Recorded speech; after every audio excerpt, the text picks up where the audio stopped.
Sorry. It's live. There we go. Beautiful. Okay, cool.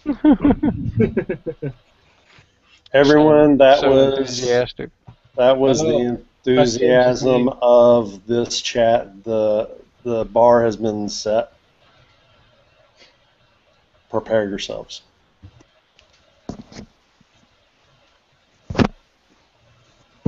And What's the hot topic?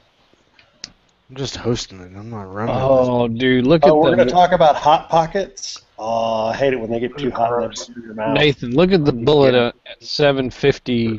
750. I saw that thing like 5 years ago. Oh, really? It's like from 09, right? Fucking awesome. It's pretty cool. So I didn't get a reply back from Freedom Munitions yet. Gonna call them tomorrow if I don't hear back from them by noon. From who? Freedom Munitions. What happened? Last night, we were talking about. Someone asked about Freedom Munitions, their blaster ammo, which is their like cosmetic blem stuff, and they were asking, and I've got several boxes of their blaster 9mm left over that I haven't shot yet because after Sandy Hook I just stopped shooting pistol entirely. So I went and got a box to describe what it looked like, and the first round I pulled out has a crack in the neck of the case down to the base of the bullet. And I started pulling random bullets out of this box too, and then another one I pulled out actually had an X-shaped crack in the case below the base of the bullet that I could actually peel back with my fingernail. Oh, shit, So, dude. twice in the same box, I had potentially catastrophic case failures. And so I took a picture, sent it to Freedom Munitions, asking them what they wanted to do, and we'll see about it. So you haven't had a response? No, but I only sent it last night. Well, technically this morning. And the only way the best way I guess I'd be able to do it was through their contact us comments box. Because none of the order confirmations I have from them from when I bought this ammo at the end of 2012 give any indication of how to, of whether they'll reply or not, whether or not they're do not reply emails. So, like I said, I'm waiting to hear back from them.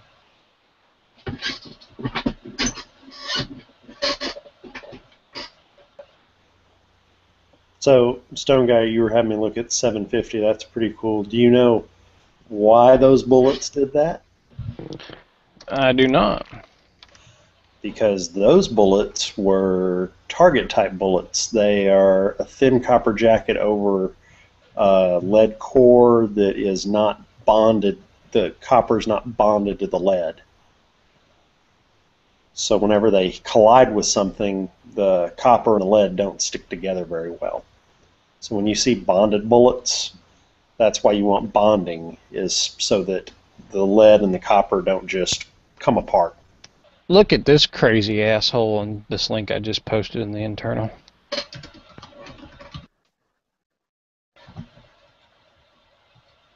Yeah, that's an AK. Yeah, that guy's an idiot. I don't know. He stands behind his product, maybe.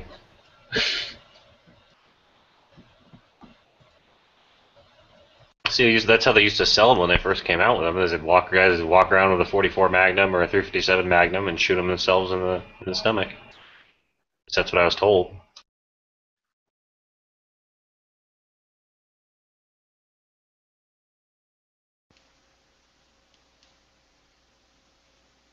Anyone else watch the new NRA thing? Noir? No, what'd he do? I haven't watched it yet. He's got like a show now. Oh, is the first episode already out? I think so. Does he interview Clive and Bundy? I don't think so. Sorry, that'd be just the most hilarious thing ever, I think.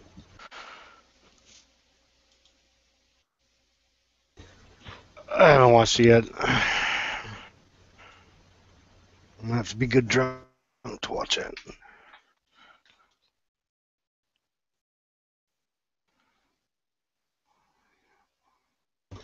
I like Colleen Noir. He's entertaining.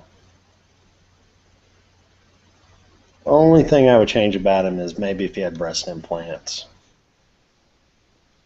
I don't know. That's not Somehow what I thought you were going to say. that helps all YouTube channels, doesn't it? Hey, Guru, did you make it to the mailbox yet? Yeah, for a few things. I'm not sure if yours is in there. I'll have to look. Oh, sweet. They're in there. Now, this show that he has, is it just as preaching to the choir as his normal videos are? I don't know. I didn't watch it. So, Guru, you're taking the Stone Guy show hosting approach where Stay my show, dude. Stay my show. You do the Walking Dead after chat and you don't watch The Walking Dead? We call that pulling a Stone Guy. Oh, he's in here. Crap. What about Mac opening a shop? What do you guys think about that? I think it's awesome. It looks like a 1%er shop. Oh, you know it is. Yeah. It looks cool. He's got a class 3. He's doing all Yeah, sorts of full audit. The video was terrible, but I mean, it's just a video. So. Can't expect them to be good actors, I guess. He's made enough videos. He ought to be able to put something entertaining together. He does it in all his other videos that are entertaining. It wasn't him that was a bad actor. It was Iraq veteran. Oh, well, Iraq Veteran does videos all the time. They just need to be themselves. That's the problem. They tried to. They were trying to do stick. Yeah, people who try to do stick don't come off well. Shtick. You're right. Sorry. I think that's the way some of this is going. Scripts, product placement, endorsements. Yes. Right? Hey, you know what? They're on YouTube. That's why I quit watching TV. Well, hold on. Let's look at it this way. Definitely why I quit watching YouTube. YouTube is not paying anything anymore. These individuals have built up a base of people. YouTube isn't paying them anymore to even pay for the ammo that they're probably using. Yeah. And why shouldn't they branch out into something that is kind of something they already know about, like firearms and selling firearms? I think it's awesome. I'm not against it, but at the same time, if you don't do it, well, it depends on how you do it as to who's going to go with you, and you're going to make new friends and new enemies. You have to accept that as well. That's the point of it. Look what happened. I mean, Pete, nothing really not too much happened to Pete, but remember whenever they tried to get that store together, with weapons education and cutlery lever and whatnot? I don't know. Some people don't remember it. I do. So, I'm not gonna hate on anyone for trying to make money ever, but at the same time, you can't expect people to look at you the same way. Whenever you make certain decisions in life, that's all. Well, and think about it this way: he's not only is it a profession, but on the flip side, he's also helping to get firearms and firearms awareness out into the public. So it's almost like he's doing more than just his channel. See what I'm saying? There's lots of gun store owners that say nothing and profit off of it. At least he's gonna, I'm assuming, gonna say something and hopefully make a profit. I don't have any. I never brought up the fact he's making a profit or anything. It's not about making a profit. It's about being a cheese dick for. Well, it's called. I used to watch a certain show because I liked the content that it provided. That content is changing. Am I going to continue to watch a show whose content's changed? I quit watching TV shows all the time because I don't like what the new writing is. This is what I'm talking about. Do you continue to watch someone when is there lines that you guys draw, or that's all I'm really asking about. All I ask is that they keep it real. Like, that's as silly as that may sound. It's a pretty fucking simple thing to do. Is keep it as real as you can. I mean, the whole point of YouTube is that it's not scripted. I mean, if he keeps doing the same sort of stuff that he's been doing, of course I would still continue to watch him. But, if he changes, then obviously, that might change. But if he does his videos the same way he has been, where he goes out and shoots, gives his honest opinion, and at the end he goes, "Come down to my gun shop and buy a Remington buy a R51. gun or talk to me, whatever." I don't have a problem with him putting that at the end. Okay, so okay, come on now. You don't think that that's you don't think that he'll ever say anything negative about Mossberg comes out with a new piece of shit or whatever? You don't. He sells Mossbergs. He's not going to now come out. And I'm not saying anything. I'm using him as an example, right? For what I see as a change in content, good or bad. Look, YouTube doesn't pay you anything. Well, guess what? You don't pay them anything to distribute your stuff to a worldwide audience in a matter of minutes either. So let's get a few things straight. Like, they don't owe you anything, in my opinion. I mean, very little. It's a mutually beneficial agreement to begin with. So to expect because you do this for them, there's no arrange. You've already gone into this with, into this deal with with the expectation you're going to get next to nothing. So don't complain whenever you get next to nothing. See what I'm saying? But if you want to go out and get more, I'm all for that. Nothing against that in the least. And Trust me, each but channel should be judged on its own merits, as well as its own demerits. And I think you have a very valid point. Is there's a tendency for some channels to become less objective, to put it nicely.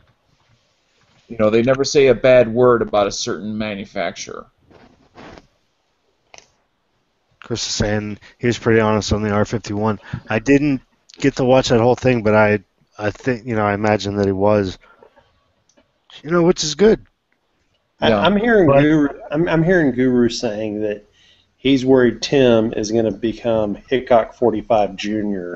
because he has a shop. Yeah. Well, no. Here's the thing, in my opinion. Hickok's always been Hickok. Very rarely has he ever said, does he say much negative about anything. Tim, I'm talking about people changing. That's what you know what you're going into with a Hickok video. Good, bad, or indifferent, Well, if Mac changes, and I'm using him strictly as an example, if someone you follow changes, at what point in that change do you quit watching them? Why do you watch these? Do you watch them for objective reviews? Do you watch them for long commercials of stuff? I mean, it's just a personal opinion thing. I'm not saying it's right or wrong. I'm just asking everyone.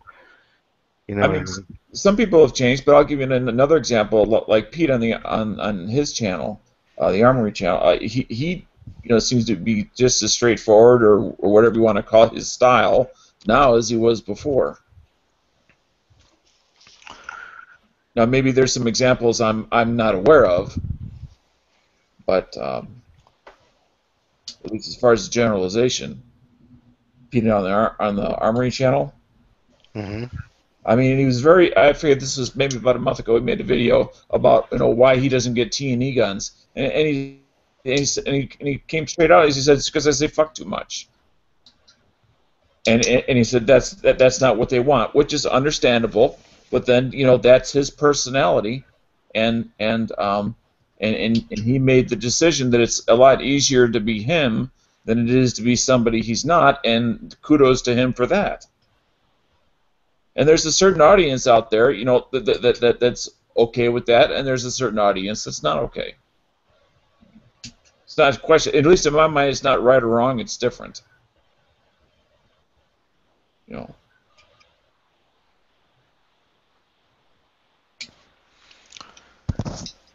I just bought 4 ounces of raw silver for about $30 or $40, $38. Nice. Fucking sweet. I have to melt it and get all the crap out of it, but how much per ounce? I think it's $38 an ounce right now, and I got almost 4 ounces. Silver is 38 an ounce. I think so. Yeah. Yeah. When did it go up? I don't know. No Let's way. say it No was way. a while back. It was $33 an ounce.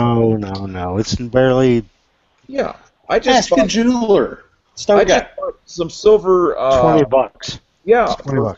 for $21. I bought. What do you call it? 1945 is the bid price on it right now. Yeah, for It silver. was 38 last time I bought 999. It's a long time ago. It was like last year. But 2 weeks ago, I bought about Yeah, that's only like 300 days ago.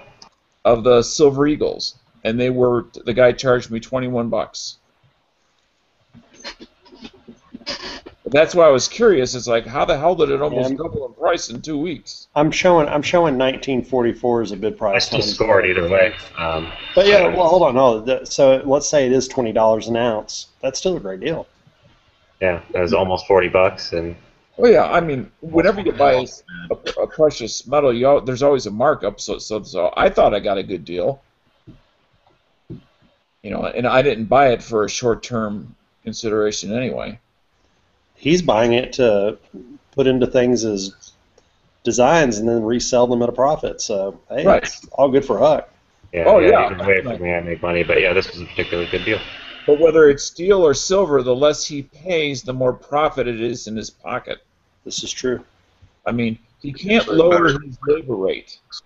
All he can control is the amount he pays for supplies and his level of quality, which might be reflected in the number of hours he puts into a project. Because obviously, the more quality you put into it, the more time you put into it. Yeah. Well, maybe it's not obvious. I just thought it was obvious. I mean, maybe some people think that in the custom world, it's just one take and you're done, and poof, you've got lots of money. But that's never the artists that I have known. It's never like that. For everything that they do that's very valuable, they've done a whole lot of stuff that's been not valuable. Works in progress that never really panned out. When they're trying a new style or a new technique of something, they got to do it a whole lot of times before it looks okay. Let alone even more times before it then looks actually good. And meanwhile, and a lot of times that materials you're using are not always recoverable. Speaking of which, anybody that's out there that's listening is waiting for a handmade knife. My belt sander took a shit last night, so that sucks. everybody who's waiting for file knives is going to have at least another week added onto their time while they wait to get to another sander.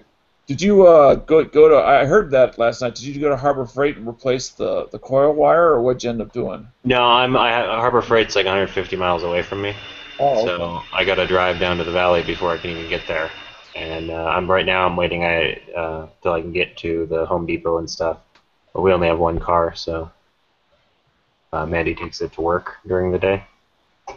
Do you have a neighbor that you can either offer to pay for gas or? Oh fuck no! I don't have any neighbors. My neighbors are all like tweakers and.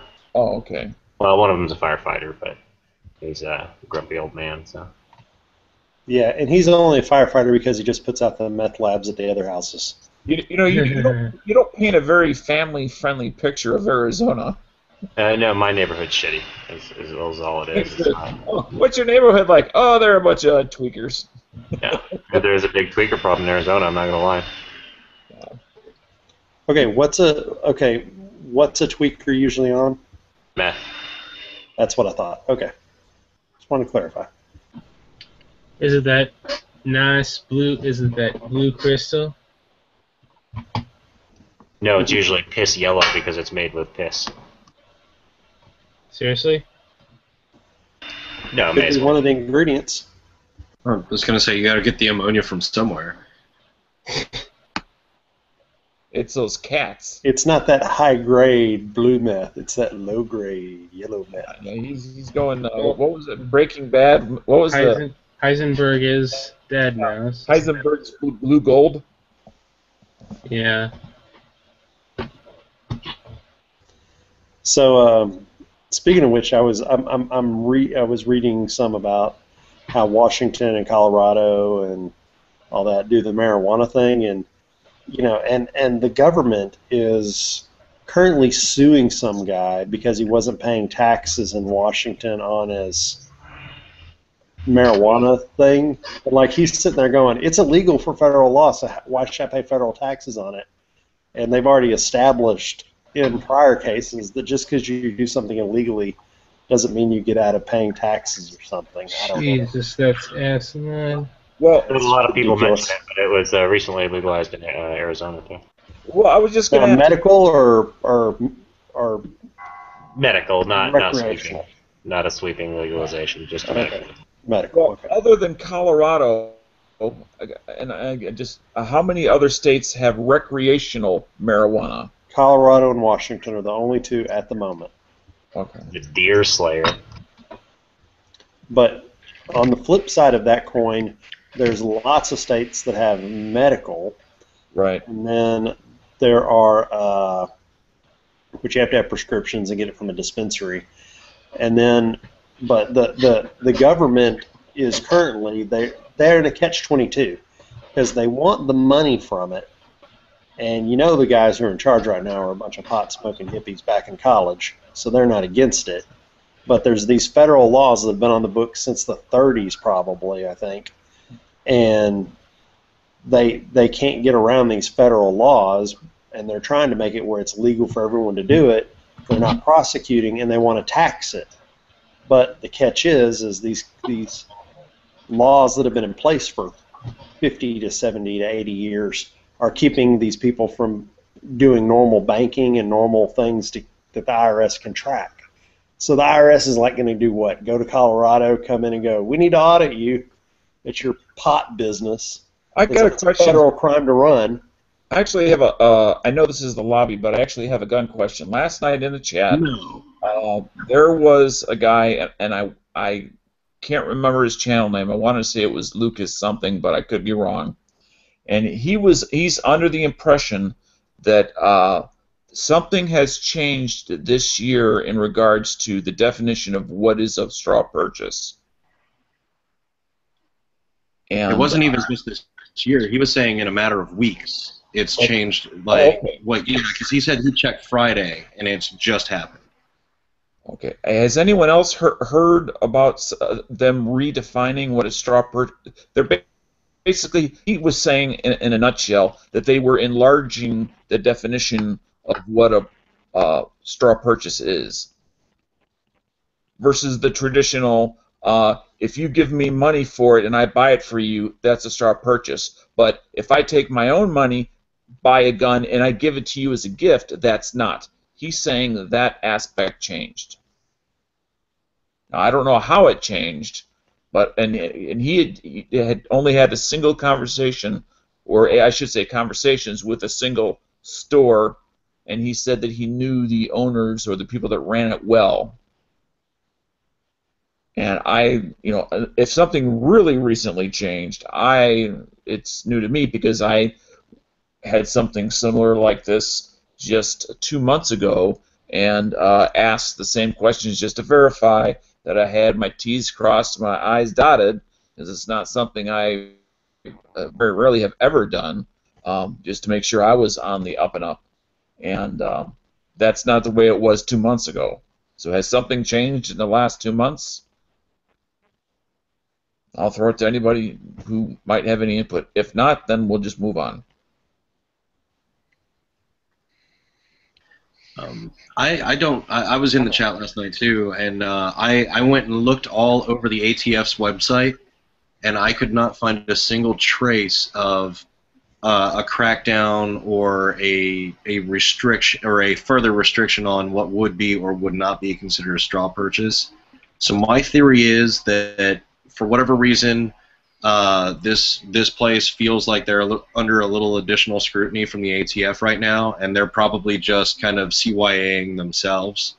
That's my theory.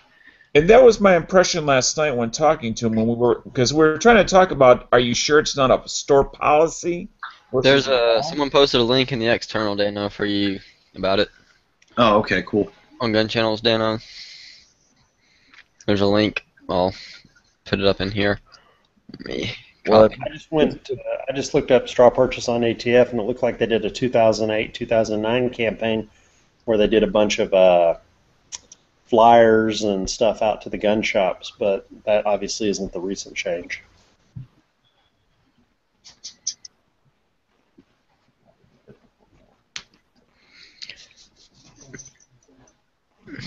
So here it says it began the debate began when a former police officer bought a Glock 19 with his LEO discount and then sold it to his uncle, and the feds, acted on it. But they said that most Second Amendment supporters believe a majority of justices will support Abramski, that's the cop, and consider his actions a private sale. 'Cause, I mean, I guess that's true if the person you're selling to is, within their legal bounds to own the gun. Why does it matter? As long as you're not selling it to a criminal or a felon. And like, I can't buy it and sell it if I don't like it. Exactly. Yeah. yeah. Well, the guy last night was saying that this is not something that was being in the courts now being decided, that it had already been a done deal, and it's like I was quite surprised because I belong to a couple of or a specific legal website, and then I'm there daily, and I've not seen whisper of anything like this. But, I have a question about straw purchase like that. If someone were to say you have two completely legal citizens, both able to own a handgun, and one of them is, out of town or something, and someone calls and says, hey, I just saw this gun you're looking for in the store, and can the other guy say, okay, yeah, just pay for it, and then I'll buy it from you when I get back? Would that be That's the considered key. like a straw purchase? I was going to say, you just said the key there is I will buy it from you when I get back. Not I'm buying it for you, okay, because that's what a straw purchase would be. You're going to purchase it up front, and then I'm going to buy it from you later. Mm-hmm. Okay, so That would be fine. This guy's a Virginia cop. He bought a Glock 19 with his cop discount. Right. Somehow the ATF got wind that it immediately was transferred to his uncle and sold to his uncle, which don't ask me how they figured that out. More than likely, though, when they actually brought the case, they probably pulled emails or conversations between him and the uncle, found out it was a setup. Yeah, and that is a straw purchase. Yeah, Right. Ahead of time, I'll buy my gun with my cop discount here in my state, and then sell you the gun and save you an extra $100 to $200, uncle. there is a smaller issue I'm just going to throw out there for consideration, and that's that, Glock is pissed because he really screwed over the Blue Label program by doing that. They are Yep. not supposed to do that.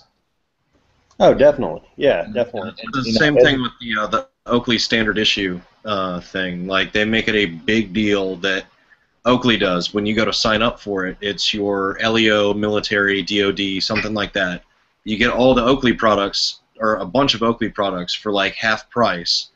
But they'll tell you flat out on there, if we even think that you're buying this to resell it for a profit, we are going to prosecute you to the full extent of the law. And I'm sure Glock is doing the same thing to this guy. Well, I would assume that as a bare minimum, they the easiest thing for them to do is to make sure that he's no longer eligible for that program. Well, it's not that. It's that because he did the straw purchase sold to his uncle, they brought him up on federal charges because he technically filled out the. I guess he had to fill out a 4490 whatever Right. it is. 4473. 4473, and he falsified it. So that's what they got him on. Well, yeah, because they asked you right there, are you the person that is, the actual person buying this gun? Are you buying it for And see, someone that's else? the funny is the ATF picks and chooses who they're going to prosecute because they certainly don't prosecute all the freaking felons that fill it out falsely. So Okay. if you bought a gun with the intent of selling it to someone, even if they were completely legal to buy it from you, Straw would you- purchase. straw purchase. Yep. So It's not about selling it to a criminal. It's you couldn't about put that buying you couldn't designate that on the 4473. You couldn't you couldn't designate say, oh, I'm buying it. It's follow the money. Right. You can buy one and give it as a gift, but you can't accept money for it. So, like, if I wanted to go out tomorrow, buy a gun, next day wrap it up and give it to my dad, that's fine, as long as he doesn't give me any cash. Now, next week, if he wanted to give you a gift of money, technically, Exactly. It would have to be to where when they took me to federal court, they could not prove that he paid me for it a week later as a counter exactly. gift. Right. Yeah, I'm about to say, it has to be enough to where they can't make the case in court, so they would never try to bring it to court. You see what I'm saying? So obviously they knew this guy. This was a pre-arranged deal and got wind of it and proof of it before they prosecuted. Otherwise, they would have left him alone. Right. And it's possible that maybe this guy had done similar stuff before using his discount. Somehow, because there is, I know, what is it? If you buy more than one, what is it? It's more than one handgun in 5 days. Like, you don't exactly get red flagged, but there's a little star that goes next to your name sort of thing over at the ATF. Like, they start paying attention to you a little more. By the way, I put a link both in the side chat as well as out at GunChannels directly from the ATF website on the current 4473, and it's question 11. So if those of you at home want to play along and kind of read out there, to see if there's anything that you see that has changed in the last week or two. Just something that I thought was kind of cool. My gun shop finally got 4473. It's all on computer now, which is pretty neat. So you just go. It is nice. You just go there and you do it all. 4473 or something? What did you say? I said, was there supposed to be a change to the 4473 or something? Why are we looking? Was saying last night there was. There is a change? Who said? When did they announce a change to the 4473? Well, this is allegedly username Lucas something. I haven't heard of any changes to the 4473 since they added the little racist "Are you a Latino?" question. Yeah. No, are you Latino or not Latino? Because we know a lot of Latinos that think they're white. Yeah. Well, I'm looking at the ATF Also site. got a lot of Mexicans that think they're like Guatemalan or something or whatever he claims he is too. Yeah. Like, don't church it up. You're Mexican. So, Ralph was making kind of a point out there in the chat, or made me think of a point. The GSSF gives Blue Label discounts out, and if the cops are out there buying them and selling them, buying them for their uncles and shit, that kind of takes away from the whole point of joining the GSSF. You're like robbing everybody at that point. Yes. And I didn't even think of it that way. Like, that is a good way to look at it. How much do you usually get off for Blue Label discount? A lot. On a Glock, if he's a cop and he's getting a Glock, I'm thinking at least $100 to $200 easy. What? Yeah. Yeah. Blue Label, the Blue Line discount, it's pretty significant. So example, on a like Glock, it is. this Yeah. Glock 34. You're getting for a little over $300, you can get a standard Glock. Sounds about right to me. Only in certain models, though. Well, yeah, or at I mean, least- the it has to be a police style model. Yeah, like standard issue in that area. Yeah, that's police trade-in price right there. But if you're GSSF, it's still the same rules for that. Old You police need label. Guru Ralph saying more like $400. So like a Glock 34 with all the long slides, would they be that same price? No, they're more. Slides. Huh? Yeah, you get a fixed discount. I mean, your discount, depending on which model you pick, would be more or less. I mean, So how much you think like one of the competitions, the long slides would be with a I discount? don't know what the discount is offhand. It's just going to be more. Well, yeah, like 500, 550, which is still really good. It'll be that amount less. 530-ish, yeah. Okay, that's what Ralph's saying. That's so sweet. I'm gonna join GSSF now. Well, either that or, join the military. You get a discount, too. GSSF's a lot easier to get a discount. Yeah, but you also get paid. You get You know, paid. if you join the military, they'll pay for all your travel expenses. It's Wait, very what is nice. All things that are worth They will doing send you are places hard. you never knew I got a existed. free vacation to Afghanistan. You will see things like camel spiders and Exotic women in burqas. exotic wildlife. It's pretty awesome, and yes, camel spiders are large enough to pick up Humvees. Go ahead and say that. Huck, go ahead and say that saying again. Oh, it's just an old saying. It's But it's very true. all things that are worth doing are difficult, but not all difficult things are worth doing.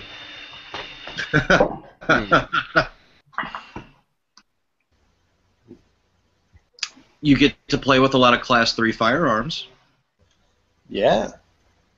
You even get to sometimes shoot them at other people that don't like you. Dude, I considered going and getting unexploded ordnance training just so I could play with det cord. If that's the only time I ever played with it was in class, then that would be worth it. It's really, really fun stuff. Yeah, like, det I'm cord's a definitely medic one of and my I got to favorites. play with it. It's cool. Amazing stuff. Is this rail on the Glocks?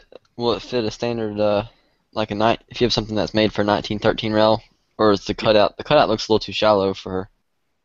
No, it fits pick. It's a pick rail. Okay. It's not like the H&K USPs where they came out with their own thing. Right. Yeah. I thought it was just a Weaver, and then it had that slot in there for if you had some Weaver mounts have At screws. least the H&K light didn't suck. No, it's true. Well, and that's the thing is you got to bear in mind though that H&K USPs, they were one of the first people to throw a rail of any kind onto a handgun, and they just made up their own. Like they didn't, they were the first people to do it, so they just made up their own, and then later on Picatinny really became an established standard. And Now all I need to do is make this thing full auto and get a foregrip for it.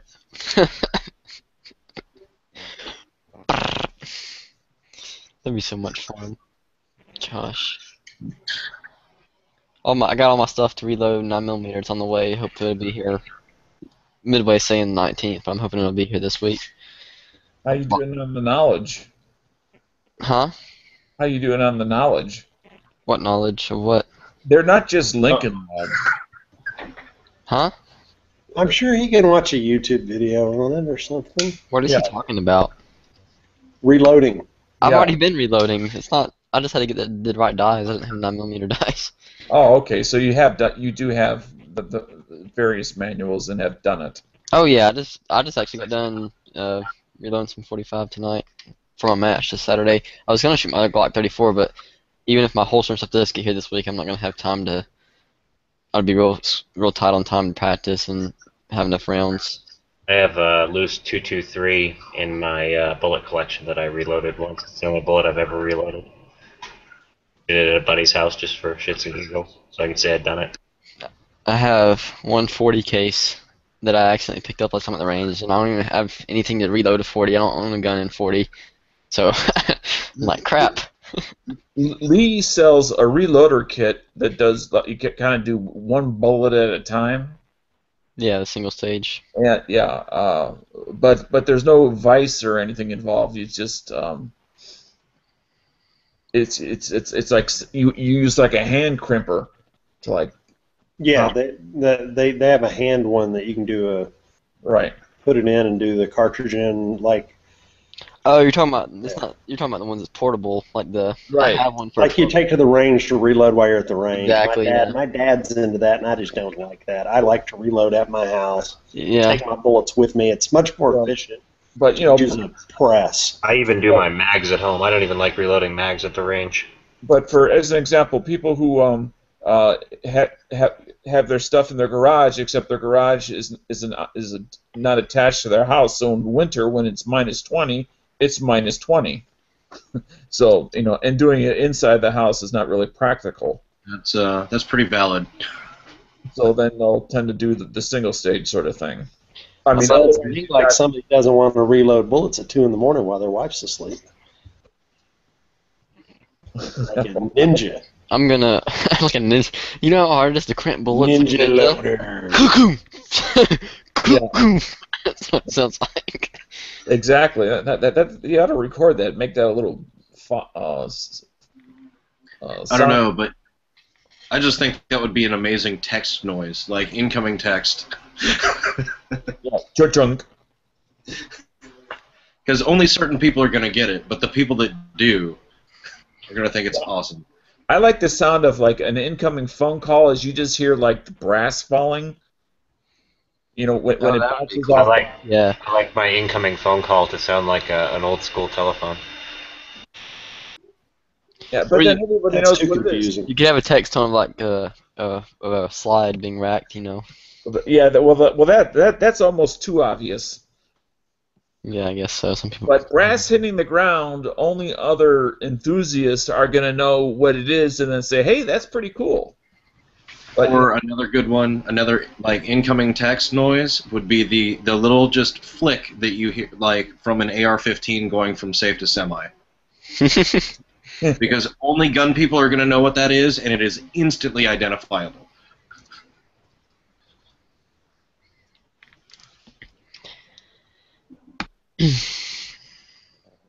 Yeah, as long as your phone has good enough sound quality that you can discern what it really is. that's what I thought a brass case would be. You know, it's Pretty unique easy. enough of a sound that pretty much any phone should be able to. Right. Yeah, I think that'd be a good idea. Everyone around you is looking for a penny that they drop. Exactly. Yeah. And then you and that guy at the end of the line both got a smile on your face because you're the only two that know what it actually is. Oh man, I just thought of a really evil military prank to pull though. Is record the sound of somebody dropping an M16, and then just randomly wait until you're in a formation and armed, and then play that sound. Oh. You don't think you'd have a pocket inspection? I was about to say, no. sounds like a good way to do a lot of push-ups to me. Yeah. Yeah, exactly. Well, that's exactly what it is. Is like Who everybody's dropped gonna the start looking rifle? around like, who dropped a rifle? Exactly.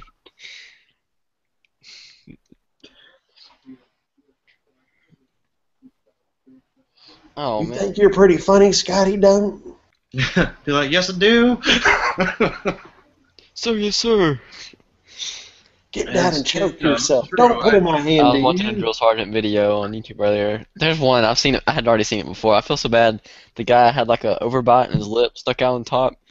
They're like, "You got a problem with your mouth?" And they were just being real mean to him because something he couldn't do nothing about. Yeah. Kind of funny, but it was also, kind of mean, but it was hilarious. Yeah. Did he pull out of his green political correctness please stop card? No. He's like, "Do you want to fix it?" He's like, "Yes, sir." That's why I joined the Army, so I could get free dental. Good luck with that. I didn't say wait till you're out and get the VA to do it. I always no. felt bad. The, I always V- felt the only thing the VA will do is pull them out for you. I always felt bad for this one guy we had. He literally would shave, and his hair would grow so fast. They'd just jump his crap every day. It's like one of the guys finally came out and he goes, "I literally just watched him shave before he came out here." This guy is like a mutant. Yeah. I remember one Surprised they didn't make him walk around with a razor in his pocket. I remember one time, I forget what it's called, but it's before you're actually in basic training, but you're still in your civilian clothes. Reception station. Yep, Yes. reception. Yeah, there was this one black guy, and I forget what was going on, but I went into the restroom and I was shaving, and he was bragging to everybody about how he wouldn't have to shave because in his heritage the doctors know that they get ingrown hairs and it's not healthy for them. Yeah, lots of guys get shaving passes for that. A lot of black guys get shaving passes for the ingrown hairs. It's very common. I worked reception station for quite a while when I first got my non-com. I worked reception station for way too long, and a lot of guys get passes because of that. They just have to trim with like a dog shear. They just have to trim down to where it's like a 5 o'clock shadow kind of a length, and they're done. Right. But I've never heard of such a thing. I had to carry a razor in my pocket when I was in basic training, and I had to dry shave every day about halfway through between breakfast and lunch. But then again, he was probably the only fifth black person I ever met in my life before I went into the Army. And then there was the 6th, the 7th, and the 8th, all within about 5 minutes. Yeah. It is a multicultural experience. Yes, it is. When I went through basic training, the platoon next to mine was the Mississippi Buddy Platoon. Oh yeah. It was all guys from Mississippi, and I swear to God, half of them were court ordered. But it was basically everybody that wanted to go to basic train together from these high schools in Mississippi could go to basic train together. So it was 100% black. There was one white guy in the whole platoon. The token white guy. A snowflake in a sea of darkness. Oh man. And the drill sergeant used to say the most racist things to them during the day and everything. Their drill sergeant, we switched drill sergeants. They'd do shifts with different platoons, and because we were rotating in and out reservist drill sergeants when I went through. Oh. Coming in and everything, which is a pain in the ass. But this one black drill sergeant would just say the most racist things to that Mississippi Buddy platoon during the day. He was a black guy, but boy, it was racist.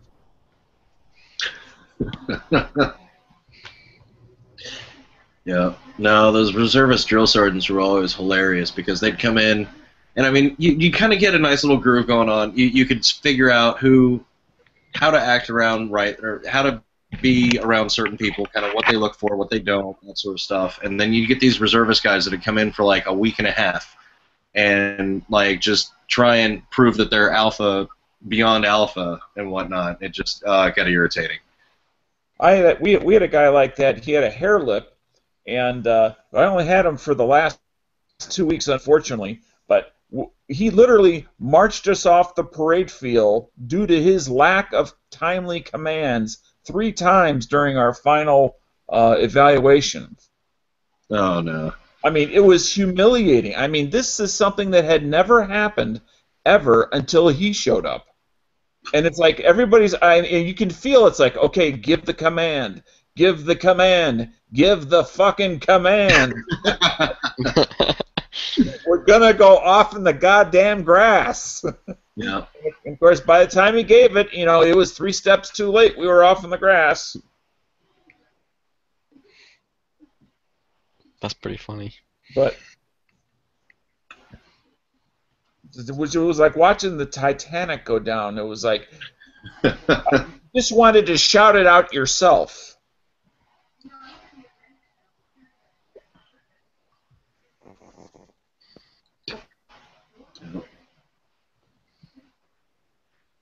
But we did what we were told. We went out into the grass. Yep. Just following orders, the Nuremberg defense. But he said nothing, so we kept going. Yep. Now Germany just pretends the whole country was on vacation. Yeah, we were on vacation. No one was around those years. That's right. Nothing happened. As Hillary say, well, what does it matter? Yeah. What was the last one? We were invited. Family Guy. Yeah, my Midway order hasn't even got the label on the shipping label. Can't even track it yet. You bought a knife or something? No, it's all the stuff that I bought from the Glock and everything. What'd you buy? Go ahead and give me your shopping list.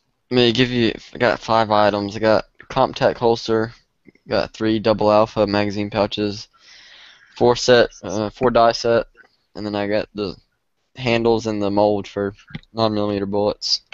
That holster, is that the type where it's got like that circular deal on it where you can take it from one, like the drop leg holster? Oh yeah. Mm-hmm. Put it to a... I don't know if this one will do drop leg, but like put it on your chest rig if you want, and features 8 different mounting holes, which allow this holster to be set for a straight drop, FBI, cant, or cross draw. Additionally, the modular mounting system makes the CompTech International perfect for competitors in IPSC, IDPA, or NRA action pistol shooting sports.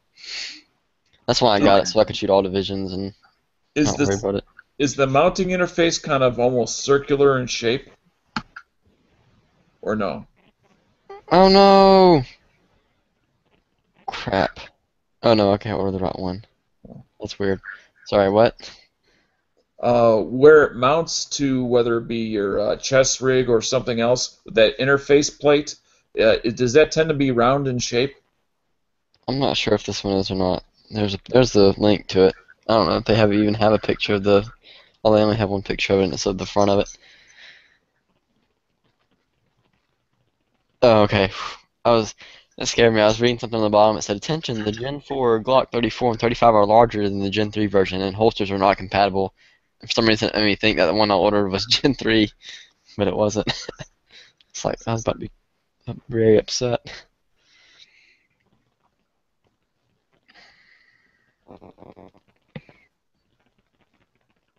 I just hope it has really light retention, which it should. I think it's all just Kydex. Okay, so that's just it's a friction fit. It's not a locking. Yeah, Locking. pretty sure. Oh, yeah, there's no release on it. It's not like a Serpa. Yeah, it's made for quick drawing.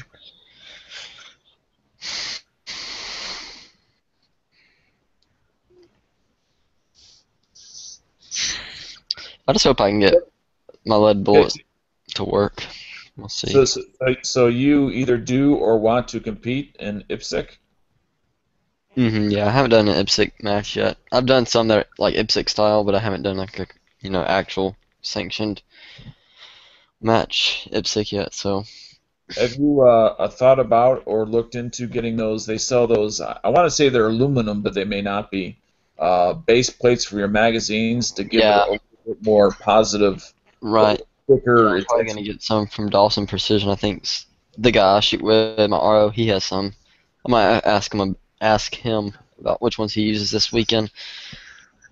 Which I guess they do that too more for durability too, so you don't crack your base plates, because that can be a problem if you're shooting on concrete and stuff. Crack the plastic base plate. Well, it's empty when it hits the ground, so it's, with the exception of a metal plate you're going to put on the bottom, it's fairly light. That's true.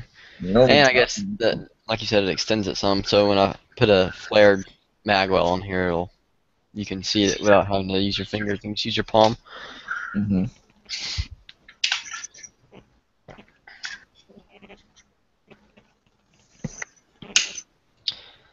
I can't wait to shoot this gun in competition. I'm so excited.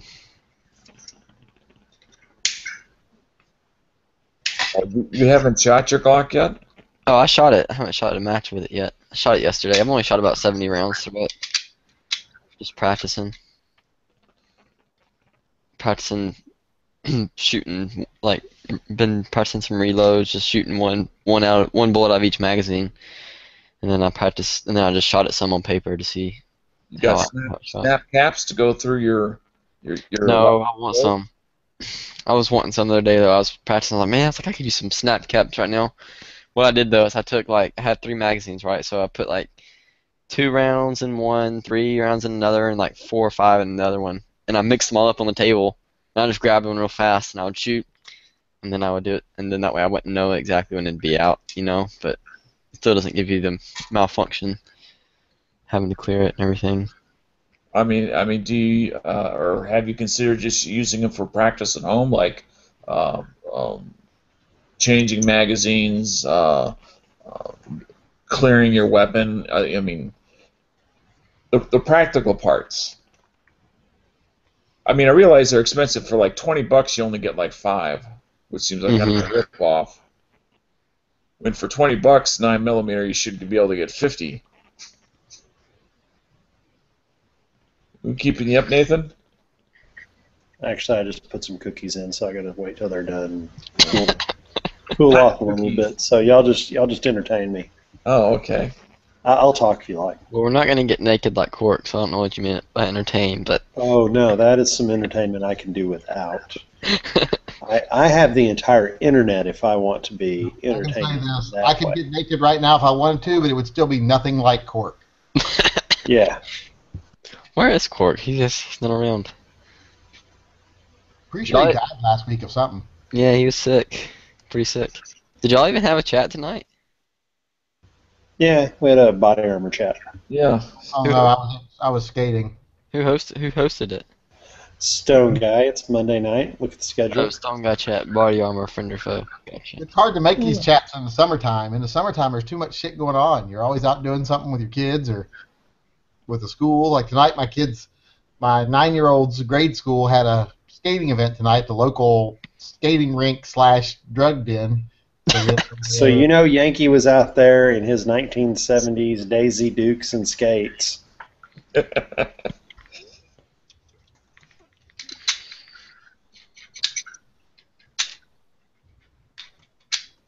Okay, Caleb, you can stop racking it now.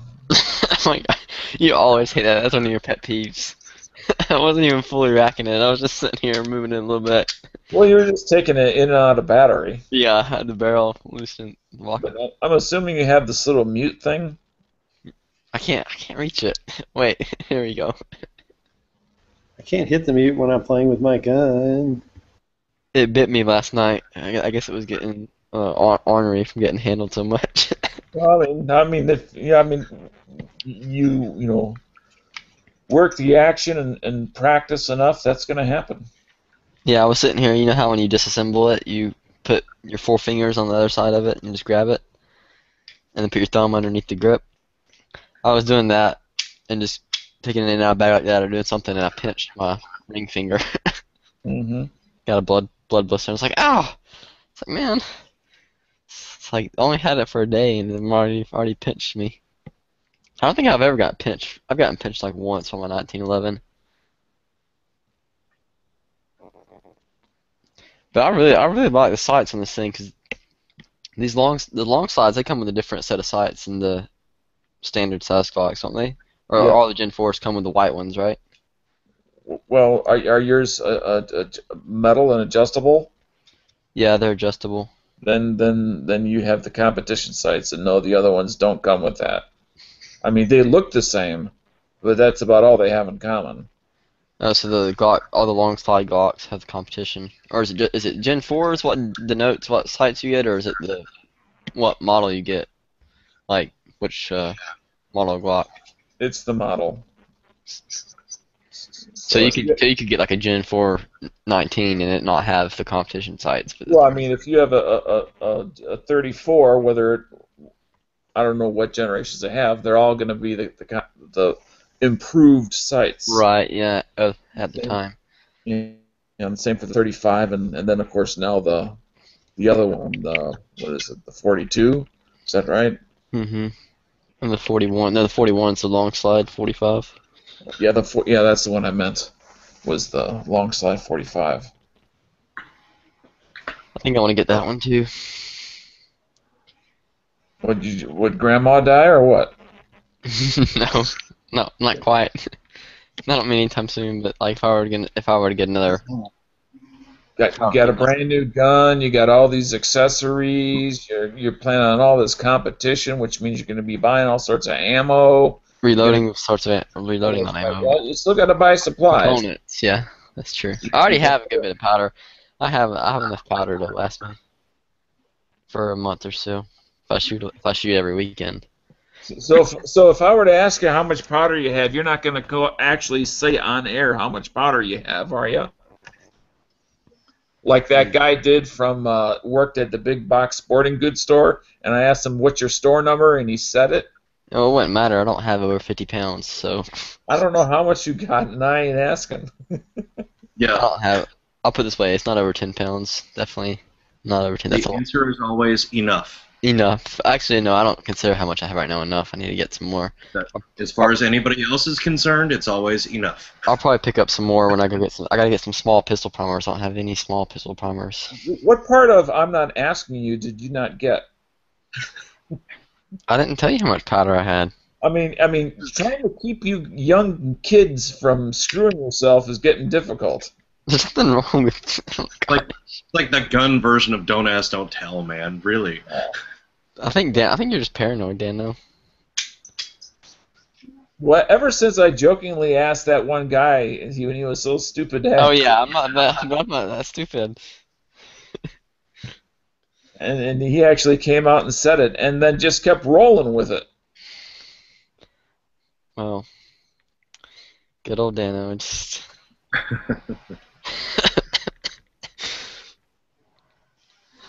But then again, what are the chances that just at that moment, that someone related who actually knew who he was? I wonder if it was like one of our trolls or something. Well, I mean, there are times we have hundreds of people watching, but to the best of my knowledge, we have not broken 1,000 on a regular. I doubt it was someone from the store. I bet it was someone who was watching who was like, I can't believe, he said that or whatever, and they were like, I'm gonna call and tell him. Someone who was watching who just wanted to be a dick.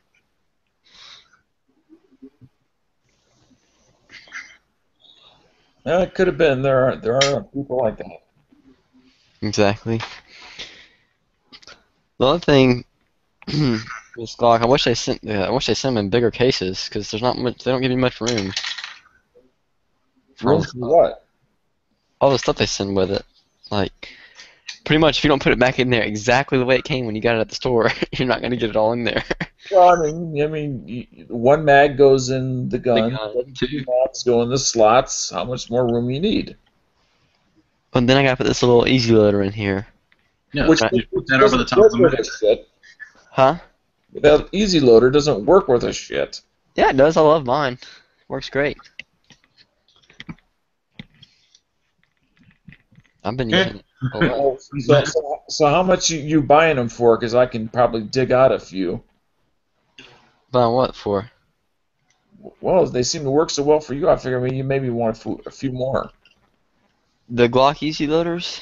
Yeah. Well, no, you're trying to con me you're trying to con me for some money for some cheapo $2 loaders. Well, I mean, you're just throwing it around. You were just telling me how well it works. Now you're telling me it's cheapo. Well, it's cheap, but it works. Doesn't matter. The way you do it is you put one round in before you start, and then you push that down. You start the next round, and then you lift the loader up and push the other round in the rest of the way. You got to slot it in a little bit. Works great. I had no problem using it once I figured out the right technique for it. No, it doesn't work as good as those Butler Creek loaders. They're like $25. A lot of the guys we shoot with have those, and I've used them before. And they're pretty nice. I mean, it's a good example of the difference between plastic and polymer. Yes. Those things are a definition of plastic. You look up those little easy loaders. Yeah, exactly. Yeah, it's like toy level plastic. My knee hurts. Fell today. Well, that's one way to change the subject. Oh, Caleb got a boo-boo. Yes, I did. A Band-Aid. Hello Kitty. Actually, I didn't bleed any. I got 2 words for you. Actually, I got a whole lot of words. Oh God. I'm gonna go with 2. You ready? Grow up. Good one. Surprisingly, shockingly not vulgar. I could go with 3 words. You ready for 3 words? No, I don't want to hear 3 words. Okay, well, I'm going to give it to you anyway. Be man. Okay. Alright, then I'm going to tell you that when you go down your stairs and you break your old hip because you're fragile and senile. Oh, come on. That's below the belt. Yeah, that's just so stupid. Dano ain't gonna break his hip going up the stairs. At his age, he's got one of those little chairs that takes him up and down. Little elevator chairs that go up sideways. That's my version of an easy loader. Take me up, take me down.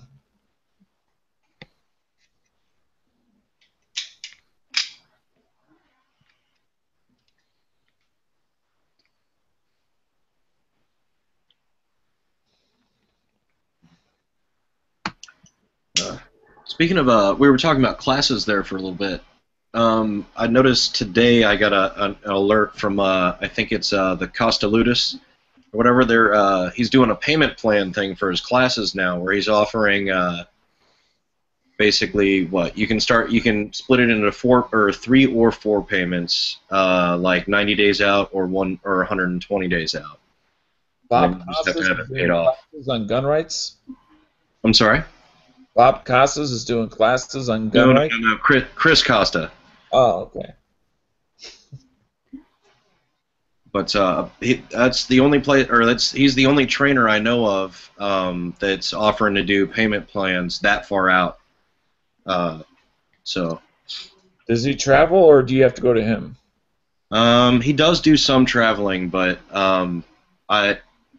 apparently not a whole lot of people like to travel down to Florida. It's kind of irritating. Usually, most of the trainers that I've seen will do like 1 or 2 Florida trips a year, and then they'll be all over, everywhere else. Well, there's something to be said for 100% humidity. It's true. It is true. But what's that? So it helps you shed weight. Yeah, it helps you do a lot of things. Also, yeah, rust, whatever. Oh gosh. I can't see how they maintain equipment down there. It must lots and lots of grease. Or dehumidifiers. I'm talking about like outdoor equipment, like Oh yeah, like Rust-Oleum, man. tractors. No, like tractors and stuff like that. Because I always, every time we go to Florida, I always see them doing road work because they're always having everything rain and everything's always flooding, messing everything up. And they've always got equipment. I was like, man, I wonder how long it takes for them to have to replace stuff on those wheels and those tracks. Probably not long, pretty quick, because that sand just, acts like Yep. just eats it away. The sand and the salt water and everything else. You can just like feel it in the air.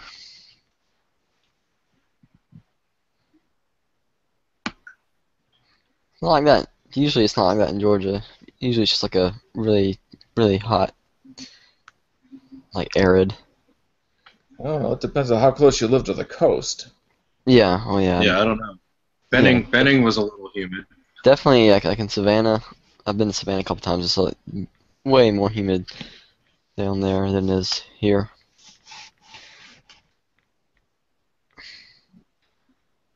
Savannah got snow this year for the first time in ever for a long time. Oh yeah. It's pretty crazy because we had It's either for a long time or it's ever. It can't be both. They can if I say it. My children have a strange understanding of time too, Dano. They're like, man, that was a really long time ago. And I'm thinking, it's like a year ago maybe. But for them, that's like 1/3 of their life. Yeah. I know. I've noticed that too. As I've gotten older, I'm like, that was last year. I'm like, it feels like it was just a few months ago.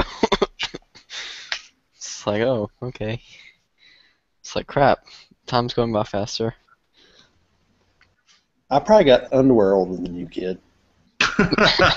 What's I'm looking at my underwear. I'm like, damn, that's getting some holes in it. I think I bought that back in probably 1990. Oh crap! Oh my god, we had a specialist once who said that to a new lieutenant that we picked up. Oh, like, so, that's hey, not. man, how long you been in the Army? Oh, well, I've been doing this, that, and the other. And it's like, I got socks that have been in the Army longer than you.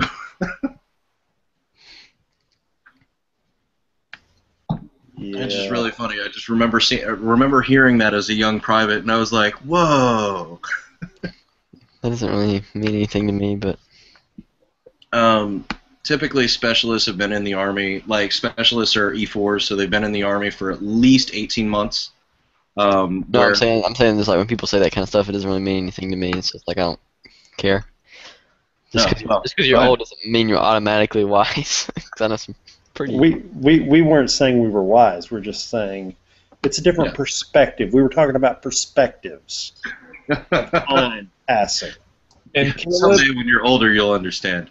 Yeah, exactly. When you get older, you'll understand how time really works. Right now, it's all confusing because you're young. The point we're making is that you're clueless. Thanks, Dano. That's well, I mean, they're going a long way around the barn, and you ain't getting it. So I'm going to put it straight out there for you. So if you have any doubts as to what these two guys meant, let me know, and I'll try again. Okay, great. I wasn't saying that. I was just getting on a wispy kind of memory trail. I think Dano should be a psychiatrist. Nathan, know it's not? Exactly what you meant. You're just trying to be all prim and proper at the moment. And Dan would be a horrible psychiatrist because psychiatrists never tell you what's actually wrong with you. Exactly. They lead it on for like years. Well, yeah, When you figure it out, they put doubt in there to keep you coming back. Well, it's they're like chiropractors. a psychologist is kind of like being a construction worker. You know, every job is very short term, but you have to milk it out to the maximum. So if you just come right out and tell them, your career is over. No more return visits. You've got to stretch it out and let them think about it and interpret it, and then by the way, have a journal. Write down your feelings and your thoughts, and then we can discuss it here together while we're on the clock. Exactly. Yeah. It's like a time. It's like having a chat that you don't have to prepare for. I don't think I could ever do a job like that where it'd be so boring. I'd be like, I just don't care. I'm like, Well, I suppose, Caleb, if you're the kind of human that was born without a heart, it might not be for you. yeah. Okay, well, hold on. No, I mean, the only reason I would care is because I was getting paid to do it. I'm going to tell you that Caleb says that I don't care, but I will be honest with you. Caleb probably cares about every single thing in his entire world.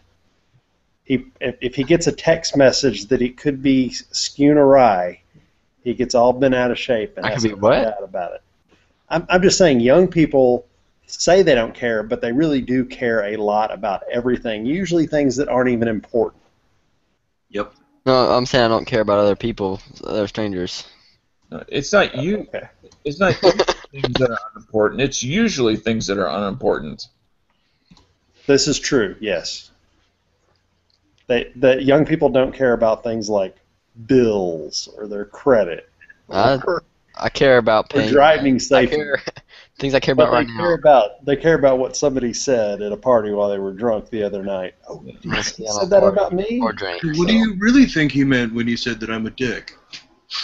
The main things I care about right now are finishing school, passing, and paying for school, and then getting a job. Besides, see, that's good. You should care about those things. I'm you're proud of you. So what are you doing here and not studying? I'm out of school, Dano. It's summer. Why aren't you doing self-guided study to prepare for fall? Shut up. Mr. Oh, I care about my school and graduating. I care. You care my ass. I'm going to have to side with Caleb on this one. I didn't study during summer break either, so. Well, I'm not saying I did, but then again, I wasn't claiming that I had all this caring about school. He did. Man, as long as I pass and I can pay for it. D is for diploma. Woohoo! It's sad but true. Only in some classes. Yeah, you still have to have a 2.0 to graduate, man. Yeah, exactly. No, if I didn't have to work to pay for school, I would completely not. I'd work like one day a week or something, and I'd focus completely, just do school. But I can't. What do you think? You're special? You're the only one that didn't have to work through school? No, I'm not saying that. I'm just saying that'd be nice if I could do that. I'm at the same time, and I'm not saying I'm special either. I mean, join the rest of the world tonight that had to actually work and put effort forth in achieving something. Mm-hmm. I mean, it doesn't make you special, but it does make you normal somewhat, because most people have to. Exactly. Yeah, that's what most kids do. I mean, some get it handed to them on a plate, but most don't. Lucky them. Yeah. I'm not very happy about the government paying for everyone to go to school right now because it's raising the price and makes me sad when I think about my kids. They're not paying for me to go to school. No, I'm just saying if you look across the board, tuition is rising and student debt is rising. It goes up every. My tuition goes up. They already estimated it goes like up a couple $100 every year. The more money you jam into the system, whether the government's doing it or not, but the government's doing it, It just seems It's higher raising the price. education seems to live in a false economy Yeah, it's all made up. as compared to every other industry. I heard last week that Stanford, and this was in relationship to their investing their, it's not their extra, their endowment fund, had 11 billion in endowment funds. Now, Stanford's, a very highfalutin school and all that, but it's like, well, no wonder school costs so much if they're literally squirreling away and keeping for their special purposes $11 billion. That's exactly. I mean, For what? Like, and then they spend tuition money on stuff like, for example, we have this thing. We have like a spring jam and a fall jam at our campus. So they do it twice a year, and it costs. I was talking to one of the guys in the finance department. He said it costs about $100,000 to run it. They bring out like a traveling fair and all this stuff, and it's free to all the students. But I'm like, really, you're spending that money? Like, you could be hiring more professors for all the Spanish classes that we don't have enough of, or the math classes that no one can get. Or how about, this is a unique thought, how about just not raising the price of classes for next year? yeah. Yeah, even that would help. Holding the line, or not raising the prices on the books. Yeah, how about that one? Oh. I mean, that's another total scam and ripoff. Why do we always have to have the latest and greatest book that costs $200? And then when you go to send it in at the end of the semester, you might get $20 for it. Yep. Well, and that's why, I love the fact that they started doing rentals now. Like, you can just rent the book for the semester at, a quarter of the cost.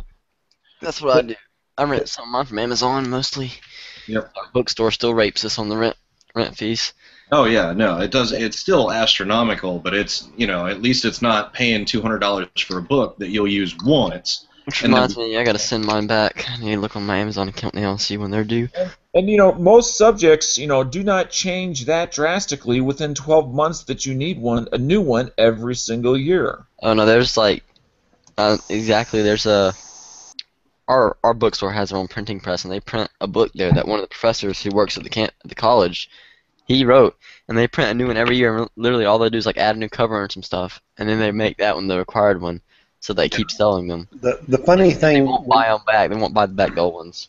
when I went to school, you could pay to go to these off-campus tutoring sessions, and they'd tell you what type of questions were going to be on the test. And they said, well, for the past 6 years, he's asked this sort of question on every test, and a third of the time he asked this question. And they had the questions the type of question, and they didn't deviate from them. So no matter how new the book was, the tests were always the same. Nice. Yeah. But higher education, I've just noticed, since, at least since my kids were born, which was 1990, that the entire system every year seems to operate on its own economic model, which doesn't seem to be similar to anything else. They are almost every year. In fact, I've never seen a year not go by that the prices on one thing or another, whether it was the prices for a credit, the prices for a room, the prices for board, the prices for books, did not go up. No, it's true. I mean, how did that not take a hit at the same time the rest of the economy did? I mean, because it's completely insulated. It's completely independent. It's on its own thing. I mean, even at 5 or 6% compared to everything else, that's astronomical. Oh yeah. Now, when everything else was At 7%, it takes 10 years to double. Well, I mean, it didn't always be that far out of line with everything else.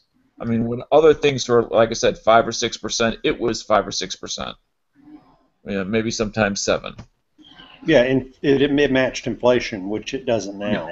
Right. And that's because we have an arbitrary thing involved that just came into existence recently, and that's the government taking over all student loans. It used to be when banks did student loans, they didn't give them to every Tom, Dick, and Harry.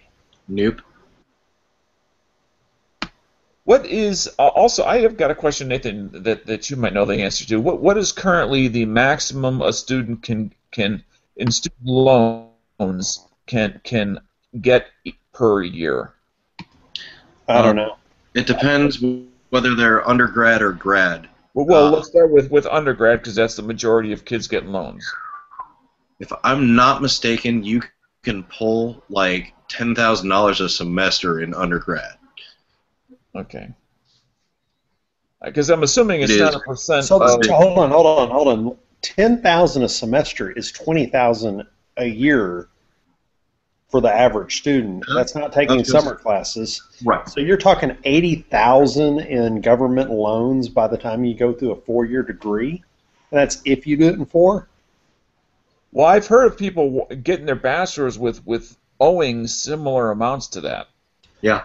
But I didn't know if that Wow. was a 4-year plan or a 5-year. And then I think for graduate students, I believe the cap is like 20,000 a semester.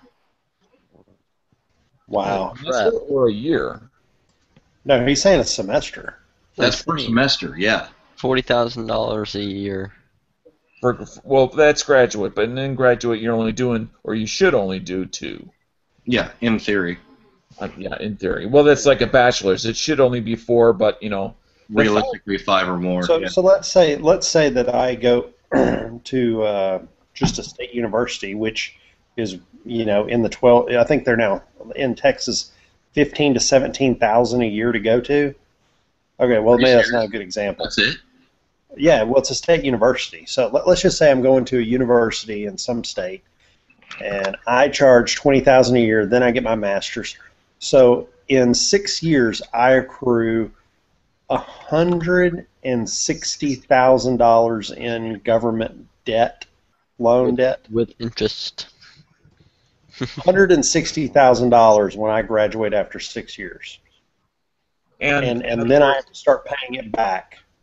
Good God! What? And you don't necessarily have a degree that's actually going to enable you to pay that loan either. Well, You I may mean, have a degree in art history. I mean, just think about that. I mean, it's not like you bought a house and you owe $160,000. This is $160,000 student loan debt. No. That's insane. The government's giving this out to everybody. Now, It's insane. Yeah, I mean, if everybody was going to be, a doctor, a nurse, a lawyer, an engineer, something that actually had pretty good compensation right out of the gate, that might change it. But the art history majors are going to be working at McDonald's. Teachers, if they can find a job, a lot of places are hiring less teachers. Don't get paid that, especially if they only have a bachelor's. I don't know. I think that's an insane business model to be, but that's why the price of the universities are so high, because they're giving out $80,000 for 4-year degrees. That's what the government's doing, and it used to be. Think about how many people would actually qualify and get that through student loans. Not that many. I mean, not everybody. Well, Yeah, I know several kids who they get they call the Pell Grant, which the government covers everything. They actually get money back from that grant. They get a check every month or whatever. Well, with the idea, and I understand what you're saying, because the idea behind that is that the cost of going to school is more than just tuition, books, right, and fees. You have to get there, so there's transportation. Or if you're living on campus, you gotta pay for food and room and board and all that. Yeah, you got to pay for food, room, and board anywhere, even if you're not living on campus. But you're at least going to have to, at least have one meal while you're there. I mean, you can eat breakfast at home and dinner at home. Right. But so they take into account some miscellaneous expenses, and that's where some of that stuff comes from. So whether so some people may take a bus. Of course, it depends on where you live and how close your college is. But if you have to drive to your college, well, there's the cost of the car, the cost of the insurance, and then there's the cost of the gasoline. And that's if you don't drive anywhere else. Mm-hmm. It's going to and from school, and that's it. Yeah. And especially being a young male, you will get jacked on insurance. Even if you drive a terrible car, you will still get reamed. Yeah, I'm my dad's old truck, and it's not too bad right now. It's like $60 a month. Yeah, but are you the only one insured on that? No, exactly. It's Exactly. all of us. Yeah. You're not the primary driver, Well, which is if I were why. to go, if I were to go out and do it by myself, probably like $80 to $100 a month. Oh yeah. Yeah, But you'd be. So that's the only reason you're paying that is because you're not the primary driver. Mm-hmm. Yep. Well, old Yankee did a thing about Hillary Clinton being Hillary Clinton the other day, talking about how she doesn't like all these concealed carriers, and of course she gets all her facts wrong. Oh, I really? was gonna watch that video. I haven't watched it yet.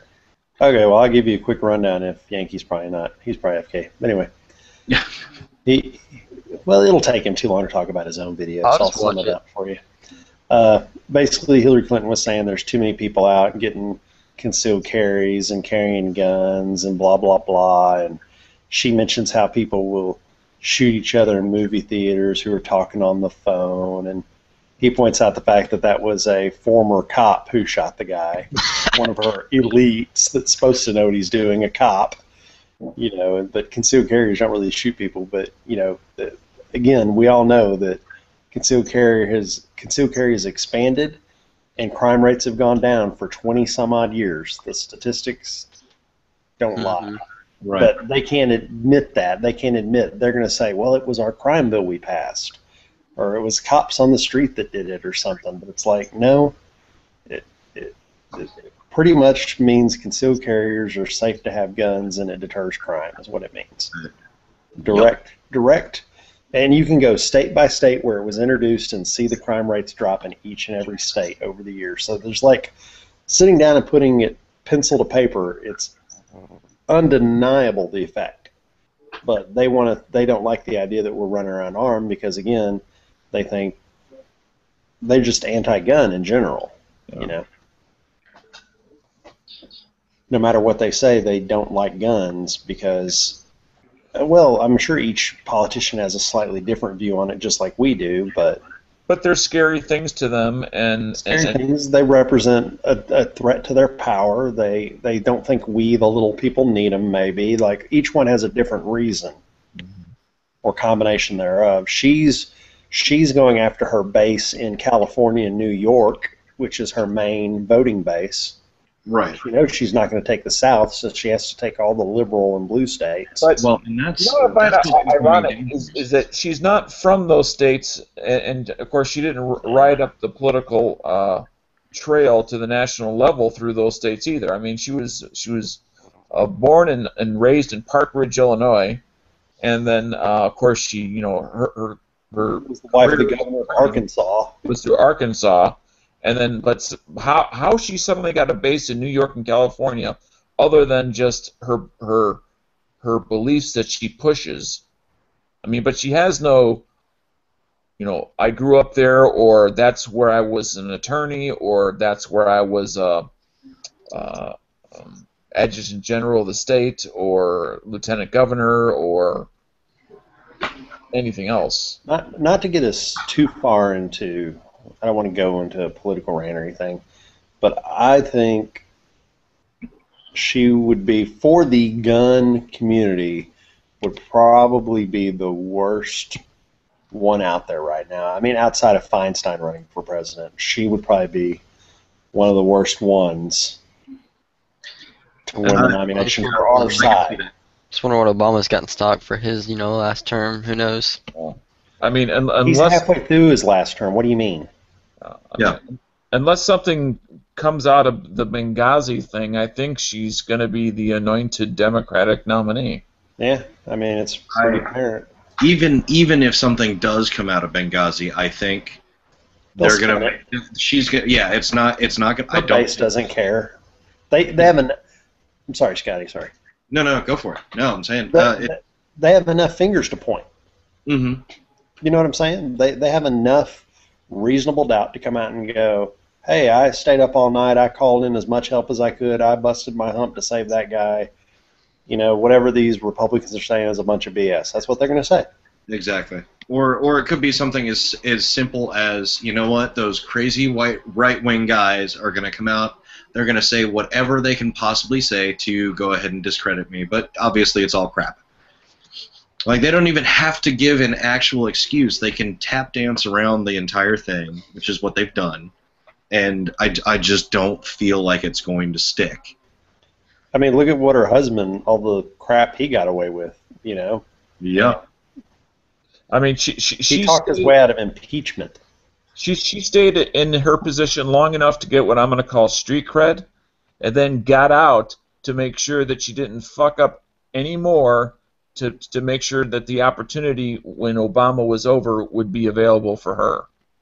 I actually, you know what? You say that now, and I actually wonder about that if because of her position, because of where she was, she stuck with it long enough to go ahead, like you were saying, she's got a rap now, or a reputation now, and she's credible now. But I kind of wonder if she didn't see like the writing on the wall and like, you know what, I need to get the hell out of here before my name gets tarnished because of these policies that are going south. So if you notice, Clinton, like, he got up there and he really helped, you know, bolster Obama for a second term and help get him reelected. And then she immediately leaves and he appoints a new person to her job. So it's almost like he's like, okay, honey, we're going to get him reelected because it's going to happen anyway. We're going to get him reelected, then we're going to pull you out so that he, no matter what he does, can't drag you down. You're going to get out with an untarnished reputation, but if you hang on another 4 years under him, you could get caught up in a scandal. Yep. Or he could hang, or he would hang you out to dry. Is the other thing is they probably don't trust him as far as I'm believe that. I believe that absolutely. That maybe not he would hang her out to dry, but that his base would allow her to be hung out to dry to save him. Well, no, you got to realize he scapegoats anyone. If something comes back that's an embarrassment, he'll just fire someone in the administration. That's a great thing about being the president. You always fire an underling and say, it was their fault, I didn't know about it. Yep. I mean, he's got all the trappings that every president has in regards to trying to maintain their image after their office. But in addition to that, he has this whole, first black president thing that people will want to defend that as some sacred, almost religious, holy moment that they're going to want to preserve for all of time, that the first was indeed the best, and there could be no better than what he was and encompassed as the truest of the greatest people. But every president has this strange, we remember it better than it was type mentality, right. You know. But he does have that. When I was a kid, was how Reagan had Alzheimer's and couldn't remember crap. But now he's like Jesus. You know, I mean, he wasn't that when he was president. I was pretty sure he walked on water at some point after his Alzheimer's. He might have, but I mean, I'm just saying the way he's remembered and spoken about now compared to how he was spoken about when he was in office is totally different. Yeah. Oh yeah. I remember that stupid Muppet show they made making fun of the presidents in the 90s. You know, I mean, they've always disliked whoever's in charge. Right. I was looking at that press on Midway, 50 BMG single stage, and it's $360. Apparently, 50 BMG, and you paid $6,000 for your rifle. Yeah, probably that's not bad. How can they justify the cost for that? It doesn't cost them nowhere near that to make it. It's $2 a round. Okay, no, I can hold on, Caleb. I'm talking about the press. There's no way it costs that much to make a press. Caleb, hold on. Specifically speaking, that press is larger to accommodate the larger bullet. It has to be made on special runs, limited runs that they make it.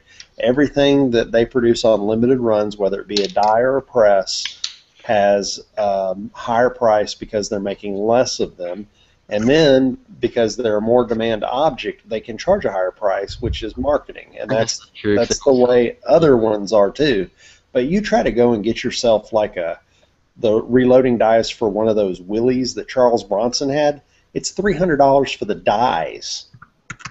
Oh, the Wildy Magnum? Yeah, I think it's like $260 was how much the dies were last time I looked at it, because a friend of mine bought one. That's so cool. He got one, and then he called me up and asked me, how much it was to reload the bullets for it because he couldn't find the bullets anywhere. And I looked it up and I was like, holy crap! You need to just this guy just buys guns and keeps them in a safe and then resells them. They're not for him to shoot. They're just for him to buy and resell. He just finds good deals and then resells them later. It's One a time, hobby. yo on it. I've always wanted one of those guns, the 475 Wildy Magnum. They didn't make them very long though. No, they weren't. They were fun to see in the movie, but they're not a practical. I mean, if the guy was trying to design a rifle power cartridge in a semi-automatic handgun, it's not something that. Pretty much you can use it for hunting, but now there's better stuff anyway. It's the DeLorean of handguns. Yeah, but it's so cool looking. Is that like the definition of a Wildcat cartridge? No, Wildcat cartridge typically is taking a normal cartridge and then re-neck sizing or changing it to fit a different round. That's a Wildcat. He just completely made a new cartridge for it. Yeah. Now, a Wildcat cartridge can become mainstream. Typically, a Wildcat's called that till it catches on and becomes mainstream. Manufacturers start making it. Right. Something that you have to hand load, otherwise you can't get it. I guess that could be a definition of a Wildcat cartridge too. I'm looking at this progressive. Can't Wildcat cartridge can't buy production ammunition in it. Okay, yeah. Right. Has anyone ever used the Lee Pro 1000 progressive press? We got it on Midway for $168. That's pretty good. And it already comes set up to do 45 ACP. Yeah, those are nice. I got a Lee press in my attic. I got to get down on my day off. It's a single staged for me to precision load with. I was gonna get a one of the the turret ones, that just have the little. I have that. That worked pretty good. That works fine. It's just I've used that for years, and then I came to the conclusion that I want to, a couple of my precision rounds, want to get them very exact when I seat the bullet, and that's why I bought the single stage press, was for bullet seating. And yeah, that's what I have now. I have single stage. This progressive looks pretty nice, but it says it's set up for 45, so I wonder if that means. I guess all it comes with when you buy that press, it comes with the stuff to do 45. You can also buy that press in 223 or in like 9mm, I think. They sell it in 3 different cartridges. They buy the press. Bunch of other equipment just so you can load that one cartridge. Yeah. So it's like I guess you got to buy like a new. You got to buy a new turret piece, the thing that holds the dies. You got to. There's a few parts that you interchange to switch calibers on it. Yeah. It can get expensive. I got a question. It adds up. For you 1.5 freeloaders in there, I won't say who's the half. You know who you are. Do you ever have a primer go off while you were reloading, reseating it, a new one? No. I've never had one go off while putting the primer in. When I screw up and load them wrong and decide to knock the primer out, they explode. I've never had that happen either. I've knocked out. I don't go through like some people and be cheap and try to save primers. I just knock the SOBs out, let them pop, and stick a new one in. I've never had that problem before. I just take them and put them back in the press and use the priming tool, and they work fine. I even bend primers up, sticking them into some of the 223 cartridges. They won't seat, so I just. I did that today. And they're all jacked up. I look at the bottom of them, I'm like, oh, that's screwed up. I got that. I actually took a picture of them. I'll post it to GunChannels later. But I was hand priming them with a little hand tool, and I guess it's the way I had it angled or something. I don't know, but it, like squished the primer and it smeared the primer on top of the rim, on top of the head of the case. Oh yeah, with my lever one, I smear the primers all the time loading 223 because some of the 223 cases I pick up have the lacquer still in them, so it won't want to feed the new primer up into it. I think it was the way I was holding it, because I primed the same case right after that, no problem. It must have either been the primer or just the way I was holding the... It's just, it just seems to me, looking from the outside in, like it'd be very easy that whether it be 1 out of 100 or 1 out of 1,000 or whatever, that, you get the angle a little bit off and all of a sudden you get a pop, from the trying to seat the new primer in. No, I never have them pop seating them. Oh no, you won't have that problem. Even when I crush them when I seat them. Yeah, because Long, it's pushing they all, don't go off. pushing over the entire. It's the priming tool covers the entire. It's not like pinpoint pressure. So even if it's smashed, but it's smashed in its entirety, it won't go. Pop? It'll smash the whole bottom, which when it smashes the whole bottom and smears it and smashes the upper part into it, because it's still a flat smashing the bottom, it won't set the anvil off in the primer. Yeah, the anvil has to be crushed. The anvil has to be crushed, which when you put the pin down through the top to knock the primer out, that crushes the anvil and it pops. I could see that happening, but I do it pretty slow and easy. I've never haven't had to do it yet. I'm sure if I went in there and I just pulled down real fast on it, I'm sure it would pop. Oh, I just knocked the SOB out. It's a primer. I got thousands of them. Like, I'm not taking time to remove it and put it back in. So describe to me in a little bit of detail how a primer technically works with the anvil inside. Well, if you can go and look at a picture of a primer, but you know what they look from the outside? They're a circle and they're flat. Well, they're like a cup. And when you look at them from the top side, there are 3 angled pieces of metal that angle down and basically hold a piece of something down in the center. Sulfur or something. I forgot what it is. Sulfur or something, yeah. So basically those metal angle down like that, the little piece underneath it with a little flat on top of it, that's the anvil. So when you hit the back of it, it crushes the stuff against the anvil that's pointed down like that. So when you're seating one, you can't hit a pin into the center. You can't get pinpoint pressure to dent in the center to act against the anvil. That's why they designed them the way they did.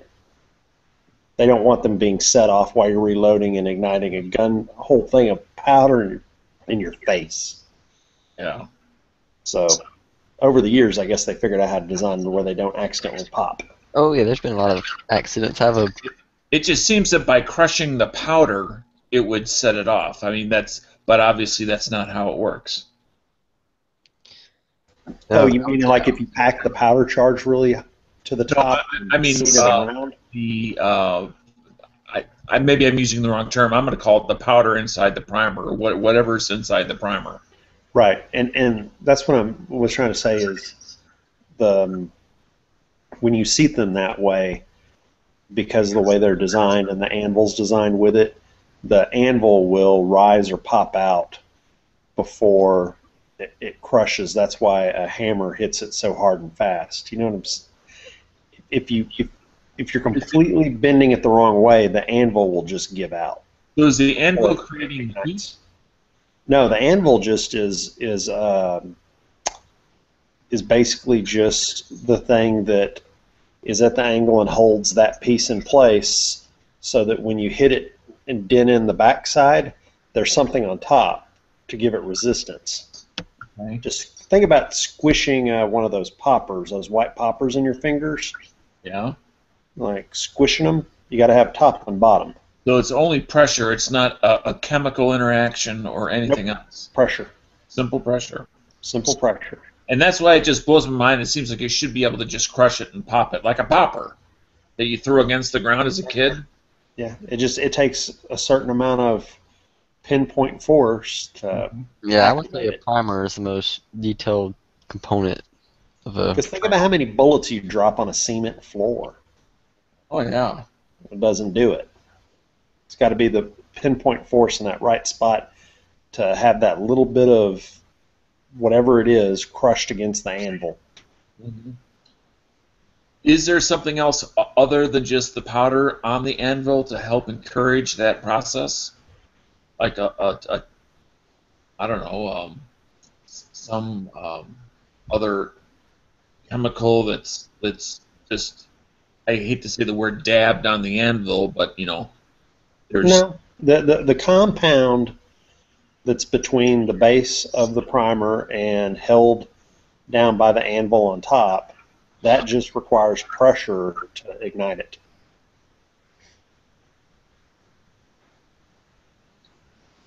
I'm trying to look up what compounds in the primer right now. It's not like a glow stick where you crack the thing and it mixes. It's nothing Right. like that. Yeah. It's not two agents that mix with the force. It's just the single agent under pressure ignites like a match strike.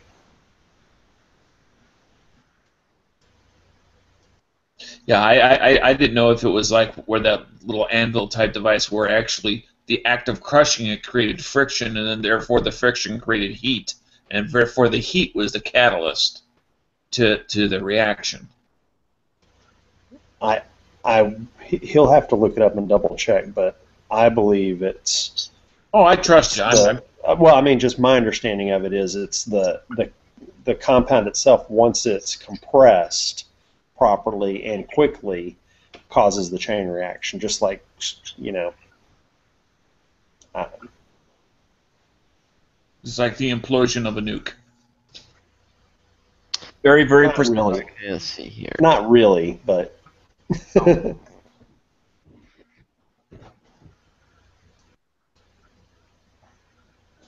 just Wikipedia. I'm on a website now, ballistics website. In 1805, Oh God, don't go back that far. Just tell us what it is. Alexander Forsyth, his compound utilized a mixture of fulminate of mercury and potassium chlorate. I'm not sure if that's the same exact thing they use nowadays, but consider this was like right after Flintlock, so Jump ahead 100 years. I know I'm trying to find some more current. Okay, here's one. Okay, so they used to use fulminate fulminate of mercury, but it was kind of having problems. Blah blah blah blah. It's causing bad rusting.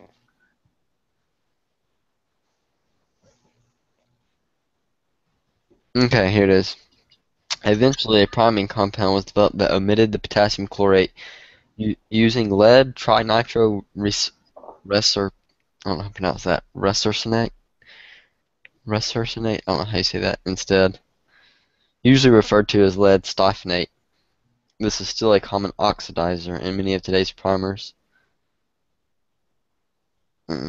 That's what they use for non-corrosive primers now. So just that one compound and a powder. Mm-hmm. Despite their appearance, most primer cups are made of 70-30 cartridge brass. Interesting. Most manufacturers apply nickel plating to their primers for appearance sake. Can you say that last part about applying the nickel? Most manufacturers apply a nickel plating to their primers for appearance sake, Primers. giving them their familiar silver coloration. You know, that brings up the question I had at my local gun store, and the guy couldn't quite figure out a good way to answer it. But nickel-plated brass, and obviously, you know, the goal is to reduce friction as the rounds, as well as reducing possible corrosion in a magazine as they're being forced up from the spring, so they'll feed properly. But how much of a reduction in friction are you really getting? In other words, because you pay premium money for those rounds, typically self-defense rounds, or competition rounds will also be that way sometimes. I don't know. I always just thought nickel-plated brass was just shiny and a little bit stronger. Well, why would you need a stronger case? Just to make it last longer for reload. I mean, Okay, just to let y'all know, I have some nickel-plated self-defense ammunition that I've had for like 10 years. And if you compare those that I've taken in and out of the pistol over and over again to the brass cases I've taken in and out of the pistols over and over again, the nickel case ones hold up far better. They don't really get dinged or scratched or messed up near as much. They hold up much longer. So Again, I like brass for target shooting and reloading, but the nickel I like for that because they hold up better in the gun over long periods of time with not being actually fired. But I always figured that's what it was just Yeah. for confidence. You know what really baffled me was that there's people who make, like CCI for example, will make 22 rounds that are nickel plated. It's like, why does it matter? It's kind of silly. A lot of it is it doesn't cost that much more, and if they can market it and raise their price slightly, then it's worth it, or differentiate to Right. sell more of a specific product, they'll do that. So like the CCI likes that silver look of their bullets and that packaging in the plastic clear box. You know what I'm saying? Yeah. I'm like, ooh, those are shiny. Shiny bullets, 50 at a time. Oh, even though I'm You getting. mentioned that the cases, seem to be in much better shape, but you're still going to get bullet setback? What do you mean? Well, you said bullets that you would take in and out of your gun. Changing it over and over again. Yeah. If you're loading it into your gun and then maybe a month later taking it out and then, maybe cleaning it and then putting it back in because maybe you didn't fire it. So you're just once a month you clean it, whether you've used it or not. So it ends up getting reloaded multiple times. Yeah. So I'm just verifying you're not referring to bullet setback, where the bullet actually gets moved back into the case by being reloaded. I've not noticed any bullets. I've not noticed any bullet setbacks, but then again, I have about 50 rounds of the self-defense ammo, and it kind of all gets randomly rotated. Right. It's kind of like if you you have one bullet, let's say in a semi-automatic, and it's in if you always loaded the same one in the chamber every time. Exactly. If over 12 months it's been loaded 12 times, chances are that bullet might be seated a little bit further back. Because I have seen it myself, but then again, I don't have the reloading experience.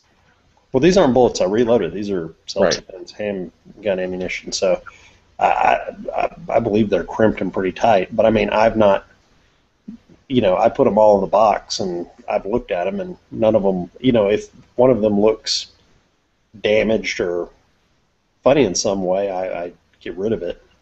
Actually, I go out and shoot it typically. You think when they put that cantilever around the bullet before they crimp it, that it actually really holds on to the bullet that much tighter so you don't get bullet setback? Or is that just simply a variation? Instead of having a bonded bullet, you put that on there as a way of preventing or reducing jacket failure? The cantilever on bullets, when you crimp them on the cantilever, do actually hold better because it requires more expansion. And it'll also keep it, if you jam the bullet, it'll actually hit the lip before it'll actually let the bullet set back into the case. So the cantilever does provide a good thing on a semi-automatic 223 round, for instance. And on the flip side, also, that's the breaking snapping point when a 223 tumbles, is it snaps on the cantilever a lot of times. So, I mean, in the 223 round, the cantilever is quite nice because it has a bunch of advantages as far as making nasty things happen to your target and keeping the bullet from setting back if you jam it in like an idiot or sitting there hitting the advance key on the rifle. Right. Oh, here we go, Dano. Here's how it works with the anvil.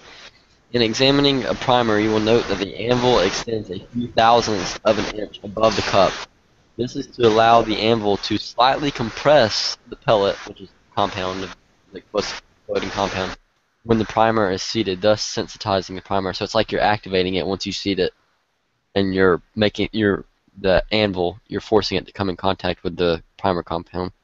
Okay, so it is kind of like, I'm going to use a term called pre-activating, sort of a thing. Right, like if you're going to get a bomb ready, I guess, Right. Well, I'm going to bed, so... You know what, I think I am too, so... I think I'm about to as well. Oh, all right, well, let's go ahead and shut this down. We'll see you guys later. All right. Have a good day tomorrow. Or Later. today. Yeah, I guess Yankee and Guru, y'all quit talking to each other so much. Yeah. Well, Guru already left. I know. And then Yankee just left his computer on. What What is? a surprise! Hang on, I'm putting something in the internal. Good night. Yeah, I have no idea what that is. I'll have to look it up. All right. See you, Dano. Yep. See you later. See you, Scotty. Okay, he's AFK.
Everyone left early, didn't they?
Yeah, pretty much everybody seems to have.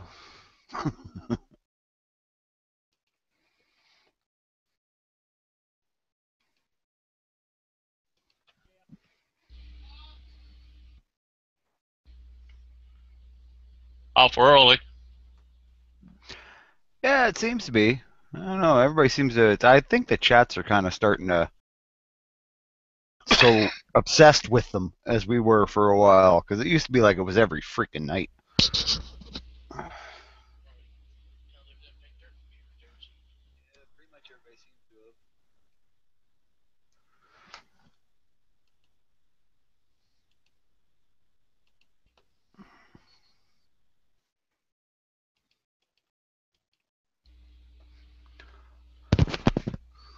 Oh well. What can you do?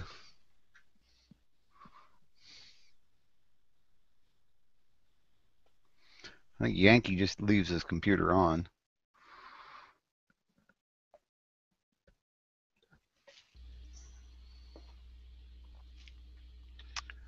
I could sing. All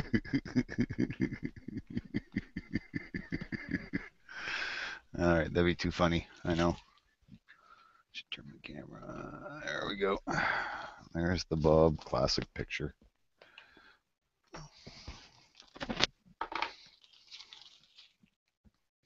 I actually don't know if I'm going to grow that beard next year or the next winter, this winter. Why not? Don't really have to work outside anymore, so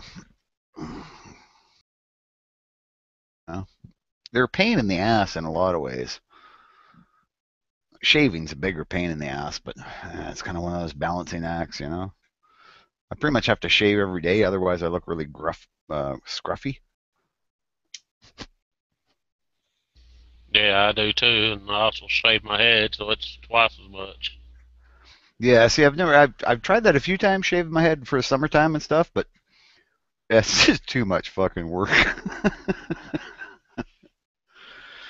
I'm one of those people. I don't give a rat's ass what I look like. I don't care what people think. I go out and I'll have the elbows out in my shirts and shit like that, and I don't care. People think I'm homeless. Doesn't bother me. I know I'm not. I just kind of promised myself if I'd never get to the point where I'd have a comb over, and it was starting to get to that point, so I got rid of it all. Yeah, well, that's kind of why I have the buzz cut most of the time, eh? Because I got this round spot on the top of my head where there's hardly any hair left. I didn't even know for the longest time I was in my 30s, eh? And a buddy of mine one time, we was fooling around with this is when video cameras first became available. He's fooling around with my 8mm video camera, and he shoots a picture of the top of my head, and I went, holy shit, I'm bald. And they went, yeah? It's like, nobody fucking told me. I had a bald spot on top of my head. And I'm kind of short, so everybody must have known but me. Just never thought to look at the top of my head.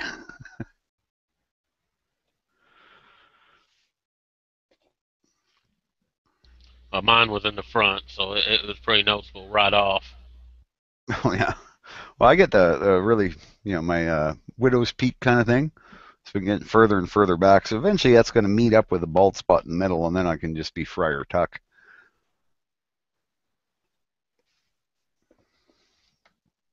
But yeah, I just find it, and I was a long hair for so long.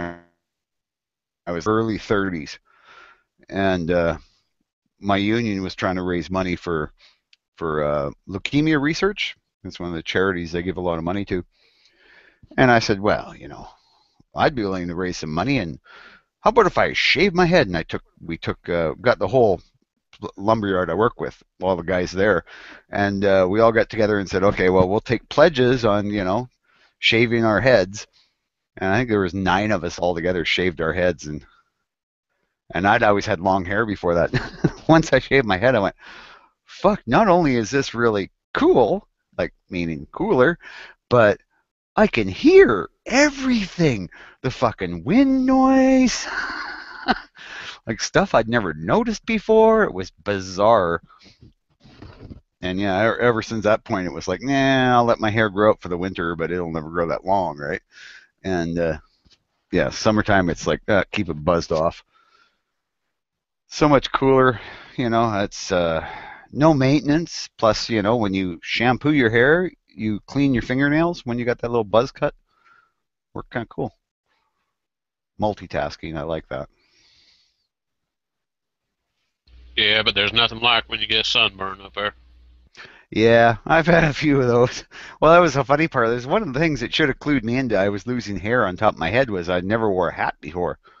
Just so I wore a cowboy hat, but never wore a hat normally, unless I was riding or something like that. But here I am, like working away and going, damn, I've never burnt the top of my head before, and getting a sunburn on top of my head.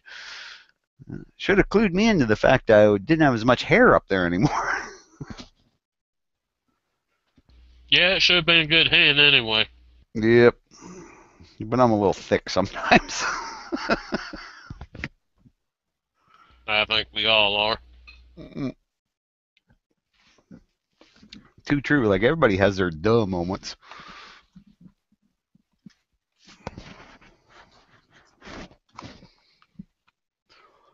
So what part of the country are you from? From Kentucky. Holy shit, man, that's cool. I should have guessed it from the accent, but I'm not that good on American accents. I can kind of tell, okay, I think you're from the South somewhere. I think you're from the, Boston, and those really, really exaggerated accents are easy, but Kentucky, it could be Kentucky, it could be, somewhere in the South there, kind of thing. Not to be insulting, if that's insulting. I don't know if it is or not, but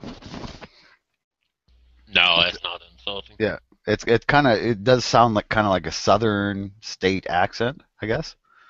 Kentucky is fairly south, right? I'm trying to think of my geography. Yeah, well, it was one of the earlier states that was settled, right? Yeah. Yeah, okay. Wasn't Davy Crockett from Kentucky? Yeah. Yeah. Yeah, he was one of my heroes when I was a kid, man. I just thought he was the most badass. I killed a bar with my Bowie knife. And I'm like, fucking A. Of course, you find out later the way they actually killed those bears was they'd shoot them with their rifle and then shoot them with their pistol and then finish them off with their knife because, rifle and pistol probably weren't going to kill them.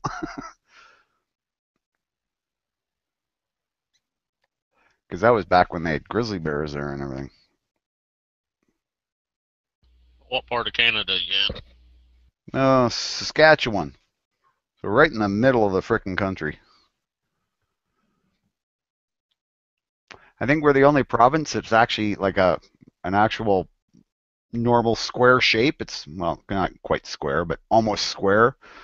We don't have any ragged edges. Very weird place. Mostly we grow wheat and cows, and then we have a bunch of oil and potash and uranium and shit. But yeah, it's very small population, huge amount of country. I think we're just over a million people in the whole province, and it's I like to say it's about the size of Texas, but I think Texas is a little bit bigger. I used to think we were bigger than Texas, and then somebody pointed out on a map, and I went and Googled it and went, crap, I thought we were bigger than Texas, but we're not. Yeah, Texas is pretty good size. Yeah, nothing like Alaska. You guys got Alaska, we got Yukon and Northwest Territories or Nunavut now. Nunavut. Yeah, it might be Nunavut. But yeah, we've huge. And that's the thing with my province too, is a lot of it's northern country, and nobody wants to live up there because it's fucking cold all the time. I think I'm in one of the bigger cities that's actually this far north in my province, and it's, in the winter we get minus 40 for a week or two. Most of the time it's only about minus 20, 25, so it's not bad.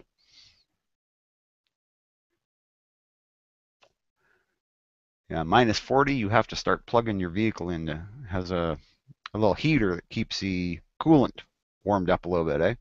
So it keeps the motor a little bit warmer so it'll actually start. Otherwise, the oil will get so thick the motor won't actually turn over. It's one of the things our bush pilots used to do back in the 20s and 30s when they were flying up in the Arctic. When they landed the airplane, they'd drain all the oil from it and take it into their tent with them. And then they could heat it up on the stove, and then they'd come out in the morning and pour that hot oil into the engine. And then you can start turning it over. Eh? Fuck, that's fucking nasty. Yeah, that'd be nasty. But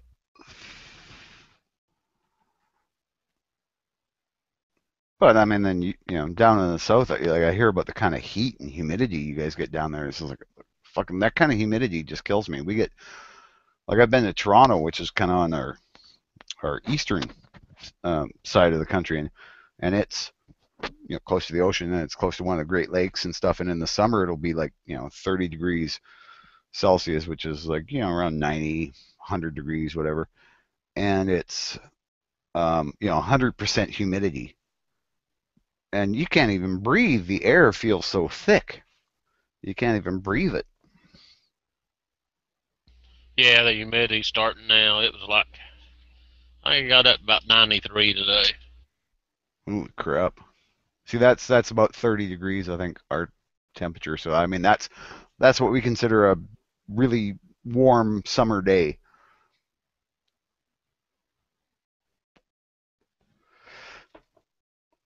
Yeah, it's funny, the difference is like just in this one continent we live in, it goes from being Arctic all the way down to being, tropical. Yeah. It's kind of neat when you think about it.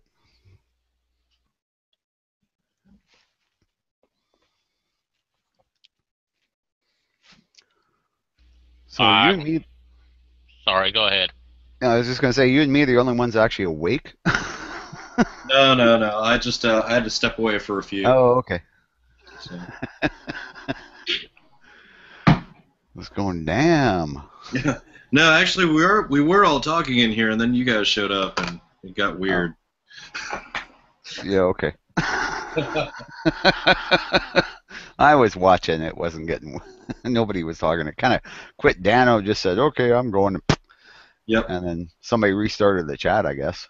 But, yeah. Well, yeah. I just looked down. I realized I was the only one still in here, and like I said, I had to step away for a few. But then I was like, you know what? Let me throw the link out just in case. Yeah. So. Hey, what the hell? Some of us are insomniacs. Oh, there you go. Well, I don't have to work tomorrow for once. Usually I work all week, but well, it's every second week. I have to work one Sunday, right? So then that means I got a day off during the week. So this week it was Tuesday. All right. Actually, it works really nice because then I can go out to the gun range and there's nobody there. Oh yeah, definitely. Yeah, it's kind of nice. Shoot my videos. Don't have to go ask a bunch of people. I'm going to shoot a video. Are you okay with that? Right. Because most of the old farts say, I don't want to be on a video. Like, well, it ain't going to be pointed at you anyway, but Right. asking to be polite. Yeah. See, I haven't brought that up to my local shop yet. I'm not sure if I don't know. I'm not sure how they would perceive it, sort of thing. If I'm like, oh, by the way, guys, I have a YouTube channel, and you know, like, how do you feel about, you know? I don't know. Yeah, it's.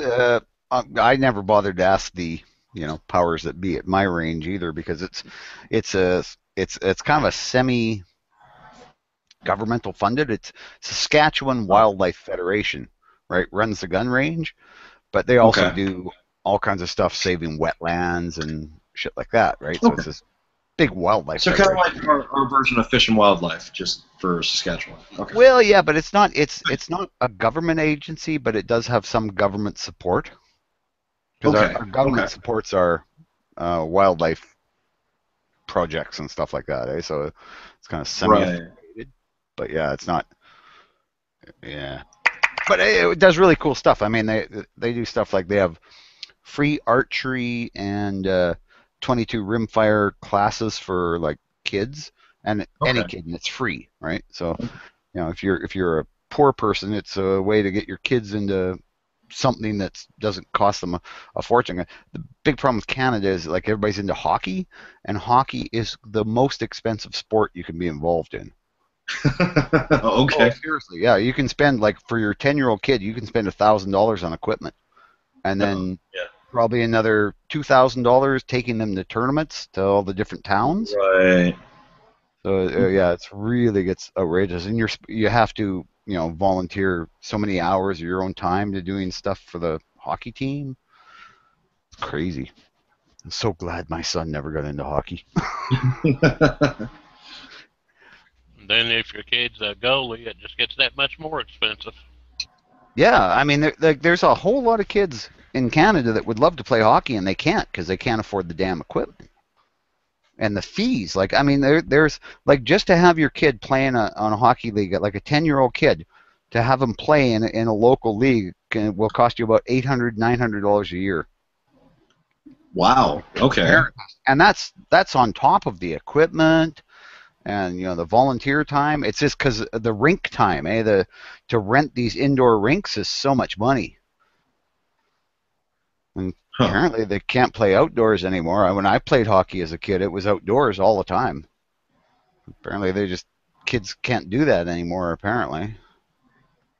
It's bizarre. Because we have lots of outdoor rinks. Like, I mean, I have a skating rink I can go to. It's right across the street from me, in the park. But every winter they flood this, natural hockey arena, hockey rink, and you can go and play hockey and skate, and lights are on all night. So there's people out there at 2 a.m. playing hockey. They're crazy, but Yeah.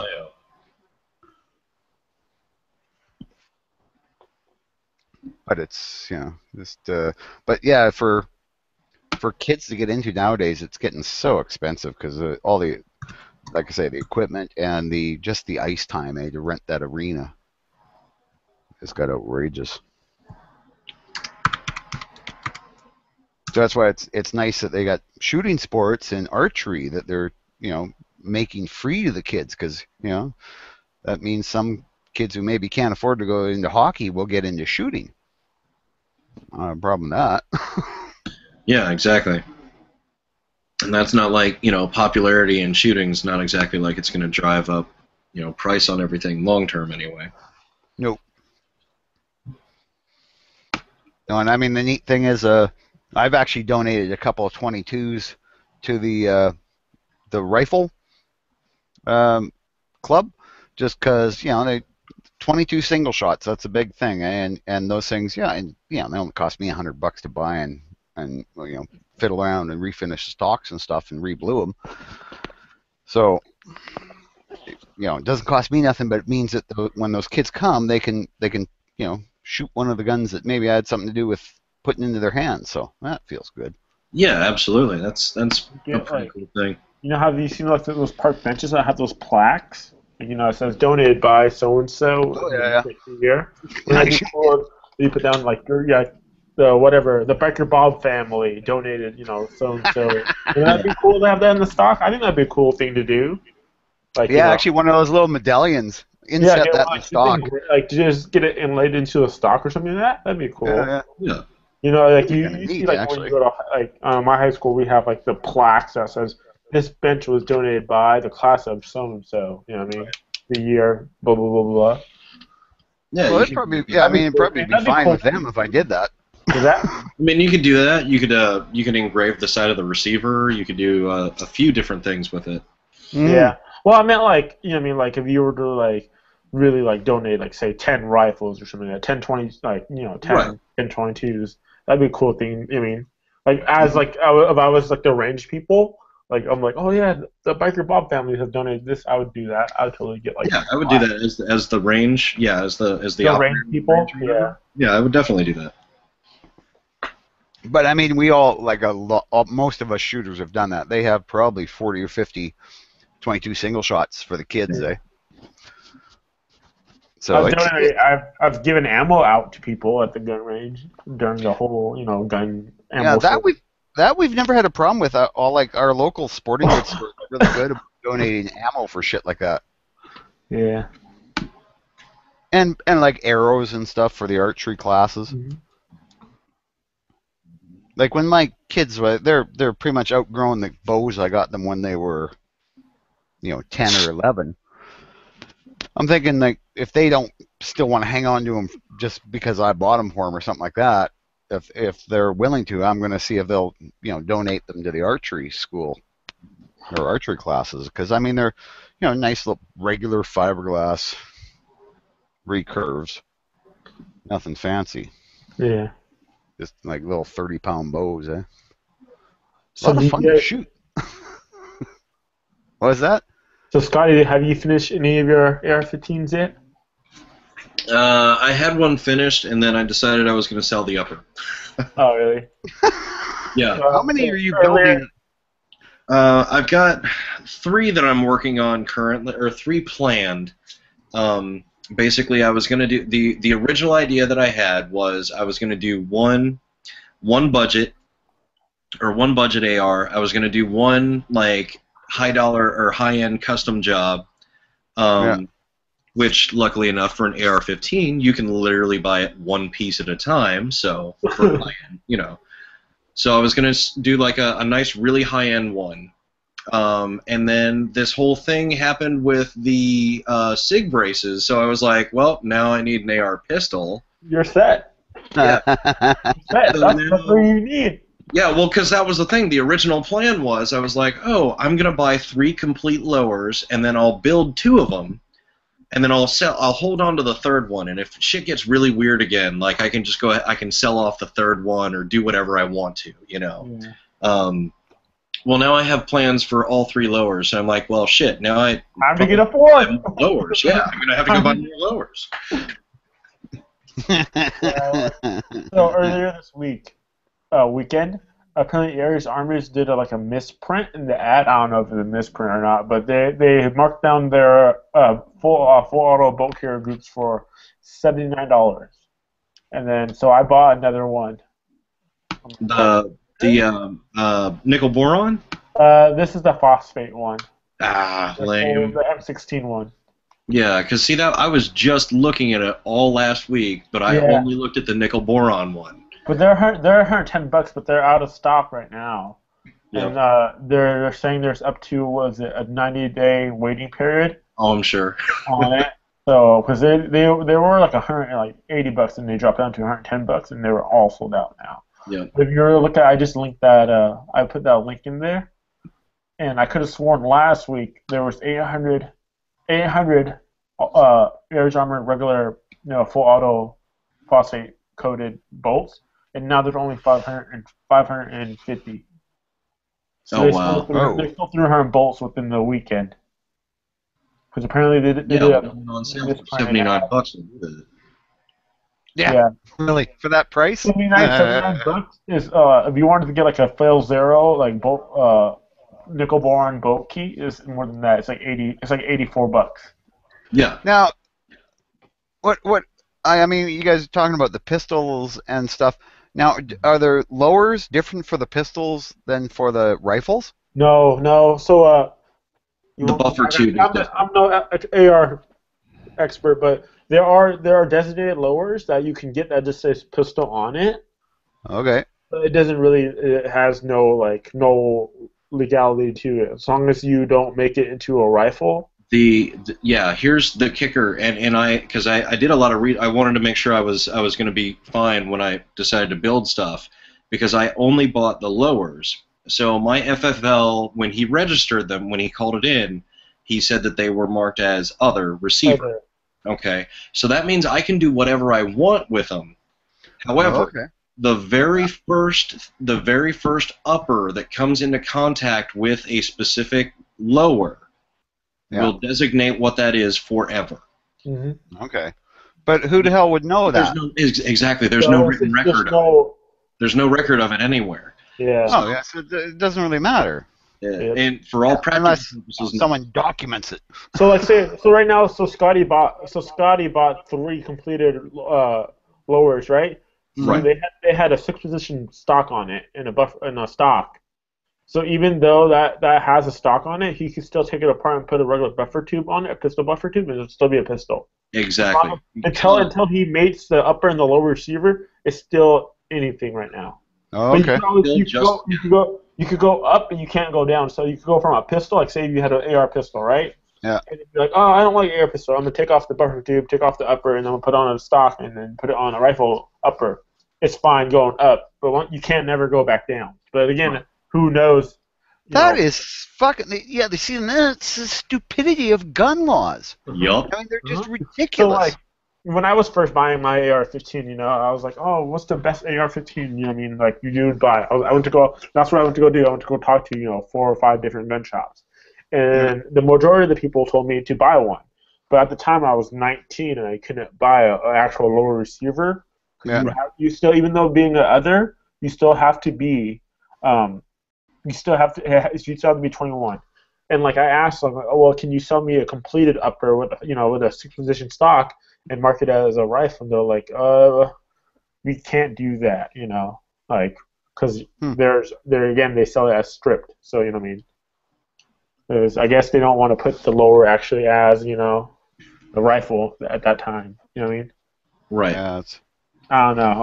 I never researched it after they told me I couldn't do it. I kind of just didn't have the. Yeah, I think that sounds like the FFL was kind of covering his own ass on that one, just in case you should. Just in case you want to make a pistol and you're under 21.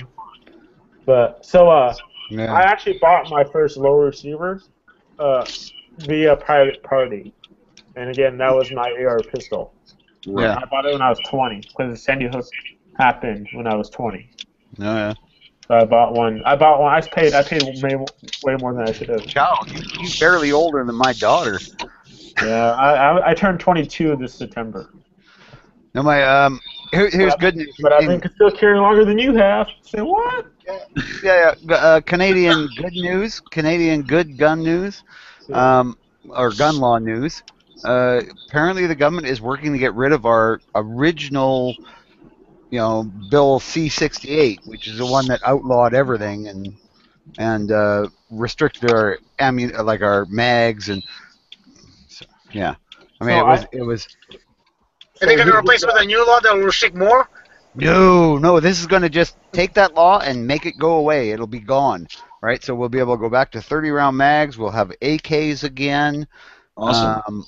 And the RCMP will still beat the shit out of you, just for fun. Well, no, they're always going to do that. I mean. So I've been. The latest bit when some guy killed a priest, then rammed a police car and got in a shootout with the police. Wounded 2 of them, I think, but the one he rammed in his truck, she was pinned in her, and she was in a pickup truck. Our cops drive pickup trucks here, some of them anyway. And yeah, but apparently he killed some priest, and this guy was like 50 years old. Killed a priest, and then went and in a small town, in Alberta, and then went and rammed into a police car. And then there was a shootout, and like people were all over the streets. There's all these videos of it out there. It's just fucking bizarre, man. Wow, And that is. Yeah. I could not see what kind of gun he was using. That was the thing that worried me. Oh God, please don't let it be a VZ. Please don't let it be a VZ. So I've been on our state just was it reinstated that you can build SBRs. But Oh, yeah. like ever since like it was like, oh yeah, so great news, and like tell me about like a week later, like the whole like ATF ruling on like the SIG brace was like, oh, it's Yeah. fine, you know. So now I'm like torn between like I'm totally gonna get an SBR, like SBR my stuff. I'm like, oh, I could easily spend $70 less, get it instantly, and totally put it on my AR-15 that day. But it's not a good stock. It's not a nice solid stock. It's enough though. I'm not gonna lie, I have that thicker. My buffer tube is a little thicker because it's that Rock River fluted one, so it looks kind of cool. It's looking kind of cool. That's shorter than that, and it doesn't mind. You know what I mean? Like, Well, with the ARs it'd be fine. With the AKs, I can see it being a problem. yeah. But like for me, like I used to order my buffer tubes anyways. I'm totally gonna meet you, Chris. You're really loud. But I'm just really looking forward to being able to buy an AK. Mm-hmm. I mean, ARs, yeah, it'd be nice to be able to get them that aren't, restricted into being a range rifle or a range gun. Mm-hmm. But it also takes away our barrel restrictions. It takes away our full auto restrictions. Yeah, rivet. How about rivets? Do you still have to have the riveted mags? No, that'll be gone. That was part of that gun law. So yeah, you'll be able to get collector's permits again. So you can buy full auto. If you're a collector here, which the permit costs about $20 more than a regular, gun license or, possession acquisition license, and you can have full autos. Is anyone in the chats? Like I haven't had my chat move in a while. I haven't even looked at it, to be honest. No, not that I see. Yeah. I mean, there's people out there, but like nobody's chatting. I don't know. Maybe they're just. Yeah. I don't know. Hey, so you guys gonna have better gun laws? You guys gonna have better gun laws than the way US better recent? gun. What's that? No, we'll never get the carry laws. I don't think we'll ever see the ability to carry a gun unless you're hunting. It can come back. I mean, without the Bill C-68, we actually can carry a handgun when we're hunting. So if we're out in the bush, yeah, we can have a gun strap, handgun, and use it for hunting or just for self-defense or whatever when we're in a hunting area or out of the towns, right? Yeah. Same You here. won't ever be able to carry in in cities. Washington State. That's way in the Washington 1890s. State, if you're under the age of 21, but if you have a legal, valid hunting license or trapping license, it depends on what you do, but you can carry a handgun on you, but you can't carry it concealed, so you have to open carry it too. Yeah, which I've never seen a problem with open carrying. I know there's some people say tactically it's not as good, but on the other hand, it's like, yeah, but I still got a fucking gun. It's deterrent. I opened. I'm not gonna lie. The other day I was open carrying. Was it on Mother's Day? I went to go buy some like hot wings, and she's like, "Let's make some hot wings for Mother's Day." So I don't know. I was opening carrying because I was just like in and out, like going in there, and I had my Shogun, so I had my RTF2, my Fishgill Glock, and my cool 511 thumb drive holster with the shirt guard and everything. And I'm not gonna lie, there was a really long line, and guess who got service first with the new cashier? I did. I don't know if they were trying to get me out quicker or. Probably. Yeah. He never once mentioned my gun on me. You know what I mean? Like, he was like, oh, I hope the next. They might not have been. Like it might be one of those things where they're like, we're not even going to call attention to it. We're just going to get you out before you cause an issue. I don't know. Yeah. Or it might have been like, a lot of people who open carry, Luke especially has said this. People don't even fucking notice. Yeah, well, I do. Like, I was wearing dark blue jeans and a dark, like a Columbia black jacket. So like sometimes you really don't like you can barely even tell I have it on me because I have a black holster with a black gun. You know? Yeah. Yeah, and the jacket's covering up the top part of the gun, so Yeah. yeah. Well, but I still say like people just wouldn't fucking notice. I'm willing to bet I could wander around here wearing a gun and people would just assume I was a cop. I do the whole scan, so like now, like since I carry it, like I'm like, oh man, is that some guy's gun or is that just his puppy? Love handles. Like I do check around.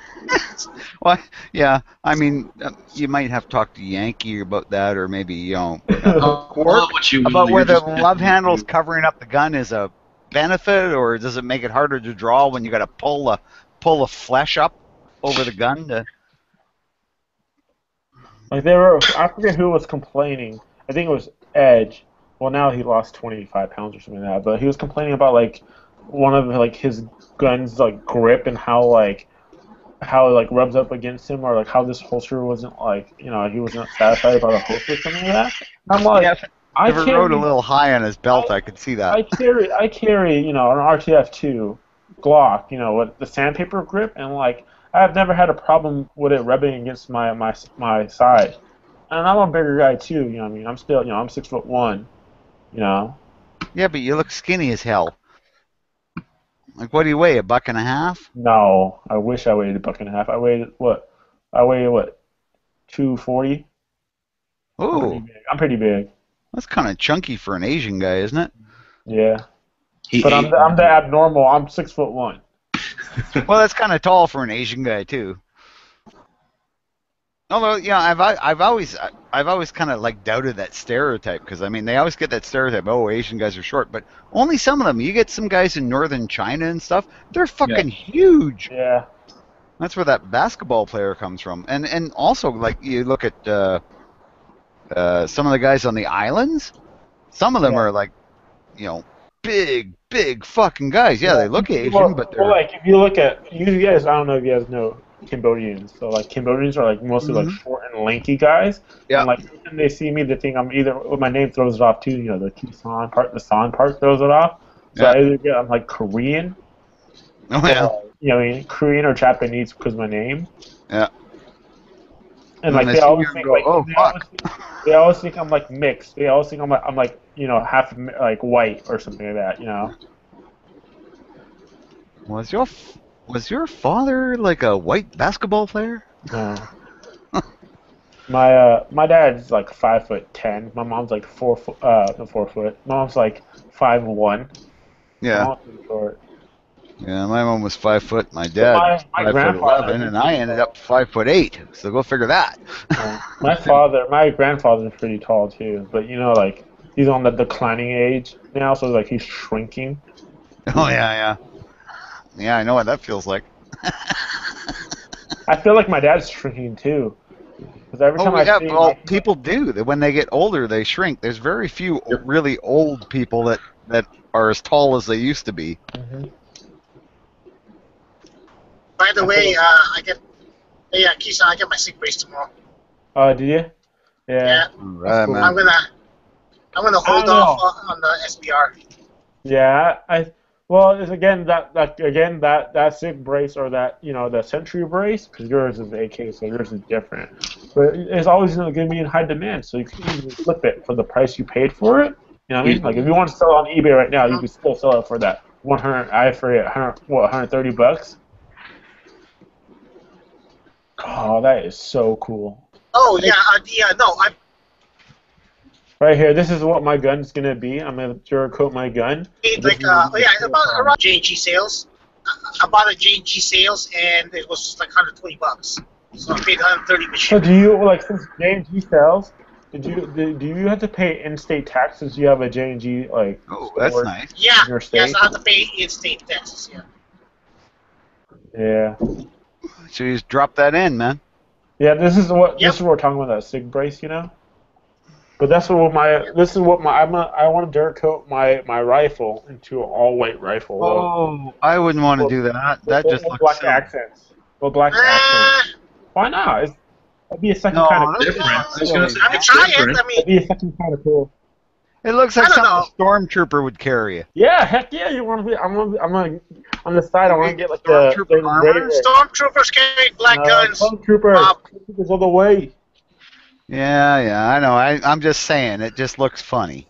Yeah, no, it's definitely got a little Star Wars stormtrooper-y thing going on, but at the same time, like, I mean, it's different. Yeah. Stormtroopers have black guns. I know. So, Chris, did you ever get a chest rig? I'm about to. Actually, I get 2 pieces tonight. I'm still waiting on the battle belt. Still waiting on the battle belt. It's a battle belt, not a chest rig. Yeah, I just bought a chest rig. It's called a versatile chest rig. It fits AKAR M14 VZ58, so that's why I bought it. Fits my VZ, right? Yeah. Yeah, nice. $30. $30, and it's not bad. I've been playing with it. It's heavy nylon. It's also got 2 other big pouches on the sides behind the magazines, but it holds 8 magazines. Nice. Yeah, so nice. Shit, man. And I think that's something that can be shipped to the States, so it's Canada ammo. It cost you less than that. Because your dollars I bought more. the battle belt. I bought the battle belt for like $10. The mag pouch separate is 15. Yeah. Is 15, and I bought a what do you call this holster, like a holster for the battle belt for 10, 15, around $10, $15. Yeah, so see, and that's the thing is you're gonna set up for your handgun. Yeah, so I need to set up for my handgun too. So, yeah. Right. And I'm gonna get, and then I'm going to get the some mag pouches for the pistol on it. So I want a complete system, basically. Dude, look how like Mad Max this gun looks right here. This shotgun. It's straight up Canadian right here. That gun, I would totally buy one for $500. Oh my. Oh, that's a Grizzly. Isn't that just badass? That is so badass. I wish I could have that. Yeah. But you can get one of those in a semi-automatic too. Oh my goodness. $500. Oh yeah, it's about that much. Made in China, but I mean, they're really good guns. I mean, these are basically the same as the Norenko M14. Yeah, uber reliable. I mean, they're just, the finish is a little bit crude, but I mean, who fucking cares if it goes bang every time you pull the trigger? Right. In worst case, you know what? You strip the finish and refinish it in what you like. Yeah. See, here's the downside. The magazines are going to cost you, I think it's about $30 a piece. Ooh, yeah, that's sucking. But you know what? That's no worse. That's no worse than a Sig. No worse than that. Well, Glocks are about 25 right now. Yeah. So I mean, and this is 12 gauge shotgun rounds in a magazine. Right. Think how like easy you could totally have that as a truck. You know what I mean? Oh, that'd be a good truck. Yeah, a good truck shotgun too. Like I wonder how accurate would you think that would be if that had like slugs? Like, do you think you could reach out to 100 yards? It wouldn't be bad. It'd reach out to 100 yards anyway. Yeah. Well, it doesn't look like it doesn't even have a bead. Oh, it does. Hey, Bob. Yeah. Hey, Bob. Yeah. I'm thinking about getting next year, if Classic Firearms website still has it, a VZ. Oh, really? A VZ 2008. The thing is, the reason why is they have them right now. They have them with 5 mags. So if I can get it, and I don't have to worry about getting mags separately for $530 this year, if I have it this year, then I don't have to worry about getting mags any more mags. So that's it. And then you've got a really good 7.62x3.9 backup to your AK. Or you might find out that might become your primary, and you'll use the AK as a backup. It'll be my backup. No, it'll be my backup because unless accessories become more plentiful for the VZ, it'll be my backup. Wait until you shoot it. I just gotta say, because I've shot both. I mean, it was a while ago I shot AKs, and then I got my VZ. But the difference in the way that gun works and the way it shoots is just night and day. I mean, the VZ is a precision compared. It's just I understand. I understand, but what do they call this? If I can find the Dragunov stuff for the VZ, then I'll definitely get it. It'll be my they make them primary. Yeah, they make them. Yeah, for less, but Good not guy. like $200. they're expensive though. Yeah. Exactly. Yeah. You know what else you can get? Do you have a can link get on that? You can get the wood. You can get wood stocks for them to replace Scott the wants the weird link shit. for the VZ, the 2008 VZ link for that price. Classic Firearms, if you can get it. He's on his phone. I'll find it for you. Oh, okay, cool. Yeah, I Classic knew. Firearms has it for 530 for with 5 mags. Renko mag-fed semi-auto. Nice. Like that's There's just that outrageous, same man. VZ. Was it And nice, 2008 or whatever? like- 58 is going for $1,000 on the Canadian website. Like the 5-round magazines are actually really the practical size for the 12 gauge, right? Because anything bigger than that gets too fucking long. Nope. And drums are like 12 rounds in a drum. The drum that I have on my Sega, I've got two 12-round drums that I was able to get those back when you could still get them for $45. I got those. I grabbed every one I could lay my hands on because I knew they were going to go up. And then my Sega came with a 20-round drum, which is just retarded. But I mean, and that at the time went for $100. I think they're now like $150, $200. Okay, 20-round mag. How big is that though? The drum is huge. But the 12-round mags, I was going to say the 12-round drums. Basically, if you could make a circle with your two hands, put them together. Yeah. It's about that's that not big bad. around. That's decent. I could deal with that. Yeah. Exactly, and that's why I was like, this 20-round drum, this is retarded. And then I went to the store and I saw how small how small the 12-round drum. I was like, that's perfect. I'll take that. Yeah. Well, you know what? I bet once they get rid of that stupid gun law and magazine, because the only reason these are 5-round on the semi-autos, and then we can't get bigger mags, magazine-fed shotguns are limited to 5-round magazines under the stupid P68 gun law, which we're trying to get rid of. And apparently it's a really good deal right now that all the crap's going on in the Ukraine and everything else, because our government's all doing like, we send airplanes, all that kind of crap. But it keeps the press all, that's all that's in the news, right, is that. So the government is quietly going, and we're going to change this law, and we have a majority right now, so we can do it. I mean, the opposition's going to scream and cry, but they're screaming and crying about all this other stuff right now, so that's going to just go under the radar. There's that. Well, that's the hope. The link I just posted has the side folding wire. Yeah, it's got a side folder wire on it. I don't know how I feel about that, but yeah, you know what? Awesome price. You know what you can get though with the and who is it? Mac from military arms channel. Mm-hmm. He actually did a review on one of these, and it wasn't bad. He said it wasn't that bad for a wire stock. Now, what you can get from there's a company in Israel that sells a whole whack of accessories for VZs.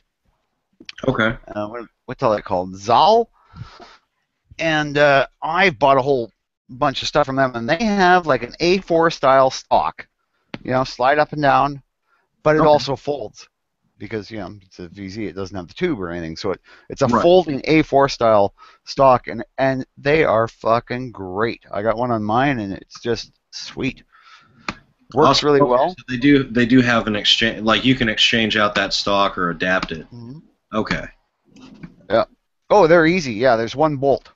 Okay, Change cool. that with one bolt. Yeah. Okay, see, I was thinking that might be like an AK where you're stuck with it. Trunnion? Oh, no. You can change that easily. It's one bolt. Okay, cool. Well, if that's the case, yeah, I might have to look into that. Yeah. And you ever see Artisan Tony's? He did that AR-15. He put wood furniture on it. Yeah. Gorgeous wood furniture. I emailed them about a year ago about, do you do furniture for a VZ? And honest to God, about 8-9 months later, the company emailed me back, sorry for the delay, it's just been crazy with all the shit going on, because I guess a lot of people were buying furniture from them because of the whole AR craze. And they said, yes, we do, and they sent me the link and everything, and I went, oh. but it's fucking expensive. Yeah, I Like think Tony I must feel have like, some money. well, he has his own company. You could see him like building houses. as Well, yeah, but I mean, lots of people I know have their own company but don't have a lot of money because, Yeah. Right. you know, Well, depends he on what kind sold, of company you he are. sold that gun during the gun scare and made profit off of it. Oh yeah. Well, you know what? Good for him. I mean, really, he did a nice. That gun came out really nice. I mean, I love wood. I love the wood on that AR platform because the first one I had a lot of experience with. My brother bought an AR-10, and it was one of the original Armalite ones. And apparently, the plastic on it was crap. This is what he told me later when I was talking to him about. And it was replaced with wood furniture before he ever got it. But it had wood furniture on it. And I was just like, fuck! It looks so badass with wood on an AR style gun, but it was 308. Fuck, Right. was that thing fun to shoot? It didn't recoil like anything. Sure, yeah, The the wood recoil was just a helps. nice push Mm-hmm. instead of what I was used to shooting 308s and 30-06s, which was just like bang, eh? And it was my favorite freaking gun. He'd never sell it to me, bastard. Yeah, brothers, eh? What are you gonna do? That's actually really cheap. Oh, that rig? Yeah, for $30. That's isn't that the versatile mount rig you got? Yep. Yeah, that's when I bought it. I mean, hell. And it's decent nylon. I bought it thinking, okay, it's gonna be crap, right? But it's it's a chest rig, eh? And then I got it and I went, son of a bitch, this isn't bad. It's like a really, maybe a $90 or $100 backpack. That's what the nylon feels like. Okay. For thickness. And the Velcro patches are really nice. They're really hefty. Look pretty decent. It's Yeah. cheaper than buying. Well, Who makes it? It doesn't even say. It's called Versatile And it's out of chest stock. rig. So It looks just almost exactly like the Condor and the like UTG and NC Star and stuff like that. it could be, yeah. Yeah. I mean, it's got.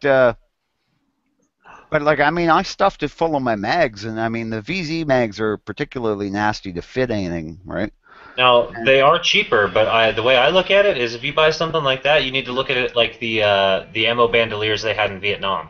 They were super just thin canvas, and they weren't meant to go through the war. They were meant to carry your ammo while you had those clips. I mean, Yep. Yeah. Oh yeah. that's what I did. That's how I carry. That's how I carry my my ammo. I store half of my ammo right there. Look at this wood stock right here, AR-15. Nice. But it says it's a 458. So calm. That's got a little more oomph to it. Yep. Look at those bullets. Where do you put the rails? Some of us don't like rails, Chris. Chris, I know. you got this wood stock. I will go to your house. And actually, you could put the rails on. Just use a wood screw, a short one. I will. If you got this Woodstock black, I would go there down to Arizona, get a pillowcase full of bar soap, and beat you with it. Dude, did you just communicate a threat over the internet? Yeah, if you were to die just black, It had something to do with using bar soap, so I mean, it sounded kind of creepy. He just communicated a threat over the internet. Oh my goodness. Yeah, you know what? That would heat up. There's no vents. You got to have vents in those. They do. If you look at the top, they have vents on the top portion. Oh, okay. He's a 10th on Black Belt Dungeon Master. Yeah. Hang on, I gotta get another beer if I'm gonna keep going. I need to go with some. I ran out of Blue Moon. I need more Blue Moon. I've been drinking Blue Moon lately. Good stuff. I get a headache from wheat beer.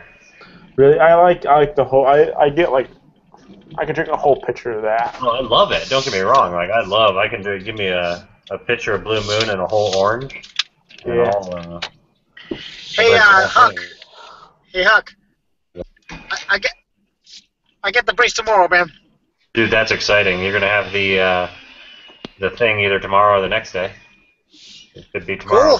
Cool. Yeah, I'm getting my rig right now. I'm going to the mail right now. I'm gonna get the parts of the rig I'm assemble.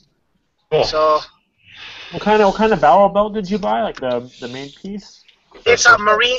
Yeah, it's a surplus battle belt. It's a Coyote E10 battle belt with what do you call it? It's from I forgot the webpage, but it's from a surplus page. It's $10. It's a U.S. surplus.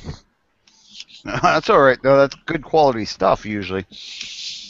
Yeah, it'll be better than your $10 like civilian market stuff. I have I'm not gonna lie. I bought when I first got my AK. I'm like, oh, I'm gonna get a vest. I bought one of those NC Star tactical like airsoft vests. Yep. And like, oh man. That's the sad part is that those aren't even airsoft. They consider themselves a tactical company. I know. Yeah.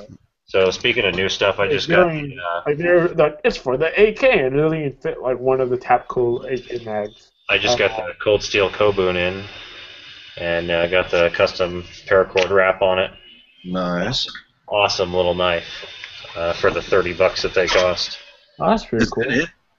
Yep, this is it. I've been doing some cutting with it. It's a rubber like Kraton wrap with a rubber guard, but I wrapped it in paracord to give a little more bulk. It's super thin handle. Oh, that's cool. And a really nice little Kydex sheath with a belt clip, and I threw a little extra paracord on it for shits and giggles. But awesome. Cold Steel Kobun for $30, man. It's a killer knife. That's what I was surprised about. Like I figured that was the knife, but I was like, that's it, $30 for that. Yeah, that's nice. They're between 30 and 40. I mean, realistically, that's where you find them, and they're like one of the best knives I've seen for that money. Oh yeah. By the way, Huck, I never did thank you. I got those bullets of yours. Those are beautiful, man. Awesome, cool. Glad you like them. What calibers did I send you?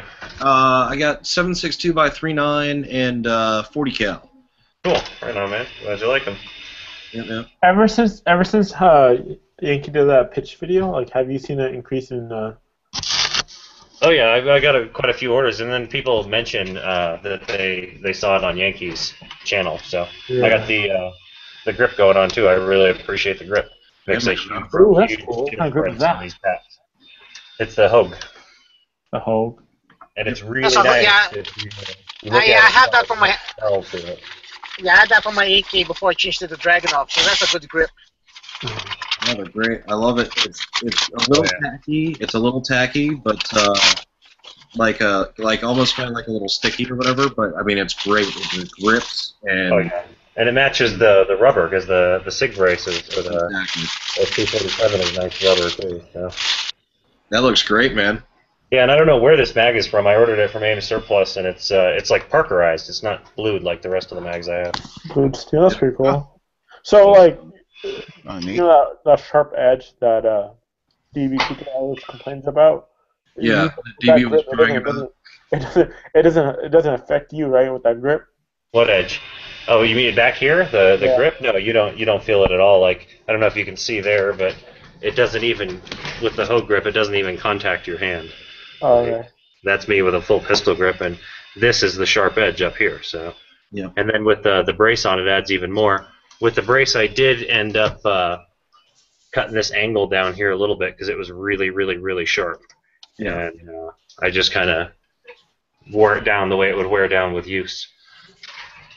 And but yeah, other than that, I love this setup. It's awesome little braced pistol. Yep. And I think you're gonna like it too, Chris. You still have a regular wood stock? Yeah, you still have the regular wood. No. Yeah, oh yeah. I haven't. Until I can find a plastic one that fits and doesn't have any rails on it, that will be what I have. Get that Hogue overmold one that G-Webs was talking about how he likes. Yeah, but it doesn't fit this. Does it not? No, the Yugos have a really weird mounting system on the front apparently. There's that one guy. There's a guy who took the 870 shotgun form and like customized it and put it onto a MPAP. Nice. Yeah, I could definitely like I don't remember who it was, but on YouTube somebody did a Galil plastic front handguard and just dremeled it till it fit. But I'd rather have something that just I mean, just I don't want to deal with buying it. And then I picked up, I think it was like $6. I picked up this Alice backpack strap, and it's a killer 2-point sling.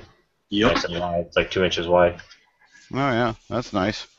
Don't you also have that single point in between? Oh, I got all kinds of slings too. I got a Tupperware that's like bigger than milk crate, full of different straps and slings and. No, I meant on your MPAP don't you also have like the Echo 39 like sling attachment?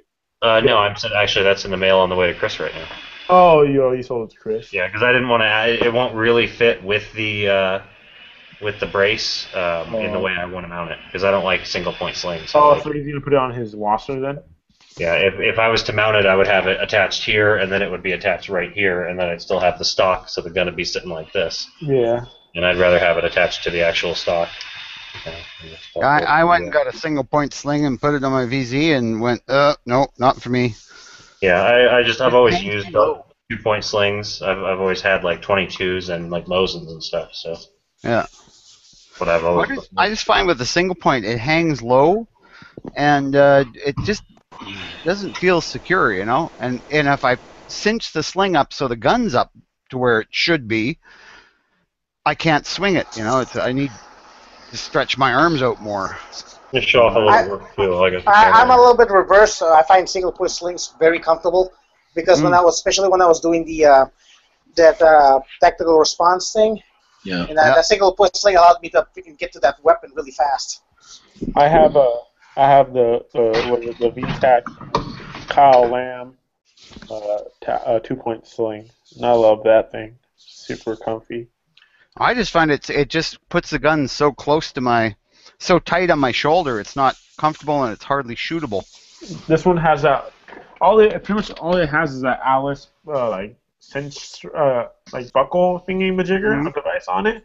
So you can it's readjustable, so like you could easily say if you were to do a running gun, you could cinch it all the way up close to your body when you're running, and then you could loosen it up so you could actually shoulder. Yeah, that would work. Yeah, because that's one thing I love about it. I mean, and again, it's oldie green, so that's pretty cool. Was that a pommel? No, it's just a little keychain. Oh, that's pretty cool. 2 foxes. Doing a whole bunch of little coyotes or wolves or whatever you want to call them. An elk and an eagle. I'm just doing a bunch of little keychains right now. My sander just went out, so I can't make knives right now. A little horse.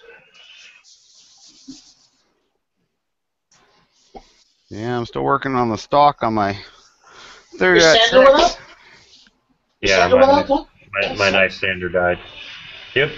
It's a cheap tool, but... And I still got this one. This one's on eBay still. Haven't had any real nibbles at it yet. The Punisher one. Hey, Bob. Yeah. You work with wood, right? Yep. Yeah, he does. What kind of wood you talking about? Good guy. Yeah, I work in a lumber yard. Yep. What is the best way to, say I have like a 2-3 inch, thick wood? What is the best way to cut a hole in it? I'm not talking about like a regular, like a circular hole. I'm talking about like a shaped hole, like draw a shape in it and then cut it. Plunge cut. Yeah. You can use a Dremel. 2 or 3 inch. 2 or 3 inches deep. You got to go. Yeah. Yeah. Okay, 2 or 3 inches deep. And how big's the hole got to be around? It's gotta be. It's gotta be like, say for example, you know what a Dragunov stock looks like, right? Yeah. I want to cut. I want to shape a Dragunov stock but I need to drill in to get in the middle of it. So that's how big. Oh, so you're gonna have to put a hole through the wood. Yes. You want a really clean hole. You use a Forstner bit on your drill bit. That will get you the round hole to start with. And then if you need to shape it, I would use actually a chisel, a really good quality chisel, wood chisel, and you can just peel like tiny layers of wood off to shape it. Ugh, that's gonna take hours. You can use a Dremel too, but I mean it's cruder. Well, here's the thing. How about this? Reciprocate. Put a starter hole in a reciprocating saw. It's going to be rough, really rough. I mean Well, I'm going to shape it later on. It's like I need to get the hole. Leave yourself lots of wood to shape, and you'd still be better to do round holes and then clean them out with a wood chisel, like a good wood chisel that's really sharp, and then finish it maybe with a Dremel and a little grinder on the end of the Dremel. Okay. Who's saying Yeah, that? it's always easier and better to drill holes. It puts less stress on the wood. So you drill holes, and then if you want, use your your jigsaw to join the holes, but drill holes first. It's Oh yeah, I just know. I'm gonna do, yeah. I'm gonna do the I'm gonna do what do you call this? I'm gonna plunge cut it in a few places, Yeah. with a drill, Yeah. and then use that. So. But Okay. yeah, don't use just a regular drill bit. Use a Forstner bit. It's called. And Is it like a cutting bit? yeah, it's almost like instead of being like a drill bit, it's got a cutting tip on it, and it's kind of cup shaped on the end of your shaft. Oh, I know that. It's Yeah, like is it like a cup, right? It's like what we used to draw, like cut no, the circular holes. not like a hole saw. It's different than a hole saw. The Forstner bit actually has a cutting edge all the way along. So instead of just cutting around and leaving a plug of wood, it actually cuts all that wood out all the way through. It puts less stress on the wood, so you keep more strength. Okay. Yeah. Hold on. Are you talking about like it's like a blade bit in the front, right? It's not like a drill bit. No, it's in between the two. All you got to do is you go to a lumber yard or somewhere that sells tools and say you need a Forstner bit in whatever, one size smaller than the width of the hole you're going to cut. But a Forstner bit it's different. It's hard to even describe. I mean, it's like the cutting. I know which one you're saying when you say the cup. That's a hole saw. So it's kind of the same diameter as that, but instead of being hollow, it's actually solid on the end of the shaft, and it's got a cutting bit, like two sharp cutting starting bits, teeth, and then in the middle, from the teeth, a little kind of cutting edge continues long. Are you home, It actually Chris? cuts the wood out all the way through. Here's a link if you're home, Chris. Could you somebody post a link, please, on the chat? Yeah, that's a Forstner bit. Yeah. No, on the chat, so I can. I'm at home right now. I need to get onto my computer. Somebody post a link to the chat, please. Oh, okay, yeah. Oh, into external, yeah. Good idea.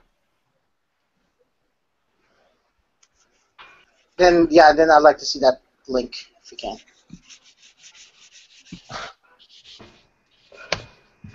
Thank you, Buck. So there's Yes. that link. That is a Forstner bit. And then I'm cutting off here. Give me a second.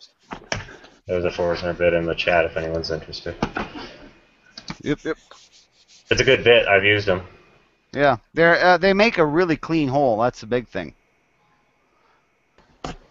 A lot better than a hole saw. Hole saws are good if you're going through like panels, like plywood or something like that. They work good for that. But they're not good if you're like going through a fairly thick chunk of wood. Well, yeah, and then you have no way to cut the plug once you're there. Right. Yeah. Okay. What's the link to Forstner bit it just goes through that, and it's like I say. I mean, it's such a clean hole. I use it for stuff. It's not even it's not even necessary for. I just use it because I like it. I like the way it cuts better. Fair enough. Oh, I see. Okay. It's really good for plywood. Like Forstner bits work good for plywood in that they don't splinter as much as any other regular plunge drill bit will. Well, yeah. Again, it's not going to splinter, and it's gonna actually cut a plug rather than cutting a plug the way the hole saw. Saws, yeah. I need what do they call this? I'm gonna make I'm gonna wanna start making like wood stocks for AKs and stuff like that to start to play with, and maybe one day make it an industry. And basically I need basically cutting to 3 inches. That's the most ideal. Yeah. And a drill press. Spend the money and buy a drill press if you're going to do stuff like that. I work for a drill press. My guy doesn't use a drill press anymore, so I can borrow that. So. Oh, you have access to one? I have access to one, yeah. Oh, okay. Well, good. Yeah. Same thing. Use the drill press if you can. Doing shit with a hand drill is a bitch. I've done it. I know. It's experience. I know, but I'm gonna get. I know where I can borrow my dad's drill press. He doesn't use it for now, so.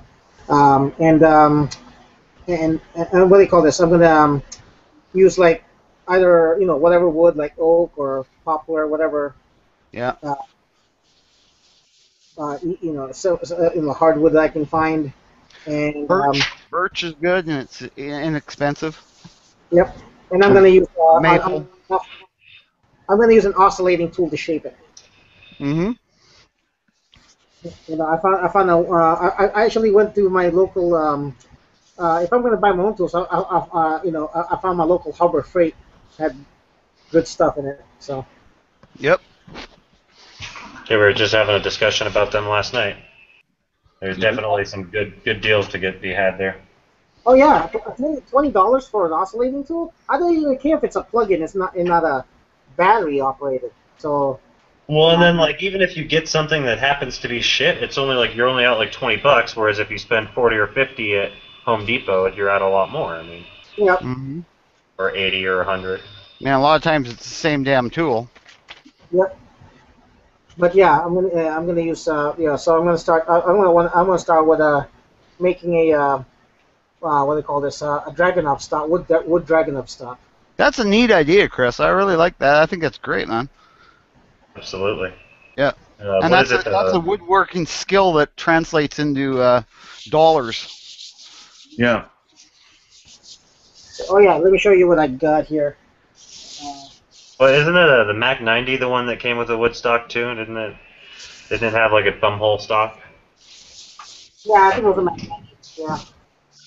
I know one of them did because a buddy bought one, and turned out it was fake. It was not an actual Mac 90. It was something somebody built that was all weird. I didn't turn my light on.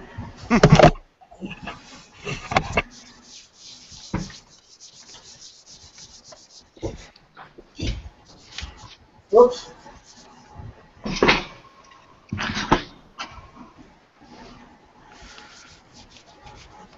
Okay.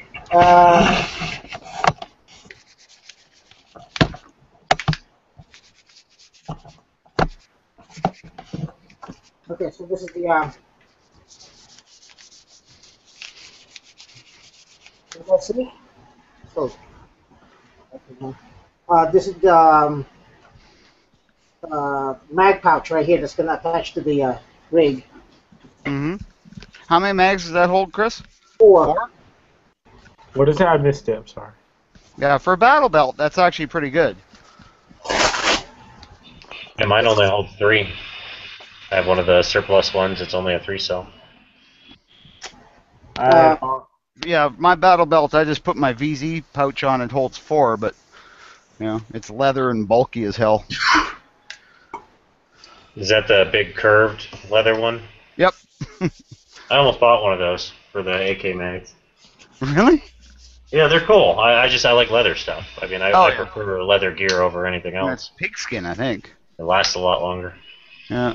Oh, I mean, I like it. Make no mistake. I mean, it's just huge. It is big. Yeah. Yep. That's why I bought the chest rig. That, and I couldn't find another one. I was thinking I could put 2 4-rounders on a battle belt. Well, I like that chest rig you bought. I mean, that's pretty. For its money, it's all right. Yeah. And like I say, I mean, the nylon's pretty heavy. As far as like it's minimalist. I mean, that's what I like about it. There's not a lot of shit going on. There's no like extra pouches. That's pretty much what I'd want. Is just something to hold a couple mags.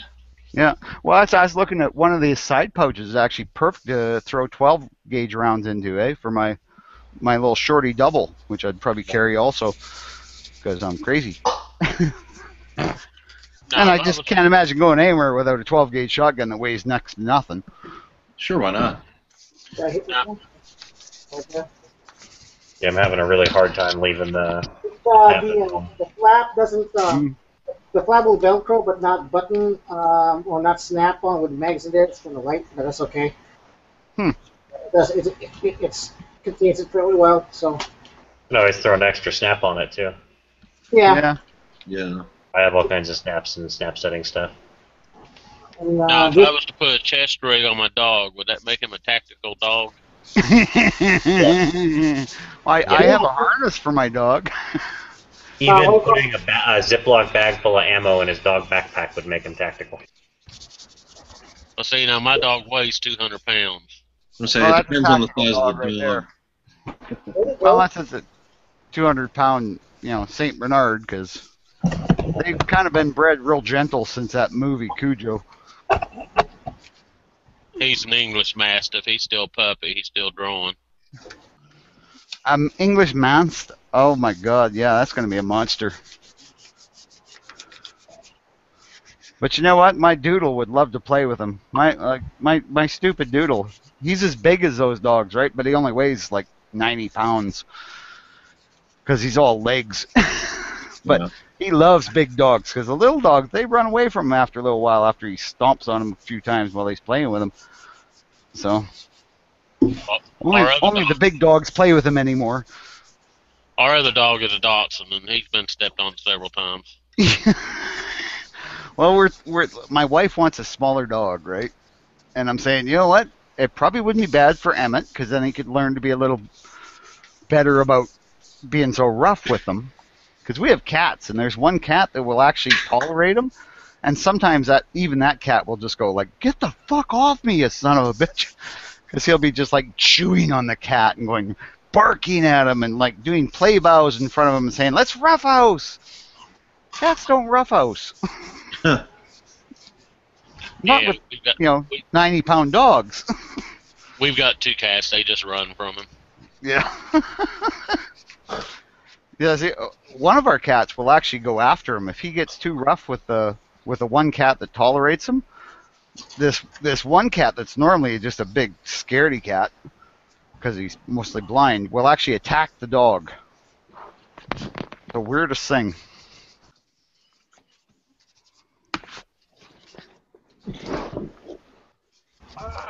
But I mean, we have 3 cats. One cat ignores the dog, one cat hates the dog, and the other cat likes the dog. I mean, the cat that likes him, he'll go up to him and rub on his legs and nuzzle his face and do all this shit to, get his attention. And then, of course, he'll get, "Oh, you want to play?" So he'll start chewing on the cat. The other item right here, this is the holster. Oh, yeah, that's going to be cool. Yep, I'm gonna still use my what do they call this? My P85 in that class. So it's gonna be my all-around gun anyway. So it's my toughest gun I have. So. Oh, that is a nice looking gun. Huh? That's a nice looking gun. Yep. And it's all steel. Yeah, they're good guns. They're very good guns.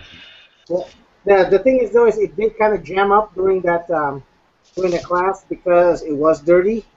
And I didn't grease it, so next time I learn my lesson, I'm going to use some lithium grease on this thing. Oh, and clean it.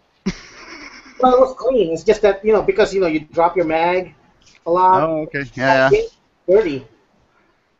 So, I don't know. Has anybody else has anybody else tried graphite on their guns instead of a lubricant? Because graphite's dry, right?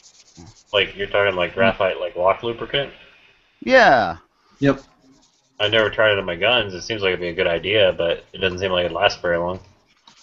No, but I mean, It was something that we would use in the military because you're not allowed to alter the fire group at all. So if you had some of our rifles had particularly heavy triggers, and they were throwing people's shot groups off, so you just spray it or basically squeeze a little graphite in there, and it would smooth the trigger up.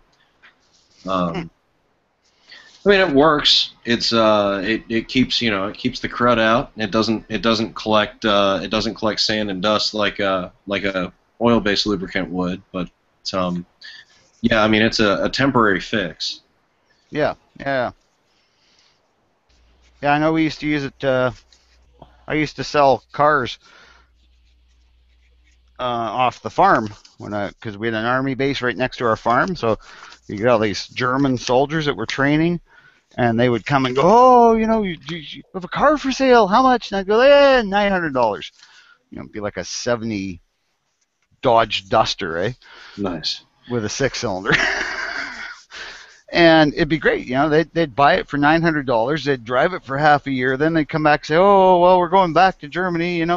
Would you like to buy the car back?" And I'd look at it and go, "Oh, yeah, but you drove it and it's kind of beat up now, and I'll give you $100 for it." And they'd sell it back to me because what was their choice? Right. Yeah. What are they going to do with it? Nothing. And then I'd sell it to the next Germans that came around for $900. It's a good deal. I mean, I had to do maintenance. I mean, like they never would change oil or Right. and there's lots of times they drove them into lakes because they were dumbasses. But it was really funny. Like we had one time a guy and two of his buddies, they came and said, well, we don't want to buy a car because we're only here for a week. We're just on a special course, but we've got the weekend off. We want to go see Niagara Falls. And this, I lived in Manitoba at the time, which was like about a, 20-hour drive to Niagara Falls. And they thought they were going to go there on the weekend. I was like, well, you might make it if you don't stop. But, yeah, no, you really can't rent a car for the weekend and get to Niagara Falls and back. Like, they just had no idea. They'd look on a map and go, well, it doesn't look that far. Right. But this isn't like Europe. You can't drive to another country in 45 minutes. Yeah, it's true. But, yeah, it was really funny how their concept of distances were so different than ours. Yeah. They do Mexico all the time. But, yeah, I made actually some good money off just selling cars to these Germans off the army base. And I mean, I'm sure it was good for them. I mean, how many Germans get a chance to drive? Like, I mean, these were always my cars that I'd just gotten tired of or bought another one. So it was like Dusters or Valiant, like two-door Valiants. I had a Charger I sold 4 times. They loved that Charger. And it was like a pig. It was, I think it was, what was that, a 70? Yeah, a 70 Charger, but it was like just stripper, plain Jane, had a 318 two-barrel in it. But they just thought that was the most badass car. I've always had a thing for the Comets and the Dusters and the Chargers and stuff. The Darts. Oh, yeah. Oh, Dodge Darts. I mean, they made some ridiculous cars. They're little tiny two-door that were originally built with a 6-cylinder as an economy car. And eventually they were putting 440s in them. Yep, Like that's the one that my buddy drives right now. I'd say he bought it from my brother. And yeah, awesome cars. Oh, yeah. Because, those motors were so tough, eh? Those things would run forever. If you didn't beat them up too much. But, I mean, if you wanted to beat them up and you started putting your foot in them, holy fuck would they go. I mean, you got, 400 horsepower in a 2,000-pound car. The motorhome I grew up in that we traveled around the country and had a Dodge 440 in it. Yep. 25-foot. Here's a picture. There's anybody that's one of those old, I don't know what you'd call it, but it had the reverse windshield. The windshield actually curved inwards rather than outwards. Oh, for God's sakes, I haven't seen one of those in fucking years. Yeah, it was actually made by Champion, I think. Yeah. They were like a great big giant box on wheels. Yeah, exactly. It's basically a Dodge front end. Yep. Awesome vehicle. I mean, it was essentially a four-wheeler, so yep. Took it all over the place. Well, the funny thing is that they had so much weight. Engine. Yeah. A lot of weight and a big, powerful engine. Yep. Gobs of torque. I mean, those big block Dodges had so much torque. Oh, yeah, we were always passing people going up mountains and never had any trouble. We jumped it, all 4 wheels in the air one time. Hit a train track that came out of nowhere at about 65. Yep. And everybody's just all relaxed, and all of a sudden, like, whoa, I'm on the ceiling. Yep, a couple moments like that. One of them with a telephone pole-sized alligator ran out in the middle of the road. Oh, nice. Couple bears. That'll give you a bounce. Yeah. I remember when we used to go camping, we had a truck camper, and my sister and I would be in the top bunk looking out the windows of the truck camper, right? So we were over the top of the cab of the truck, looking out the windows. And this is only years later, I thought to myself, my God, if the old man had hit anything. Yep. I used to sleep in one of those. Projectiles at 14 feet in the air. Yep.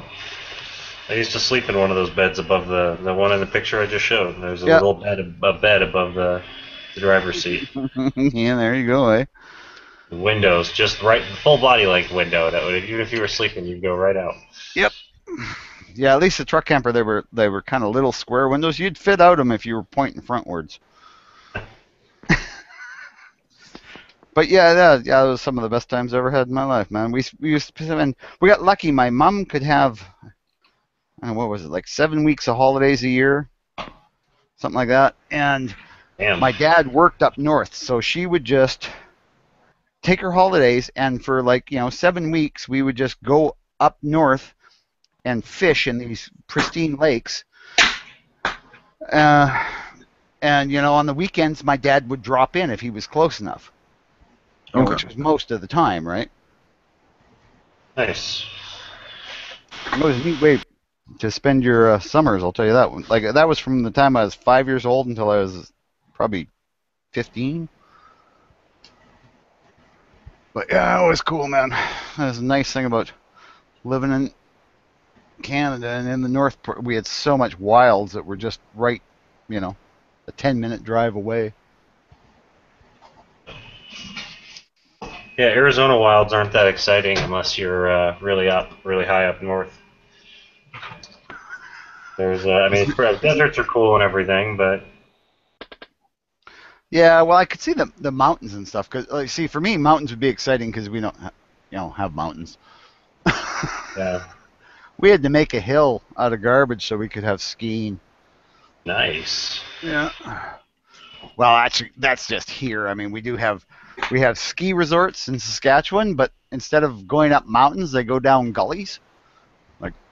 Okay. We have giant gullies here that are maybe 700 feet deep.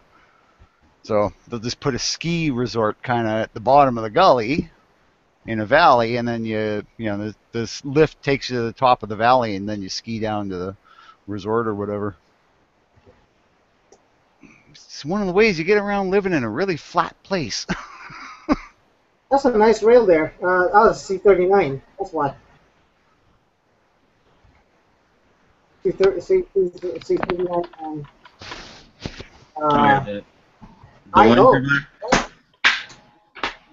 It looks like a C39. Never mind. It's inner ordnance. I'm looking at the slick. It's inner ordnance. No, it's supposed to be a modded RPK. Really? Yeah. Okay. The sight system looks like a C9. C9. Is it C9 or C39? I forgot what it's called, but yeah, the one that from Century Arms. Yeah. Mm-hmm. But yeah, it dawns on me after all this OPAP fiasco or whatever. I was like, why not just? And I get it. It's kind of like it's kind of like super hot rodding out like a classic Mustang. You just kind of don't do it, but at the same time, if you did, it's still pretty damn cool anyway. Like, why not just grab an RPK and go ahead and have a gunsmith cut it down to basically be an OPAP? Yeah, because you're basically demilitarizing yeah, a military rifle right there. It's left-hand configuration now. Oh. Can't wait until we can get AKs here, man. That's pissing me off. Well, I thought the VZ was so much superior. It is, but I mean, the AK would be a way better backup to the VZ than the SKS. I mean, I like the SKS, don't get me wrong, but it's a little heavy. And the AK just looks more badass. I gotta admit. Plus, it's got all the fucking accessories, and they're way cheaper than the VZs. Yeah. Oh yeah, which one? The accessories are for AKs. Yeah, the accessories are definitely plentiful and cheaper. One of the things I'm looking forward to when I come down there to retire for the winters. Get myself a storage locker and keep some specials in there when I'm not there. Yep. I could leave them at Chris's, but I just know he'd touch them and shoot them and things, and well, that would just be too creepy. Just fucking with you, Chris. I wouldn't have a problem with leaving guns with you. I gotta get a whole new safe. So. Oh yes. If you left them with me, I would just integrate them into my systems. It's true. Well, you weren't using Well, as long as you gave them back when I was down there. Well, yeah. Well, I mean, I just figure if they're here, I have to use them if the zombies come, so I might as well just have them ready. Yeah, exactly. And plus, it is a good idea to exercise them once in a while just to make sure they're. I'm saying, gotta make sure. They get hungry, they like to be fed. Yeah, that's right. My motion's starving to death right now. That's the one gun I haven't touched in a while. Because of this stupid freaking run on 54 hours. Okay, Bob, right there, that's what I'm talking about. VZ 2008.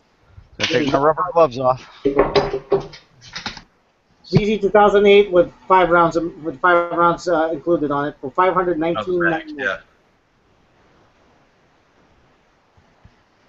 So. Oh yeah, I mean that's nice. I would buy it because, like I say, I mean for, I think about $59 you can get an A4 style that also folds for them.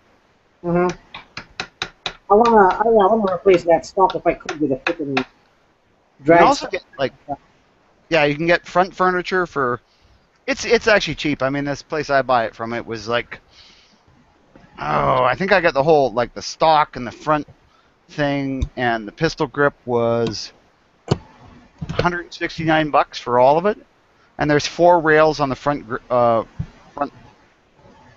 whatever you if you want to put 4 on, or there's 2 that are permanent and 2 you can move around and stuff.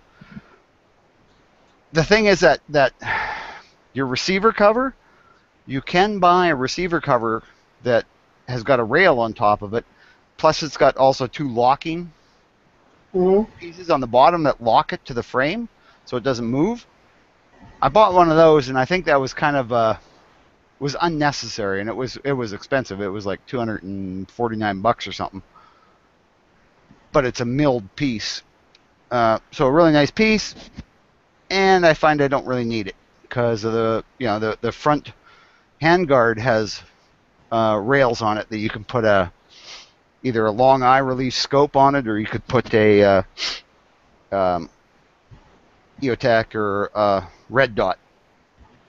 Whereas you put anything like a scope on the back rail or on the back receiver cover, the rounds impact the scope when you fire it, so it beats the crap out of the scope.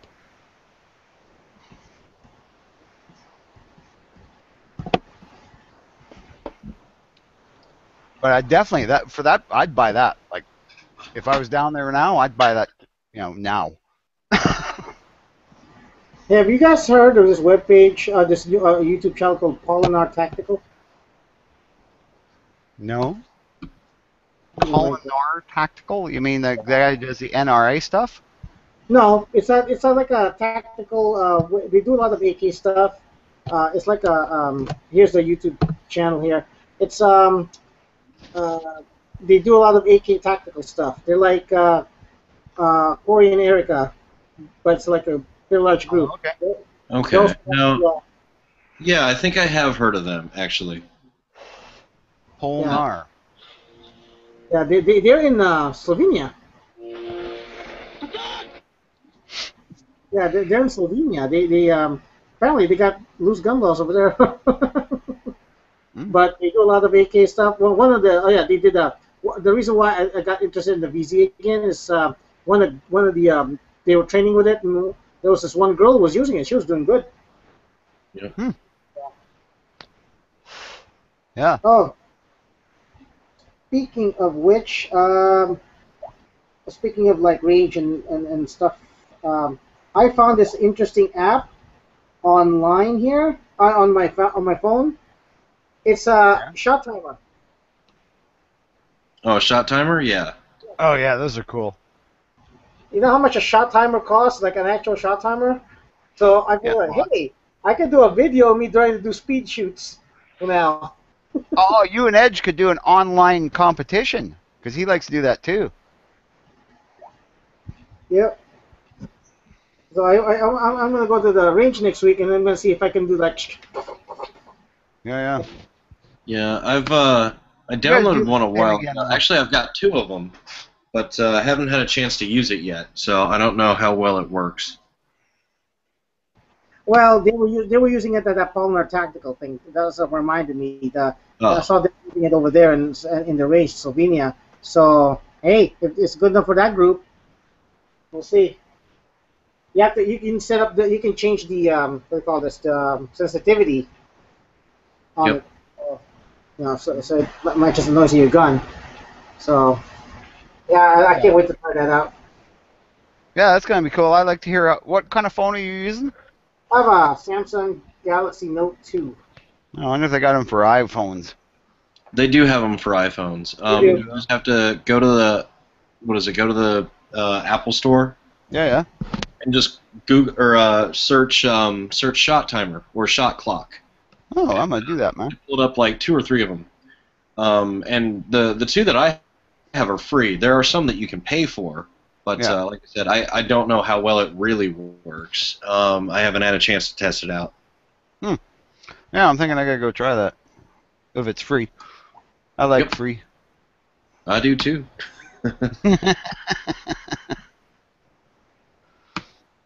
The shot clock. Shot clock 24 free. This one. Let's see. Oh no, that's a cheap thing. But shot timer is the only one in here on the Androids. It's the IPSC shot timer.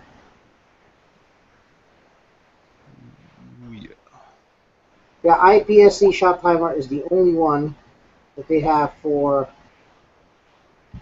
Android. So let me see if there's anything else.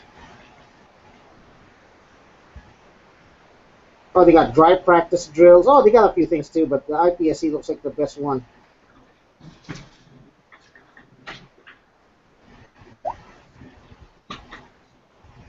I'm gonna see if I can try to imitate Michalek. Yeah, right. Good luck. Yeah. It's like picking, speed shoot a freaking 50 caliber bullet. And everybody says he didn't start shooting until he was in his 40s or something. And I'm just like, holy crap! Can you imagine if he had started when he was younger? Oh yeah. Wait, he didn't even start that until... Okay. Wow. I didn't know that. Yeah. Well, that's what I've heard now. What If it's true, that's fucking amazing. That's called an undiscovered talent. You know what I mean? Yeah, I suppose. Yeah. Yeah. So he had a talent. He had the talent to. He didn't realize he had the talent to do that. I remember he's the one who broke the original 1930s record for speed shooting. Really? Yeah. Well, because the thing is, yeah, back in the 20s and 30s, shooting was a really respected, really well attended sport, right? I mean, it was the Bisbee shoots, right? They had the Bisbee shoots that were international shoots, right, for long range shooting. And something just happened. Just all of a sudden, I think it was the wars probably, and people just didn't want to deal with guns anymore. The 50s and 60s, they were like these legendary shooters. The trick shooters too. So yeah, but I mean, in the 30s and 40s. Yeah, but I mean, they were at that point they were a dying breed. I mean, it wasn't it was Elmer Keith, the guy who invented the .44 Magnum, right? He was in a gunfight at 15. Because somebody was robbing a local store or something.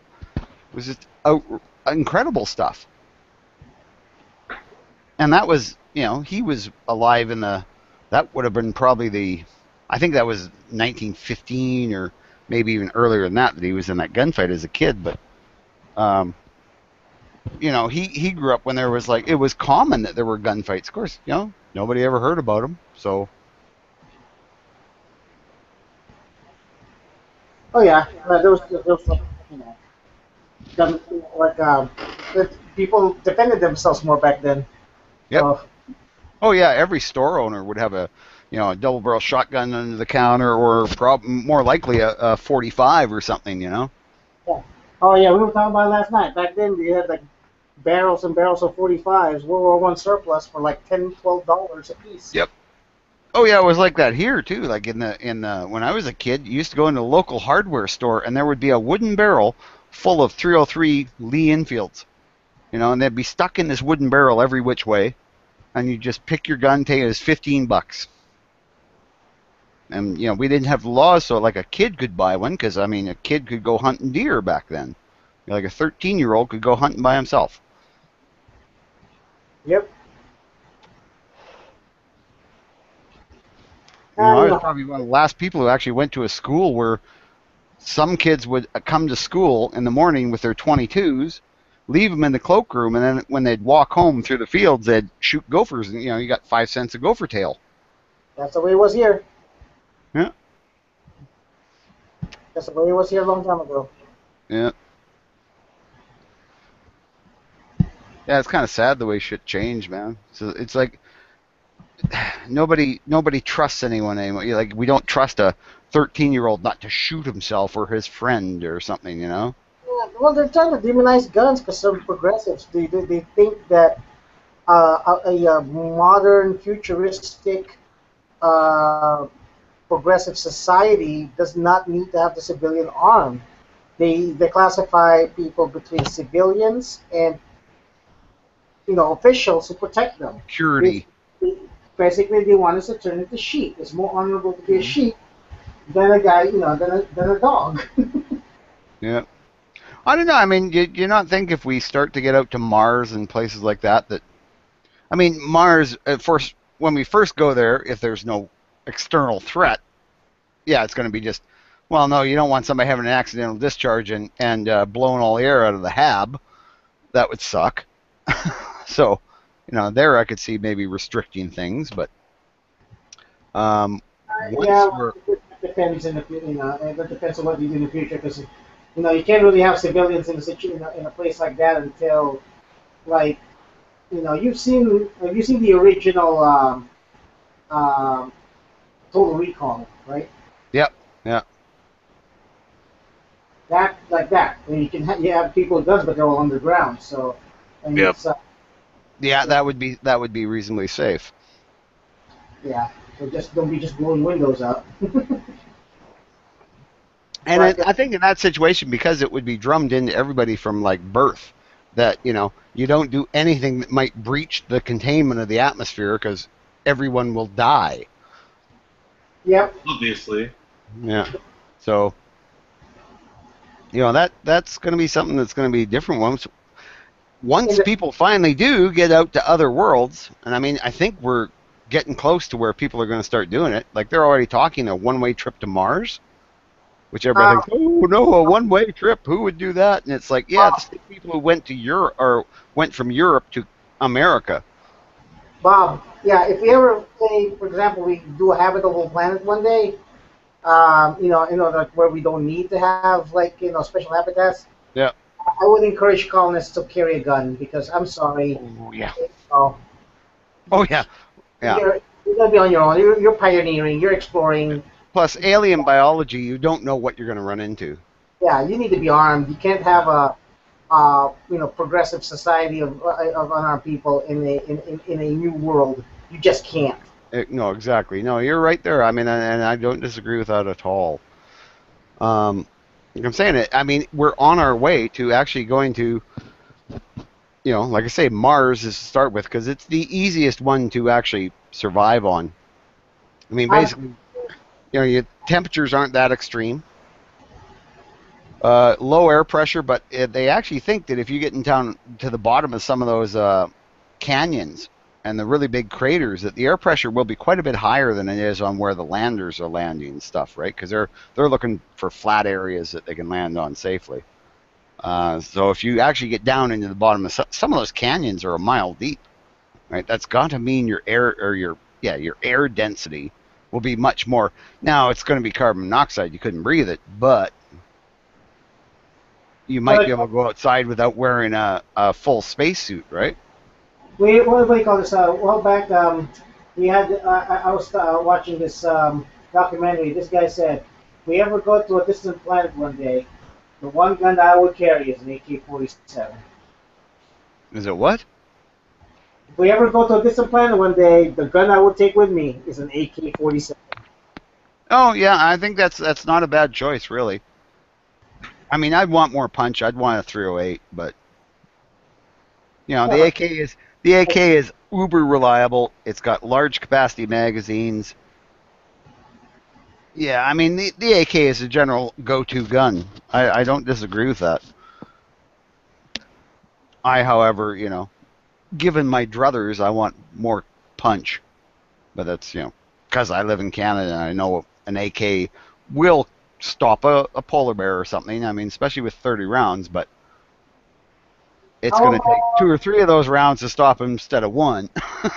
How about, say, a 30-30? Would you, that be enough for you? A 30-30? Yeah. No, that's a deer gun. That's basically the same as an AK. Okay. I'm still having trouble with the one-way ticket part. You know what? Yeah, but the people who came to North America, when they left Europe, they had no expectation at all of ever coming back, and very few of them ever did. Just that is a big fucking dog. Hey, that's a king-size bed, and that's him at 7 months old. Oh my god. That's funny. But my Emmett would love to play. He looks like a friendly dog. My Emmett would love to play with him. Emmett loves to play with any other dog. He's just a big baby. You have a link for a dog? Oh, nice. That's a big dog.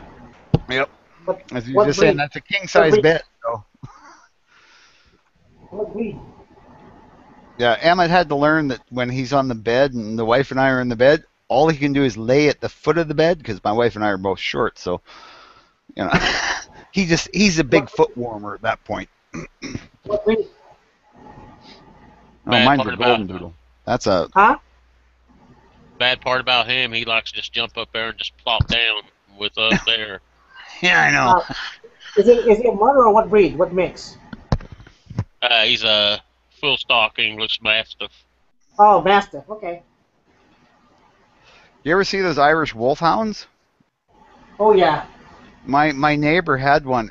That was just a monstrous dog, but he was tall, but he wasn't as heavy as a Mastiff, eh? He was they have a leg. They have a really short lifespan though. They only have live 7 to 9 years. At Yeah, the well, big dogs. All big dogs are like that. Because they die of whatever malnutrition or whatever because their body can't No, all big dogs are like that. I had a collie, right? A regular purebred collie, like Lassie, and she was 7, and she went to walk through a gate one day and just dropped of a heart attack. Big dogs don't live as long as. Unfortunately, this is a really unfair part about life. Little yappy, nasty, annoying dogs live fucking forever. Yeah, I want to say I had a German Shepherd Chow mix. He was a big dog. I'm not gonna lie. He was. I would say he's at least 130 pounds. He was a big dog. And he lived until 14? That's the exception. Because, I mean, usually, I had a Cocker Spaniel that only lived to be, I think, 13 or 14, and she died. So, but, it's little dogs like toy poodles, them little annoying dogs will actually live to be 20. Cats will live to be 20 years if you don't let them outside. 17 is the max for these dogs. I've not seen a dog live to 20. Mostly 17 is the max I've seen. So that's still way longer than a nice big dog that's friendly and nice. A big dog. The reason why big dogs do not live that long, 2 reasons: hip dysplasia and bloat. Yeah. My friend has a bird, has a parakeet, and it's 20 older? 22. No, not 22. It was 25 years old now. Yeah, birds live for ever. Yeah. Parrots, they say if you get a parrot, get it when you're a child, and then you probably won't have to put it in your will. Well, they will live 120. My friend's parents, before instead of before when they got newlywed, how they do the test run with a pet. I guess their test kid was the parakeet, Jumar, and it's 25 years old right now and it's still kicking. Yeah. And it's just a little parakeet. Yeah, my buddy had a Manx cat that was 22 years old, I mean, I remember they had an indoor pool, and the cat, all it did anymore was it would go out and lie next to the pool where all the heat was, right? And would just lie there. And other than that, it would just go eat, take a shit, go back to the pool and lie there and sleep. But I mean, it still moved around, 22 years old. That'd be like about a 120-year-old human. So just the fact it could actually drag itself to the litter box and the food bowl was pretty impressive. Yeah. And then one day it was laying next to the pool and it just didn't get up. Oh. You know what? Cats die like that. I've had lots of cats, and they, got 15, 16, 17 years old and just died. What is this, a cat chat? I swear. Oh, I know. And where's Quark? Right? Oh, yeah. We had a cat chat, and Quark's not here. It's just you, Bob. We were talking about mostly dogs. Come on. We would call you the crazy cat guy, but you're Canadian, so it's like fine. Yeah. No, here I'll change. I'll put a dog picture up. Where's my dog picture? I know I'm I have more one of a somewhere. dog guy than a cat guy anyway. So. I gotta get pictures of him now. We've shaved him. Your was it Labradoodle? Golden Doodle, yeah, Golden Retriever. No, I meant. Yeah, Golden Retriever, Poodle cross. There he is. That's my Emmett.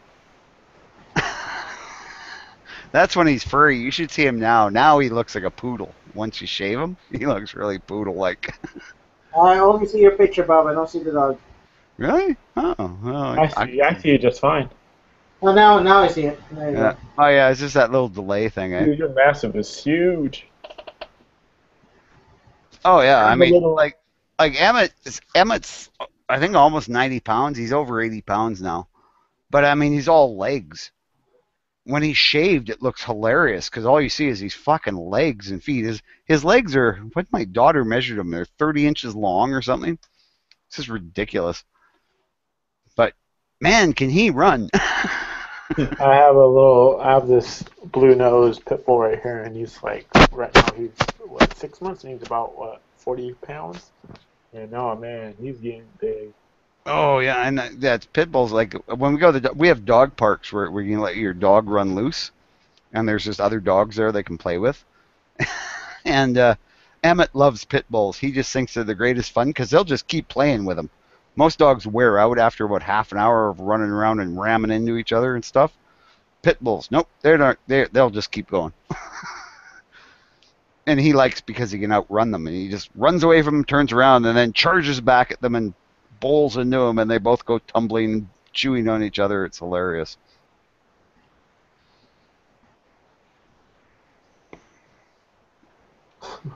But yeah, he just thinks other dogs are the greatest thing in the world. We had the hardest time training him to walk properly and heel and walk decently because he was good until he saw another dog, and then he was nuts. He was like, no, I want to play with him. Ah! And we eventually had to get one of those collars that's got all the barbs on it. Well, not sharp barbs, but kind of interned hooks. So when he pulls, this thing kind of tightens up, and it's got all these pressure points that press on his neck. Because like a choke collar will actually do damage to a dog. Can actually, cause damage to him.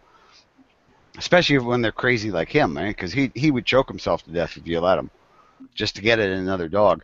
Whereas this hook thing just it breaks his concentration, and then you can get him back to you. And once you get him back to you, you just make him sit, and he'll sit there like whining, just like basically like this really low pitched whine that he wants to go and play with the other dog, but he can't because he's being told to sit. And it's hilarious. But eventually, he's at this point now.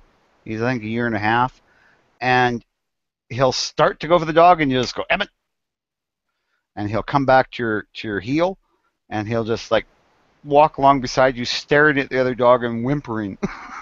It's fucking hilarious. But he does come back to heel, eh? So it's he's getting there. Because I mean, a year and a half, he's just past being a teenager. Yeah. I'd like to get one of those collars, but you can't find one big enough for him. Oh, one of those harnesses? No, you don't want a harness because a harness they can just pull like a freight train. Yeah. Yeah, harnesses they make it look like they're it's nice and friendly and good for the dog, but it doesn't discipline them. No. No, we have a harness for Emmett when he's in the boat. Like he swims like a fish because he's a doodle, right? So he's basically a retriever, right? So he loves water and swims like a fish. So we don't have to put a life jacket on him because he's not going to drown. He'll outswim any of the family, even though we can all swim, but he's a dog. But I got a harness because when he jumps out of the boat, which he does sometimes, we'll be just sitting still fishing, and if we don't have him tied up, he'll jump out of the boat and go swim around and then come back to the boat and go, like, get me back in, let me in, let me in. Then it shakes off all the lake water on you. Oh, yeah, it doesn't. I was looking. Okay, so I was going. Why we shave him in the summer? There isn't a whole lot of lake water coming off him. If he was like this, wouldn't want him to jump in the water. He'd probably drown. That much fur. Yeah. But it's you got the harness, so it's got a handle on the back of it basically. And it's made for tying him into the car or truck, so you can put a seatbelt on him. And, a lot of people go, oh, it's to keep your dog safe. No, it's to keep him from flying into you. There's keep him safe as a benefit, as a side benefit, but the main thing is to keep this 90-pound projectile from, coming from the back seat, slamming into the back of your head and killing you. Yeah. I think there's a new law there's a law in Washington State where if you have an animal, you have to have, the new animal, a dog, seatbelt. Mm-hmm. Well, I don't have a problem, or if you got a small dog, put him in a cage or something. It's these people who drive around when they got this dog on their lap, It's like, are you crazy? I mean, I know when I was a kid, it used to be like a baby on the lap, and little kids had no, because we didn't have seatbelts, we didn't know any better, or we didn't. People didn't care back then. So I'm never gonna have an accident. That only happens to other people. Yeah. We've got a minivan. We have to take one of the seats out just so he can ride comfortably. Yeah, I could see that. Like right now, his neck's about 33 inches. Oh, man, that's crazy. Well, you should see when we go. That's bigger than my waistline. If we're all going to go to the dog park, we can't take my wife's Fiat because there's 4 of us, and the Fiat seats 4. So there's no room for the dog. I mean, he can get in there. If we're just going a short distance or something, he'll get in there, and he kind of lays across the kid's lap in the back seat. But any distance, we're taking the truck. He gets his own seat belt in the middle. He'll just sit there. Okay. And then he goes and lays on the kids anyway. But Well, now the father of this dog, he weighed 240 pounds. And he had a 42-inch neck. Holy crap! That's as big as that's bigger than my waist. That's as big as Edge's waist. What is what? A 42-inch neck. Oh, damn. So man, I wear 34-inch pants. So yeah, that's like a whole lot bigger than my waist. Well, like I say, he's got his height now, but the second year they fill out, and he's already 33-inch neck. Oh crap! So you're basically going to have a horse, or a pony, I should say. He's strong as a horse. It's everything I can do just to hold on to him when he wants to take off. I'd love to have a dog like that, though. See, now what you got to get is a what would a Mastiff Poodle cross be? What? McDoodle? What? A Moodle. Madoodle. Well, I'm just thinking because right now we're trying to find a Doberdoodle. We're trying to find a half Doberman, half Poodle because we have my daughter has allergies, dog allergies, so we can't have like a dog that doesn't have the curly poodle hair. So you can have one of those water dogs, Portuguese water dogs, or something that's based off a poodle. That's why we've got a golden doodle because it's also a hunting dog, right? He's great, man. He will fetch anything. He doesn't care if it's alive or dead. He'll grab it and bring it back to you. We kind of look down on the water dogs nowadays because they what do you call this? They're liberals. Oh. And they try to take away our guns like they're massive. Yeah. No, Emmett likes guns. I've actually had him in the gun range, and the first couple times he was kind of like all freaked out because of the big bangs. But after about half an hour with the 12 gauge, he was fine. He was like, yeah, I don't even hear it. It's just a 12 Well, gauge. like they take dogs like that, retrievers shooting him. I mean, like seriously. Well, you have to, right? If you want to use it for hunting, it has to be used to shooting. And get it used to the shotguns. I mean, I started him out on 410s and worked up to 12 gauge, but I mean, yeah, now he's just fine. He's just like, the first couple of rounds he'll be like, oh, what was that? What was that?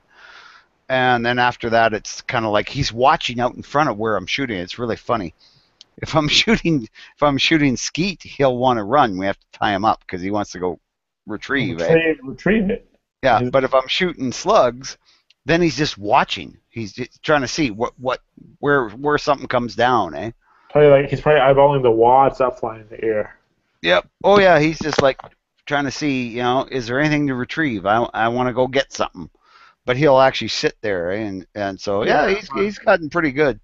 I haven't taken him out yet on a real duck hunt. I've done some stuff, take him out to the slough and shoot, then throw his retriever thing.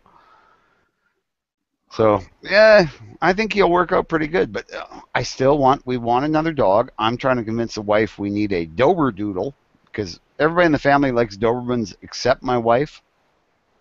She wants a Pomeranian. Well, and I'm saying it won't play with Emmett.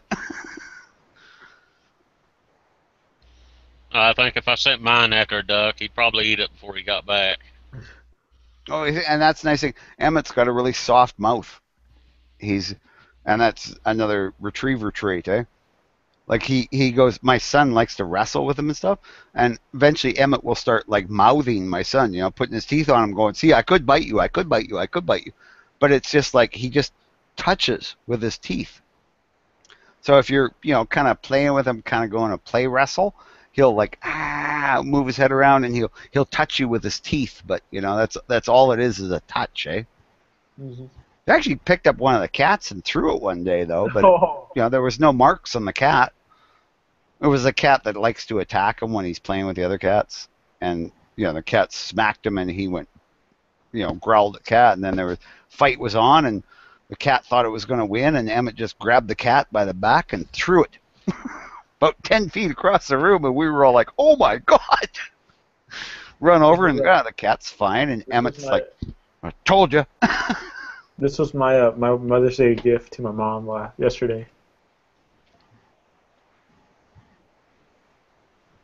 What? I linked it right there.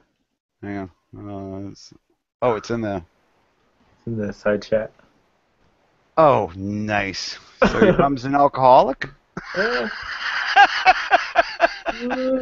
No comment.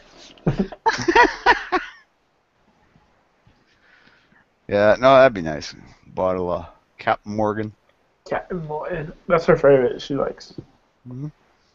My dad's you'll probably like him. He likes what is it? Crown Royal. That's his favorite. Oh yeah, Crown Royal's nice whiskey.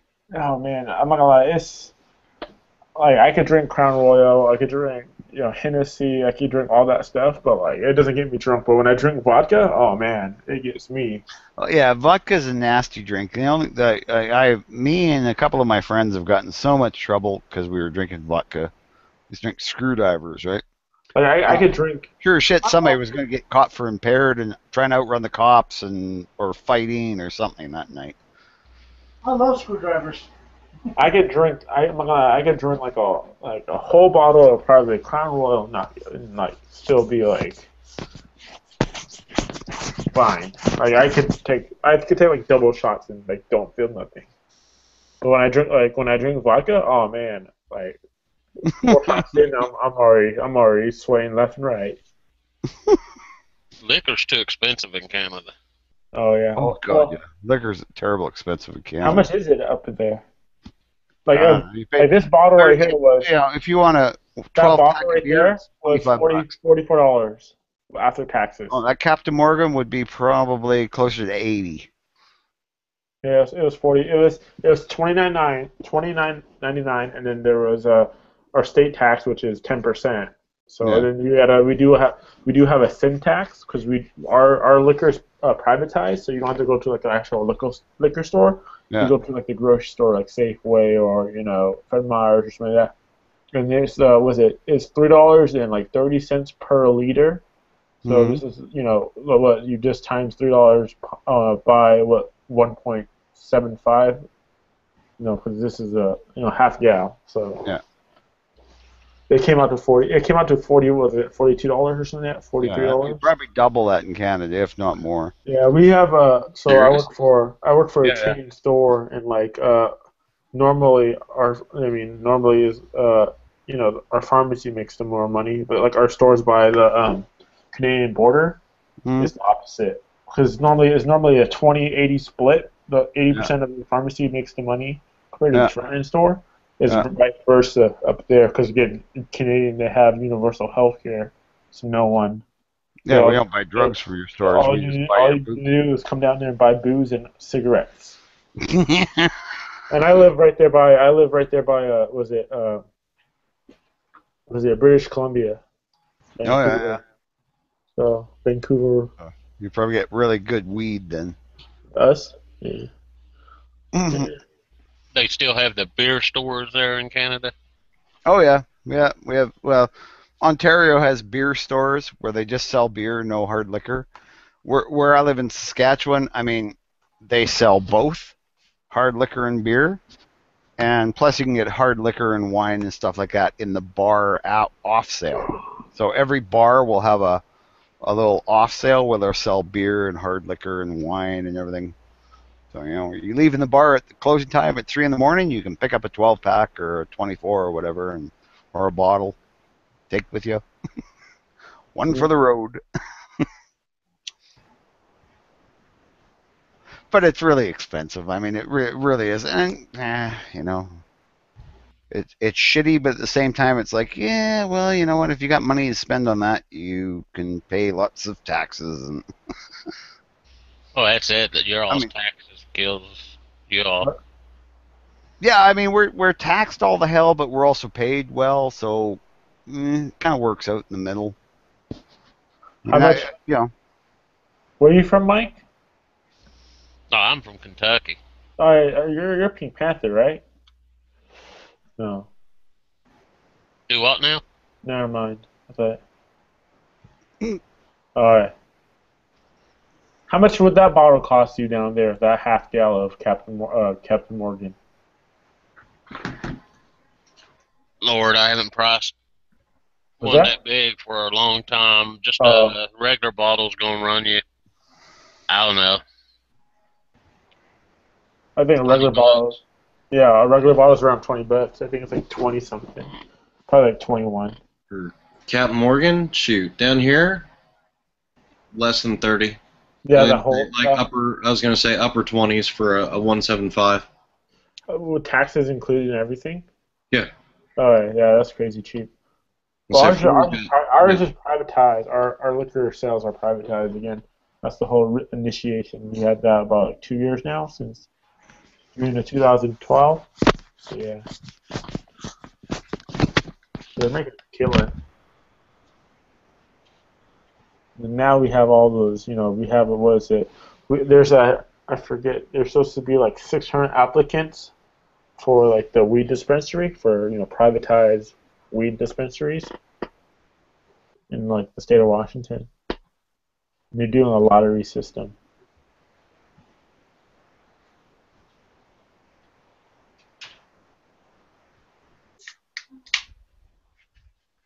Cracking open another beer.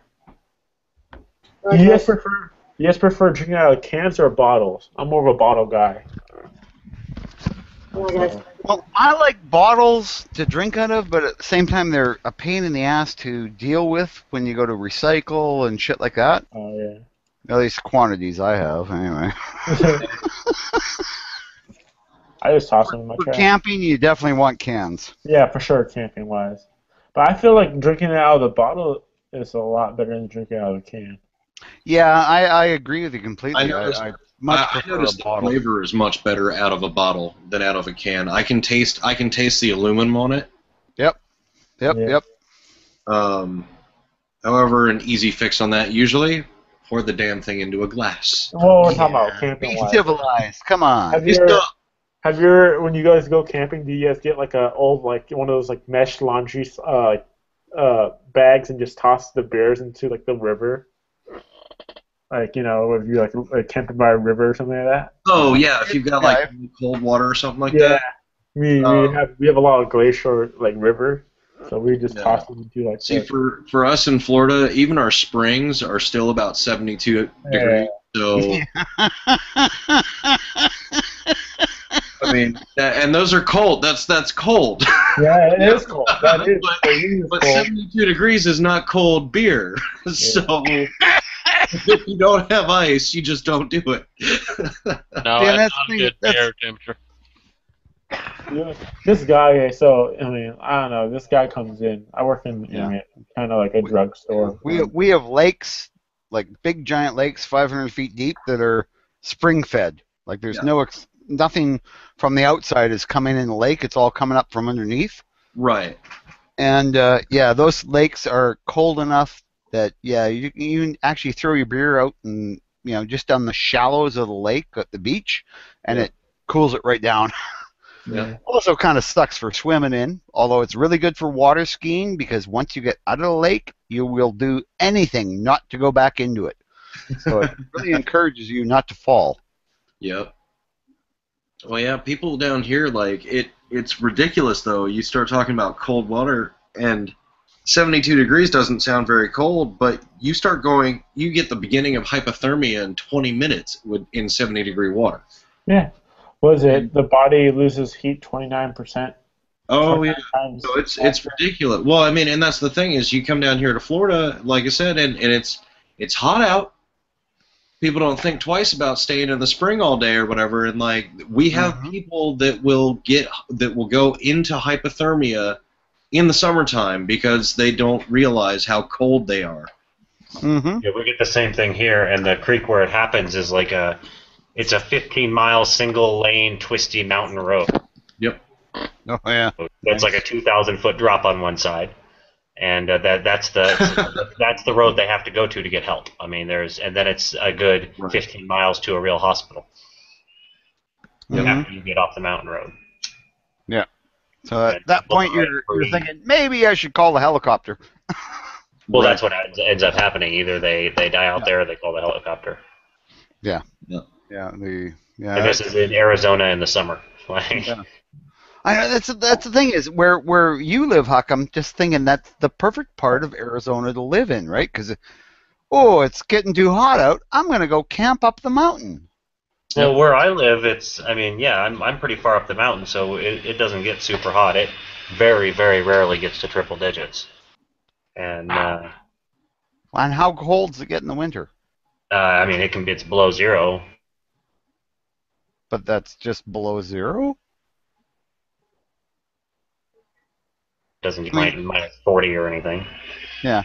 See, at just below zero, I'm like, well, that would be a little uncomfortable. Might have to put on a hoodie. Yeah, and that's what it really is. I mean, it's nasty. I'll put my long johns on. Yeah. It's not like freeze you when you step outside, freeze the water on your hair cold. Yeah. But the humidity ain't too bad, is it? And no, that's another thing, is the humidity, even when it's covered in snow, the humidity's not bad because everything just burns up. And when there's cloud cover, I mean, the sun burns, worse. The UV rays are concentrated or whatever. You guys, Huck, you don't get tornadoes, right? No, not that I've ever. Yeah. Earthquakes? Or vaguely felt earthquakes, but it's more like a shake. It's not the kind of thing that knocks your house down.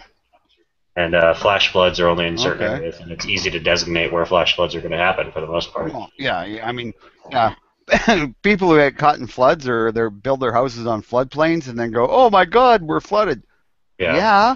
You built it on a floodplain. Come on. That's public knowledge. You built your house next to the fucking river. What did you expect? Of my neighborhood, my house is the floodplain, so like, if I didn't have the systems I have set up, I would have an inch of water in my garage every time it rained.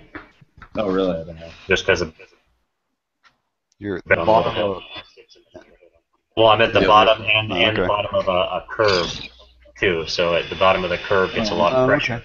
The water hits us really hard. Yeah. And Yeah, so that's when you make a nice retaining wall to stop that, and then get some sump pumps. yep, and our we have more,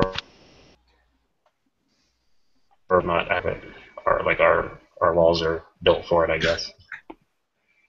Remember when we moved into the house I grew up in, like one of the selling points was like the entire neighborhood's drainage. Like there was a massive drainage ditch that ran through basically on the back of our backyard. That's where our property ended. Yeah. And I mean, this ditch is every bit of like 8 feet deep, like 6 feet across, or whatever. And like that was a selling point, was you'd never have to worry about your yard filling in.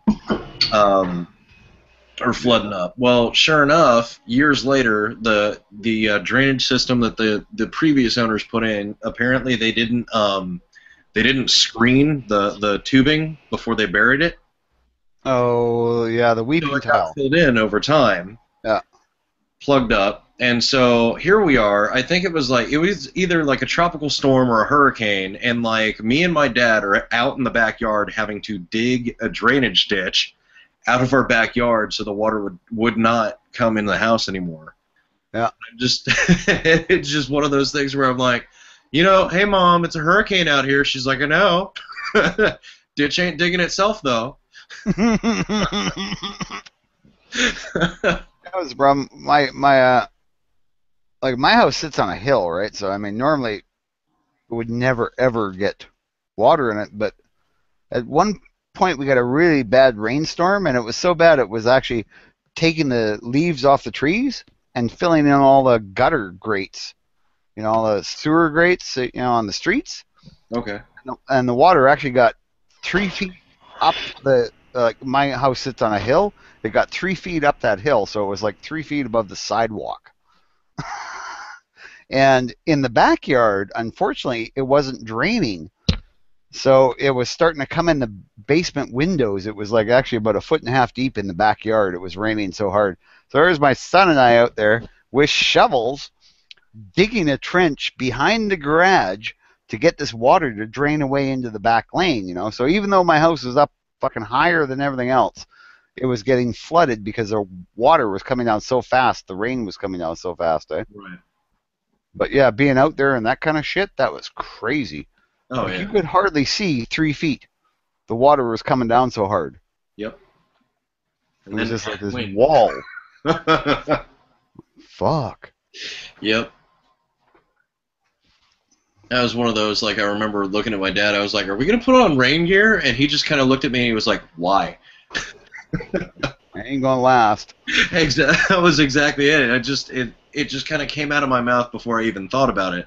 Like, we gonna go get rain gear? It just, why? Yeah, oh yeah, I got it.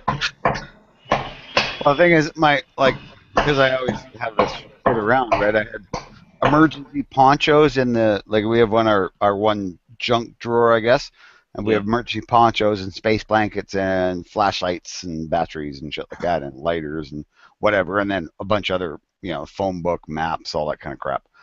So, grab the emergency ponchos, put them on, and they're like, 1 mil plastic, eh? We go out there to start digging, and within a couple of minutes, there was nothing left of them. Yeah, they were just shreds. Yeah. Like the head went first, right? Because it's like on top of your head, and the rain's pounding down, and pretty soon the hood's kind of folded down like a big collar. Yep. And we're just like, oh crap. But I had such a headache after that. Fuck, man. But that was just crazy. I've never seen rain like that ever, and that's happened once in my lifetime. So hopefully, it never happen again.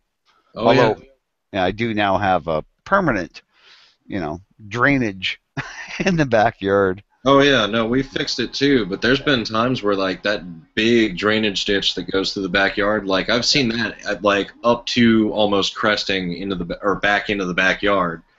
And I was just like, so the hell are we gonna do about that now? Like, we got nowhere to go. Well, I've seen like where I go look in the backyard, and the backyard has got like 2 inches of water, and that's just shit coming off the house. Yeah, yeah. and it's running out behind the garage, but it's just coming down so fucking fast. Oh yeah. I remember there was a couple times where one of my younger sisters went out for the evening, and my mom was all set to be upset about it, and like they came back later or whatever, and my younger sister she was like, "Mom, we had to go back to get the truck." Like, what are you talking about? She was like, "Yeah, the neighborhood's flooded. I don't know if you noticed this or not." Yeah. They were like, they got about halfway through the neighborhood and decided the car wasn't going to cut it. Mm-hmm. Yeah, it's one thing I like about my Dodge. I didn't like it when I first bought it because it was a pain in the ass to climb into. Yeah, it's high. 'Cause, 3/4 tons, they're that much higher than a half ton, and the reason I bought it, I got a deal on it. Otherwise, I would have bought a half ton or something. But once I bought it, I went, "Oh yeah, I like this. It's really heavy duty." You just look at the axles and go, "Oh yeah, I'm not gonna break those." Oh, I know. My granddad got it. I remember, what was it? It was years ago. I was still in high school, and my granddad had just recently actually, quote unquote, retired. I mean, this is a guy that just doesn't know how to not work.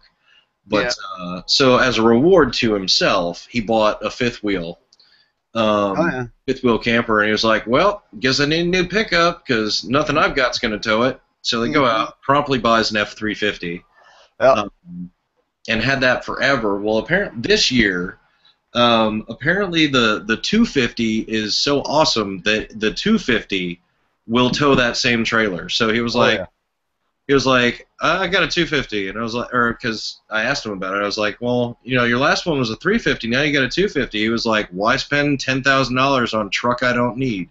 Yep. It was like, 250 will do it just fine. Okay. Get a Tundra. Yeah.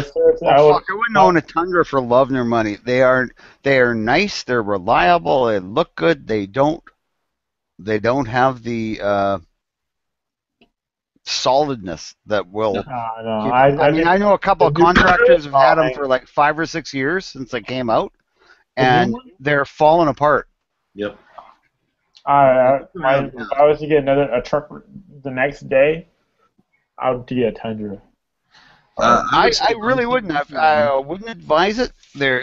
Toyota makes great cars. They make really good trucks. Those little trucks of theirs were great. The Tundras have turned out to be not so good. There's a reason they're not truck of the year, right? I only drive Cherokees, so I don't know. Yeah. I'll put it to you this way. Like, look around locally at a lot of your construction companies and look and just notice to see what brand of truck they drive and how old they are. What is this, a Ford commercial? No. A lot of places will go Dodge. No, I've seen have their different problems. Ford, Chevy, and Dodge. Quote unquote. That's like Chevys. You won't see that many Chevys. Not a whole lot of Chevys, but usually you'll see Ford and Dodge a lot, and there's a reason why. It's just, honestly, they tend to last a good long while, and if they do break, they tend to be cheaper to fix than the other stuff that's out there. Oh, yeah. Chevys are nasty, and it shouldn't be, because there's tons of them out there. Yeah. Yeah, they just, rape you in repairs. Yep. Now, they're good trucks. I knew a guy who ran he had a courier truck, right? So, a lot of miles, a lot of in-town miles, a lot of heavy stuff, right? And he had a 75 Chevy half-ton. Looked like it was brand new. I'm not shitting you. He sold it for $2,000 more than he paid for it new. Are you serious? Yeah, when he sold it, and it had 1.5 million miles on it. Wow. 1.5 million miles. With a 6-cylinder and a 3-speed standard. Yep. Now he'd done the heads on the motor. He had never actually done anything else other than the heads. So it was all, the bottom end was all original, which was just fucking, okay. But 6-cylinder. And the 3-speed standard, I think he'd had 2 or 3 transmissions in it. Yeah. And, probably 8 or 9 clutches, but. Yeah, no, that's still this pretty guy, impressive. And it was a 3/4 ton Chevy. Yeah. And what, there were 2500s or. Yeah. Something like that. But he was one of these guys who, he'd get a scratch on that truck, he'd go home, he'd bang it out and polish it out and repaint it, and you could never tell there had been a scratch there. Right? He was one of those kind of people. Looked after oil changes every 5,000 miles. So he really looked after the vehicle. But still, I was pretty impressed, and I don't like Chevys. I think they're crap, but man, that one, it still wouldn't make me buy a Chevy, but I was pretty impressed. Yeah. No, and agreed. Some of them, like sometimes you just get a good one. Yeah. Oh yeah, my brother-in-law had a 72 Torino GT Cleveland 4-speed. This is no shit. He put a set of headers on it. That was it. Set of headers. Everything else is stock.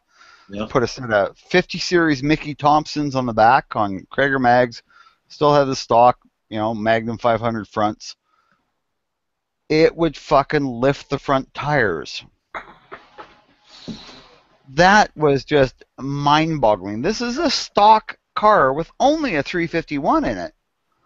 And it would actually lift the front tires off the fucking ground. Like, not by much. I mean, it was a couple inches. But, it was fast. That fucking thing would fly. Like, but that was unusual, right? There's a 1 in a million, right? Right. It had a Cleveland that probably came out of the engine plant because 1 in a million came out blueprinted. That was just the law of averages. And it probably was one of the blueprinted motors, which meant it didn't make 335 horsepower. It made closer to 400. And with the big tires, everything else just worked. But it was pretty amazing. I'd never seen a stock car do that before. I had a 71 that just about do that, but you could watch that gas gauge go down when you put your foot in it. Oh yeah. I had a 73 Dodge Charger, and I put a 68 Police Interceptor, 68 383 out of Police Interceptor in it. And that thing was so fucking fast on the top end. It was a dog. It was really weird. You'd punch it off the line, and it wouldn't light the tires up. And at about 20 miles an hour, the tires would break loose, and you'd light the tires and then accelerate even more.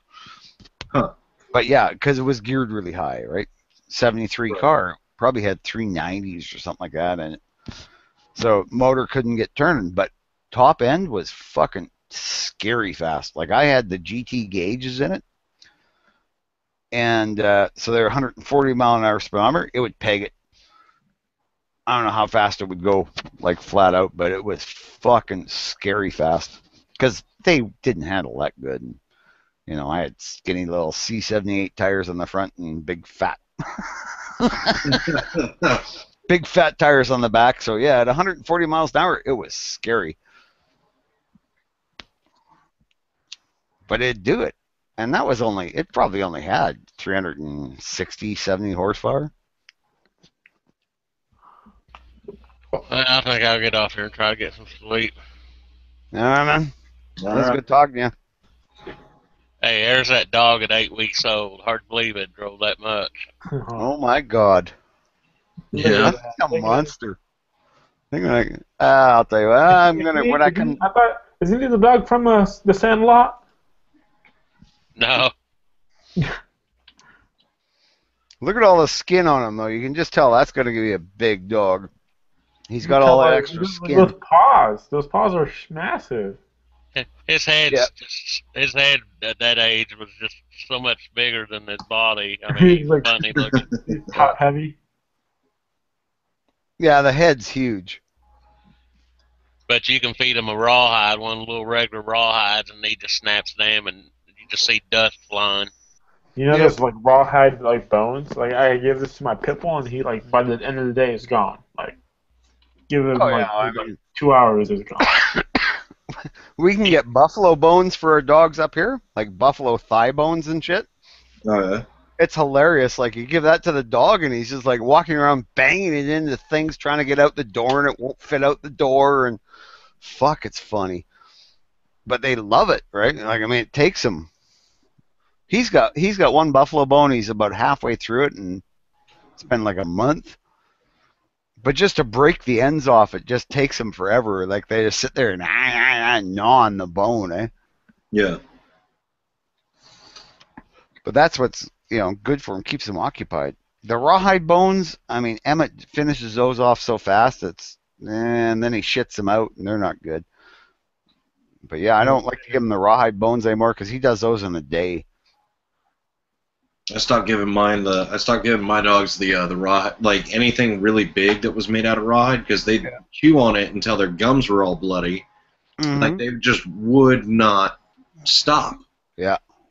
Yeah, you have a Away from them. German Shepherd. Do what? You have a German Shepherd too. Yep, I got a German Shepherd and I got a Border Collie Lab mix. Well, that must be an exciting dog because they're both kind of. Well, the labs are kind of laid back, but Yeah, the I was Border gonna say, Collie's he's crazy. He's nice and laid back, but when he gets keyed up about something, it's like he's all over it. It's very weird. Like he only really perks up when he has to. Yeah, I had friends. A friend of mine had a Border Collie, and it was crazy. It was just nuts. I mean, unfortunately, his little brother and sister thought it was really funny to throw rocks up in the air and watch the dog catch them. Oh. The dog lost its teeth, right? But this dog, before that, out at the dugout, we got the dugout that was, we used the swimming holes, just a big hole dug in the prairies, that had spring fed from underground, and you could throw big logs and shit into the water, and the dog would swim out there, grab them, try to bring them back, and it'd be trying to swim backwards, and they'd go underwater, and it was just crazy. If you threw something heavy into the water that would sink, the dog would dive for it, and it was about a 30-foot deep dugout, eh? And this dog would dive, and he'd be gone. You're thinking, oh my God, he's dead. He's got to be dead. He's got to be dead. Then he'd pop back up and swim around, looking around to see if it had floated back up yet. Fucking hilarious. Right. Huh. So, but the dog was just so full of energy, always, just never mellowed out. Border Collies are crazy. It would chase horses and cows all day if you let it. Oh yeah. Oh yeah. No, great dog and just smart. Oh yeah, that's another thing about him. Yeah, very very smart dogs.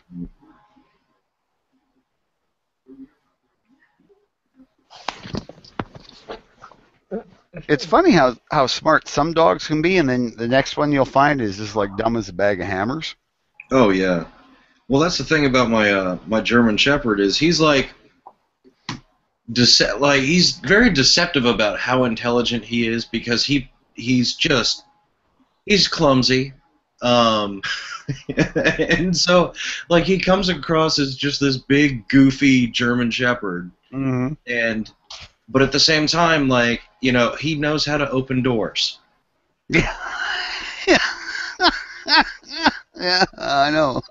It's just one of those things where you see him and you would not think that he is anywhere near as smart as he is, and just Yeah. Well, yeah, it's funny. He's efficient. You know what I mean? Not lazy. He's just efficient. When he wants to be smart, he wants to be it. Well, I mean, I've known dogs that were physically clumsy, but yet quite intelligent. Right. And it's because it's two different things, right? Mm-hmm. Oh yeah, no, I've watched him trip over nothing. Yeah. I've watched that dog trip over nothing. Yeah. But at the same time, he's probably watched you open a door and go, "Oh, yeah, that's how it works." Well, that was the thing was in my old apartment had the paddle style door handles, and just it didn't take very long. He figured that one out. My dog. Animals are way smarter than we give them credit for in a lot of cases. Oh yeah. You'll tell him to you'll Hunter, and then he'll look at you, and then he'll walk right into the wall, the hallway. Well, I had one dog used to walk into things, but that was only after he got kicked by a horse. Oh yeah. He would always, I swear, he would always bump into stuff, and I'm like, man, that must gotta hurt, but he just walks and brushes off like nothing happens. He hits our little coffee table. I swear he runs into it 10 times a day. You ever watch when a cat misses a jump and falls, and they all of a sudden go, No, I meant to do that. No, it wasn't an accident. You know, I mean, they're so embarrassed. Happen. Yeah, but I've actually, when I was younger and kind of mean, one of my cats jumped for something and missed it and fell and, you know, kind of went up like, oh no, I meant to do that. And I went over and went, you missed it, you missed it. And that cat looked at me just like to say, you just wait. That's right. You will die. I'm sure luckily cats have a memory that's about a nth of a second long, so I mean I'm sure he forgot about it because he never did get revenge, but the look that cat gave me, it was like he understood exactly what I was doing and he was like, you know, fuck you. Oh, I'm sure he was very aware of what was going on. Just plotting your demise. My dog, my little pit bull who's 6 months, like he used to be able to like hide under the bed, my sister's bed, and now he's getting to that stage where he can only like fit like his, you know, his head in there and like his butt's like sticking out. Yeah. Get under there anymore. I say within another week or so, 2 weeks, he won't be able to fit in there at all. Oh, as long as it gets stuck. My stupid doodle Emmett did that when he was little. He, you know, he'd be playing with one of his toys or something, he'd throw it and it'd go under the china cabinet, which was quite low. And at first he could get his head under there. Well, one time he got his head under there and couldn't get it out. And he was stuck. So here's this dog whimpering, screaming, you know, trying to get out, freaking out. This is at dinner time. So my wife and I are like, oh my God, you know, what are we going to do? And this is a china cabinet full of fucking china. So it weighs like 1,000 pounds. So, you know, my wife's going, oh, you know, what are we going to do? And the dog's freaking out. And I'm like, oh, okay, I'll just pick up the end of the china cabinet. It's the only thing I could think of to do because you couldn't make him get his head out. Fucking dog. But, yeah. It's kind of like afterwards I went, oh, I shouldn't have done that. That really hurts. Yeah. But he's never stuck his head under there since then. He will stick his nose under there. But that's it. And he probably could still get his head under there if he tried. Yeah. But he'd be on his own and get it back out this time. Not picking up a fucking china cabinet again. Stupid dog. Yeah. Or I'll make my kids do it. I don't know, one or the other. There we go. Oh, crap. I wish G-Webs was in here. That I can get VZ58 bayonets now for, I think it's $30. With the scabbard and everything. Yeah, they got them in our local, or not my local, it's actually in Ontario, but the Tradex Canada, the one gun company in Canada I always buy used guns from. And he was always going, oh, I want that VZ58 bayonet. I'm thinking I might just buy one and send it to him. There you go. Just surprise him with it. That's not bad. Yeah, it'd be kind of neat, so don't tell him about it. I'm sure he doesn't watch all of these. Right. Yeah, I think I'm going to do that. I also want to ask him about, M1 Grands and M14s and the compatibility of bayonets, because they got bayonets for sale at this place too. They've got the M1 Grand, I think it's about a 10-inch bayonet, and then they've got one for the Springfield and M1 Grand, and it's a 16-inch bayonet. Yeah, they're ridiculous. I know, but for $30, man, a 16-inch long bayonet? Oh, Right. fuck yeah. I want that, and it'll go on my short-barreled, if it'll fit on my short-barreled M14, that would be just fucking badass.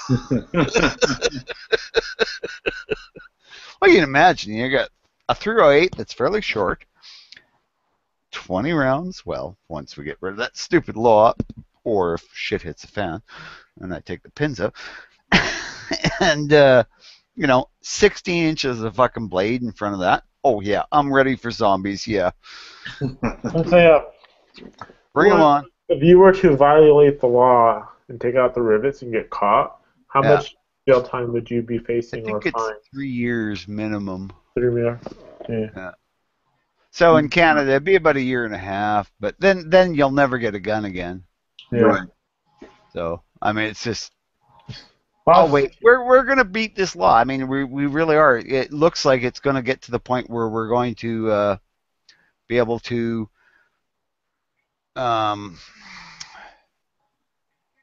get rid of the stupid law that started all this, which is the one that says you can't have like more than a 5-round magazine,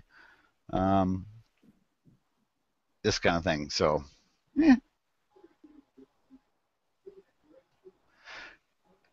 I'm forever hopeful. Like I say, I mean, it's something's got to change because it's gotten stupid here, and it's only stupid because some people, want to, think that this is going to be a solution to the fact that there's gun crime going on in their big cities. Yeah, well, and that's never going to happen. Until you get to the point where you can get people to realize you can't legislate away crime. Right. Or safety or anything else. Like you can't pass legislation that's going to make those things happen. There's other things you have to do. Yeah, I mean the fact we have so little crime we do, right, in Canada, and where the crime is, it's all tied into poverty. It really is. It comes down to these are poor people. They the only way they can see to get, because they're generational poor in a lot of cases here. The only way they can see to get ahead, the only people they see getting ahead in their neighborhoods are the people who are doing these crimes. So that's the way life is. Right. It's pretty sad, but we know the solution. Stop that poverty. Stop that cycle, and you can do that in school. Starting in grade 5, it's just a matter of putting your money in the right place. Well, guys, let's not lock everybody up. Let's See ya. I'm gonna head out. See ya. All right. Take it easy, man. Take it easy, man. That was 2:38 here. Well, I got about half a beer left, so. Yeah. And they're gonna have to head her. Yeah. Even though I don't have to work tomorrow, I gotta get up at some point. Well, there is that. Yeah.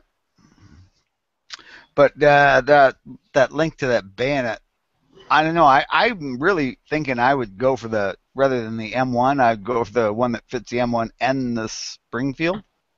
Yeah. Just because it's 16 fucking inches long. Yeah.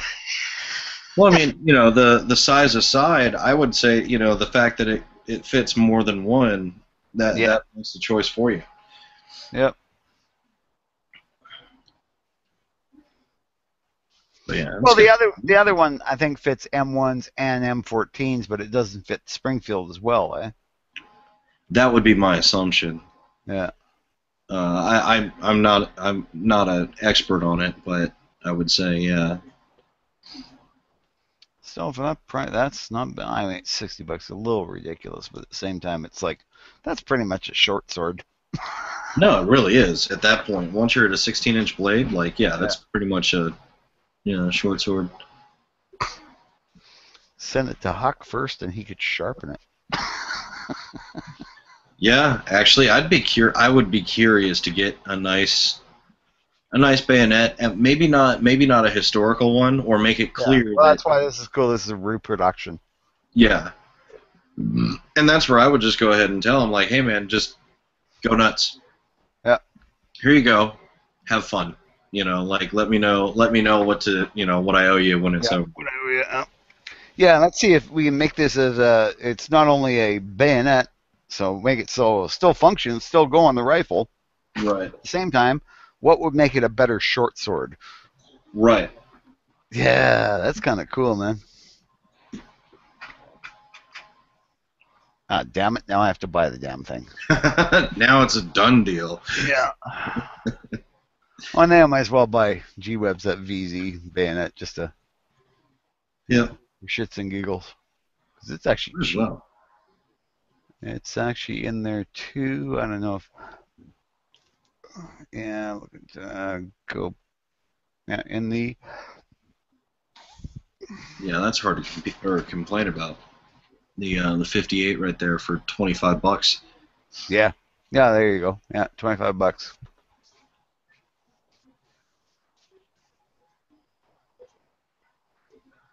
Yeah, I may actually have to go and break down and buy one of these AK bayonets. I had a number of them when I was overseas, and then they came down and they were like, "Nope, sorry, no war trophies, whatever." And I was like, "Are you serious?" Yeah. I And collected these fucking things. yeah, we had to turn them into the freaking amnesty box and all that shit. And then at the last second, they came back down and they're like, "Nope, you can have them." After we had already turned it into the amnesty box and whatnot, and there's some funny Well, stuff. you know, that's a lesson to the people in states where they're trying to make oppressive gun laws, like New York and places like that. Is don't turn them in until the exact fucking last moment. Yep. Yeah, because the part that I thought was hilarious was I didn't have a time to get over to the box or whatever to get any back out, but I remember walking by and I'm watching the first sergeant rip the lock off and hold the lid of the amnesty box open while soldiers are diving into this thing to get the bayonets out. Oh my goodness. It's just one of those like epically amazing things. Like, yeah, that's awesome. Like, that is leadership. Yeah, well, you know what? Any soldier who expects leadership, he's going to agree with 100% of the time. You're just deluding yourself. You know, there's only so many Alexander the Greats, and I'll bet you a lot of his soldiers thought he was fucking them up big time. Yeah. So it's kind of like, you know, a lot of people didn't like Patton. Everybody talks, oh, he was such a great, you know, leader, commander. Yep. Thing. A lot of people didn't like him. Yeah, no, it's true. He was not well liked. MacArthur? No, MacArthur was not well liked by a lot of people. Haig? You know? Of course, it may have been that he kind of had some words with the president at one point. Yeah, there was a little bit of that, yeah. Patton. Well, what was it? Frickin' McChrystal was the same way here more recently. Mm-hmm. Well, you know, and that's to be expected, right? Because anybody who gets to be the leader of a large military is going to be a pretty, you know, assertive person, right? Kind of the A-type personality, same as somebody who gets to be leader of a country. Oh, yeah. A-type personalities going bang, bang, bang, bang, bang, bang, bang. Yep, exactly. Yeah. No, especially when you've got the president that feels like he knows more, or knows better and knows more than everyone else in the room. Yeah, oh yeah. That doesn't fly right with people that, you know, are subject matter experts for decades. Mm-hmm. Oh yeah. And that's the same with politics, with business. Oh yeah. I mean, that's just the way human beings work. Oh yeah. That's what we do. And it's kind of the interesting thing about, you know, everything that goes on in politics. You can just actually, if you break it down, whatever party's in power, you break it all down, and it's all the same goddamn thing. You know, it's different people trying to get their agendas done. You know. Yeah. It's like, no, what governments, in my mind, should do is do what's right for the people. Exactly. Right? Like, what's right for the people? What do the people want? What do the people need? What makes sense? Like, let's not make laws about things that we, you know, don't matter. Let's make laws about things that matter, right? We're not going to poison the environment because we got to live here, you know? Yeah, exactly. Yeah, we're not going to Well, in drive my 1,000 miles an hour down a street because we can, because right.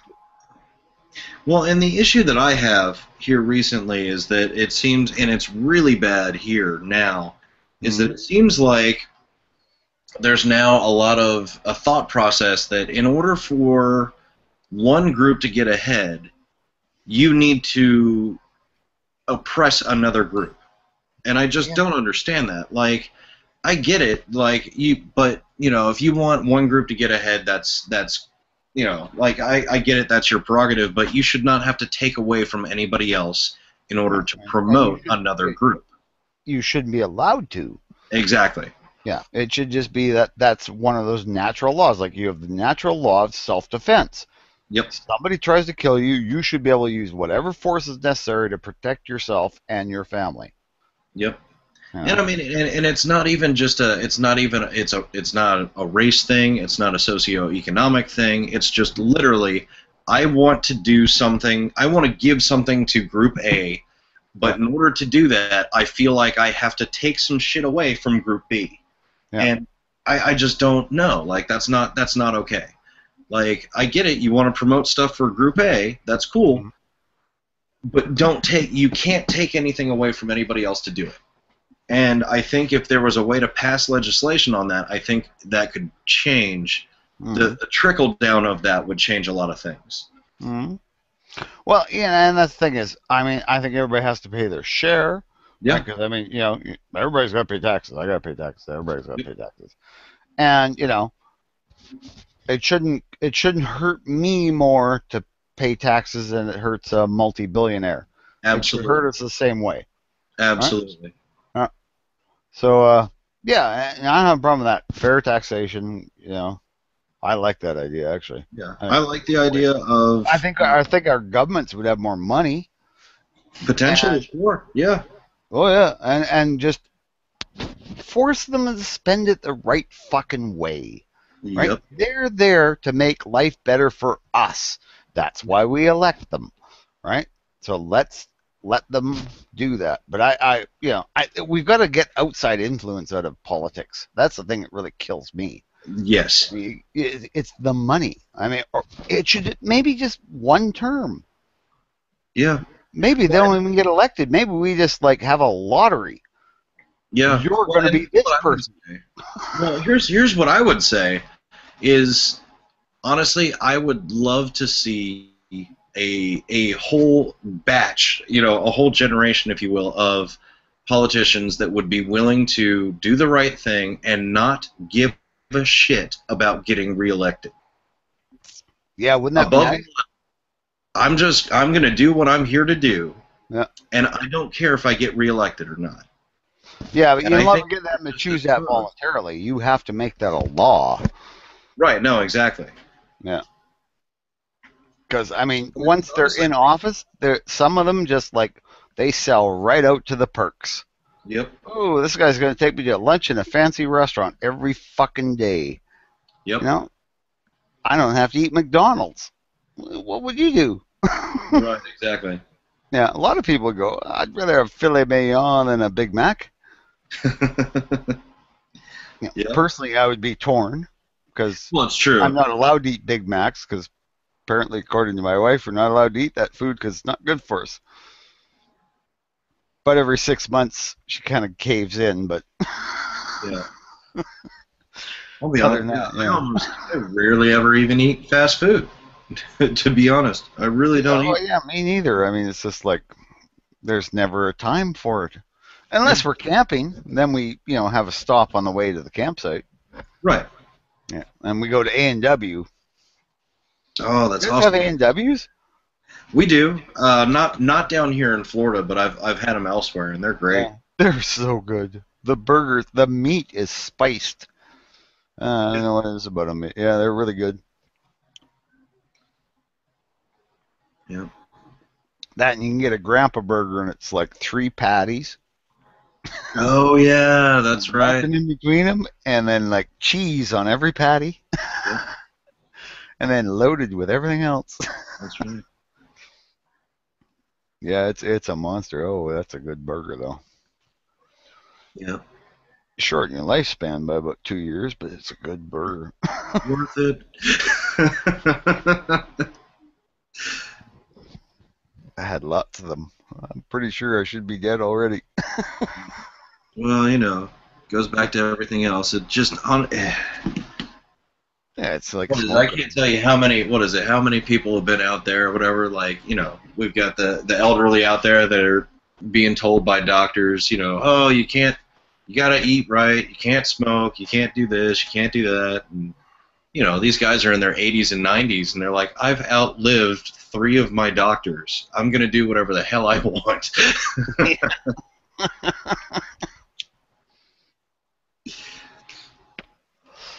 Yeah, well, same time I'm working on quitting smoking because, well, it's really fucking expensive here, number one. Number two, it's just like, it's got to the point where smoking, I'll have a cigarette and it makes me cough. And I'm like, yeah, that's probably not good. Yep. So, but they're fucking hard to quit. I mean, I've been smoking 42 years. Yeah. I'll admit, like I'm not a smoker as a rule, but yeah, I'll have the occasional cigarette every now and again. But it's just one of those things that it just, for whatever reason, even when I was a quote unquote full-time smoker, like I was never a heavy smoker. Like I would not smoke even a full pack of cigarettes in a day, even when I was full-time. Even when I was smoking all the time. When I was serious about it, I smoked 2 packs a day. Oh, I know. Well, and that's driving a truck. Yeah, that's the way it used to be. But I mean, yeah, I guess if I was doing a lot of driving, I would smoke more when I was doing a lot of driving. I always had a smoke going on, basically. Yeah. Yeah. But other than that, yeah, I mean, it's an insidious habit. I mean, it is really. I kind of look at, the Indians up here, they blame us for their alcohol addictions, and I go, cigarettes, how many people do these kill every year? That's pretty brilliant. They don't think that's funny, and I think it is. I mean, I really think it is. I mean, yes, we gave them alcohol, but that kind of fucked them up. That's fucked up. But they gave us tobacco. Exactly. They won. I call it a fair trade. No, they won. Well, no, that's true. Yeah. They've killed more of us than we have of them. Yeah, I mean, Of course, we didn't leave that many of them to start with, after the, basically genocide practiced by Canada and America. Yeah, I was going to say we were just as bad, if not worse, about that. I'm pretty sure we were worse. No. Do you want any blankets? there was the smallpox infected blankets they traded to the natives. That was, and they knew that they didn't have any resistance to smallpox. I mean, it was like, yeah, it's pretty dirty. Of course, it wasn't a country; it was a company. It was the Hudson Bay Company. Yep. They did it deliberately. This is when people say, "Oh, we don't need rules. People would just police themselves, and if a company was bad." I don't think so. I'm thinking, no. Yeah.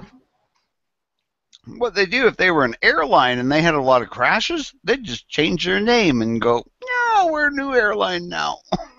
Yeah. Pay whatever the minimum was per dead person from that plane crashes, and keep running the planes at the ragged edge. Yeah. It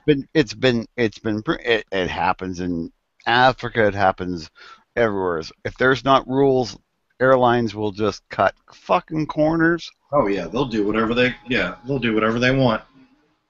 Well, because all they want's money, profit. Yeah, I hate money. Unfortunately, barter doesn't really work nowadays. No. Unfortunately, barter has gone decidedly out of style. Mm-hmm. Kind of sucks. What are you gonna do though? And this is a world we're stuck with. So that's one thing I like to tell people though is, you know what? You can complain all you want, but this is what we're stuck with. Now, what do we do to fix it? Exactly. And yes, Yeah, what are you doing to fix it? Because if you're just bitching about it, you're not doing anything, right? You got to try to do something. You know, True. it's just, for me, it's sit and write letters to my, ministers and shit like that. But right. No, I've guys, said same that thing. for a long time. What is it? The whole "be the change you want in the world" thing. Yeah. No, I was going to say there's been a number of college classes where I've kind of gotten up on a little bit of a podium about that. Mm-hmm. Like, here you go. You guys claim to be the young, the brightest, the best, the most intelligent, and becoming more intelligent by the day. Then why don't we start fixing the shit that's wrong? Yeah. Like, how about we start right now? Yeah, I mean, just tell them, like, there's so much people can do Mm-hmm.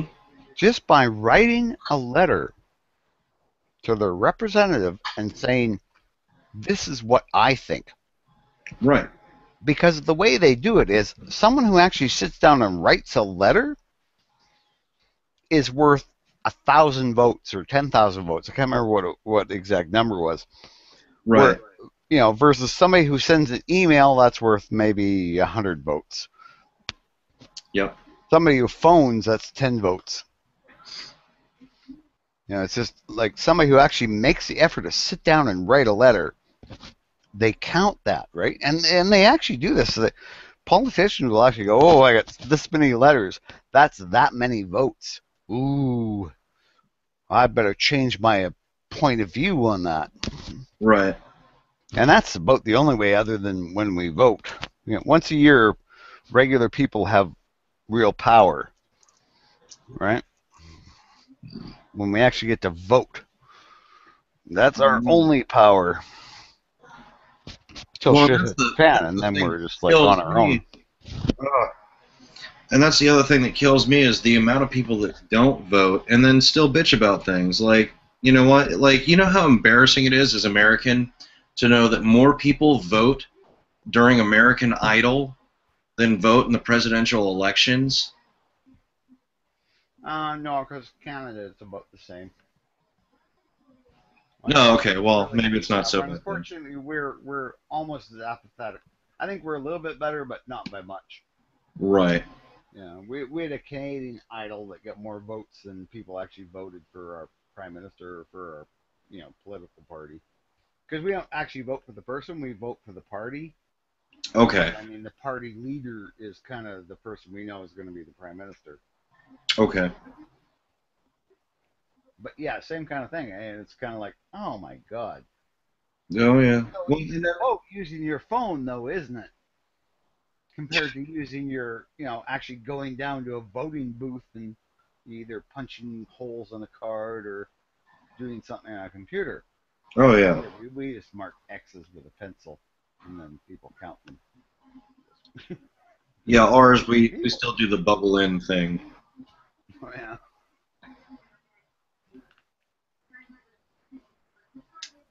Yeah, but I mean, that's the whole thing is that's our only day that we have real power is that day we get to mark that little X in the ballot box.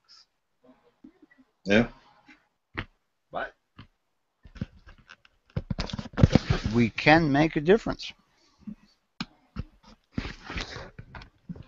Absolutely. You just have to want to. You have to do something. And that's I'm not sure if that's a cultural thing or a generational thing or whatever, but it just seems like people are so passive. Well, yes and no. I mean, look at the Occupy Wall Street. I mean, yeah, it did kind of get hijacked. Right. But at the start, that was just regular 20-something people going, what the fuck, man? We can't get work. What is going on? And now these banks are getting all these billions of dollars to bail them out, and we are starving? Right. That I kind of I like that. It just then at the end it got hijacked, and then just got kind of disappeared. And then, I was going to say it got completely derailed. But yeah, the premise, the original idea was pretty valid. Mm-hmm.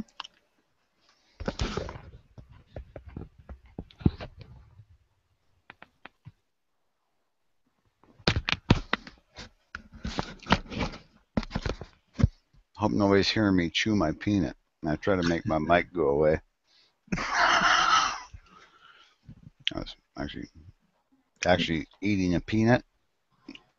Oh, my wife went and stocked up for camping this year. Oh, yeah. Oh, yeah. Last year we only had 5 pounds of peanuts and we ran out because there's that many squirrels. And apparently, for some reason, we're supposed to feed them all the time, even though it makes a dog crazy. But yeah. We leave the campsite, take the dog with us, leave the campsite, spread peanuts all over, so squirrels run all over the campsite. And then we get home, tie the dog up to a line that's running from tree to tree so he can run all over the campsite. Right. And he runs around the campsite just going crazy, smelling all these squirrels. And they're all sitting up in trees about 10 feet above him. Yeah. Around the campsite going, chip, chip, chip, chip, chip, chip, at him. And he's like, ah! You just see that poor little doggy brain melting down. This is mean. So I've been torturing the squirrels by gluing some peanuts to logs and stuff. Nice. Oh, it makes them crazy. Actually, last year I brought almonds. And I broke a couple of almonds a little bit, put them out for the squirrels, so they really like almonds. And then I glued some to a tree stump. And then I sat there and watched the squirrels come up, try to take the almonds away. And it was hilarious. Poor squirrel, he'd pull so hard, he'd fall off the log.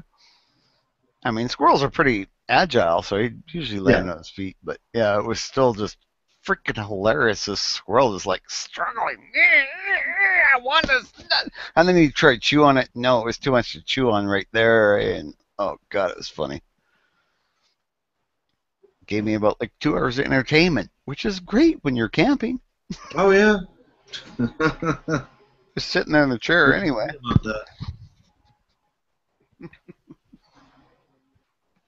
That was always our rule when we went camping when I was a kid was, you leave all the electronic stuff at home. An alarm clock, okay, but everything else, no way. If it takes a battery, if it's got a circuit in it, nah. Yeah, other than a flashlight. Yeah, well, yeah. And a flashlight. Yeah, here they're just talking about putting Wi-Fi in campsites. Yeah, that's just it's just sad. Seriously, unplug. Exactly, unplug. Yeah. That would be one thing. Have a phone in the campsite. Literally, it stays in the campsite and it's only there for emergencies, and that's it. Well, if you got cell phone service, I mean, we used to camp and we were way up north. And if we drove to one part of the campground and you stood on top of your truck, you could get cell phone service. Right. Well, that was good enough because nobody was going to be sitting up there getting their, you got 1 or 2 bar cell phone service so you could call for help or anything like that. Yeah. But, yeah, nobody was surfing the web. That was fine. I didn't have a problem with that. Oh, no, not at all. Not at all. Now they're talking about putting Wi-Fi in the government campsites. It would just be free Wi-Fi, or they'll probably charge you for it. But, why the hell do you need Wi-Fi in a freaking campsite in northern Saskatchewan? That's crazy. Nope. I mean, we used to take our laptops camping to watch movies on if it was raining. Because sometimes you go camping and it rained for 3 days, and if you you get all rained out. Especially in a tent. Yeah. Not really anywhere to go. Nope. I was always a tarp camper though, so I always had tarps all over the campsite. So there's, basically the main area of the camp would stay dry in a rainstorm. Mm-hmm.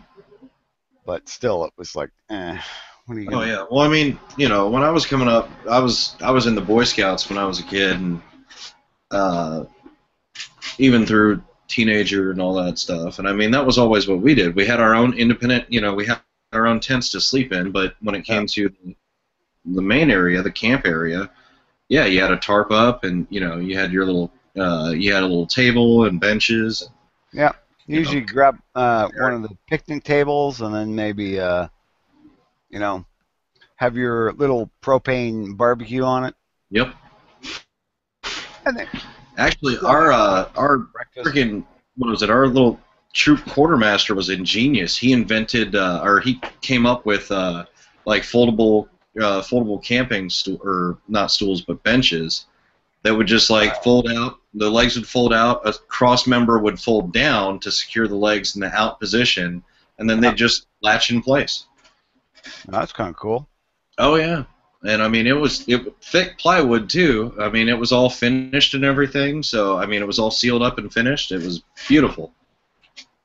Nice. But yeah, those things were damned indestructible. And I mean, like I said, when you were all done, it just folded flat, slid right up into its own little slot in the trailer, and away you went.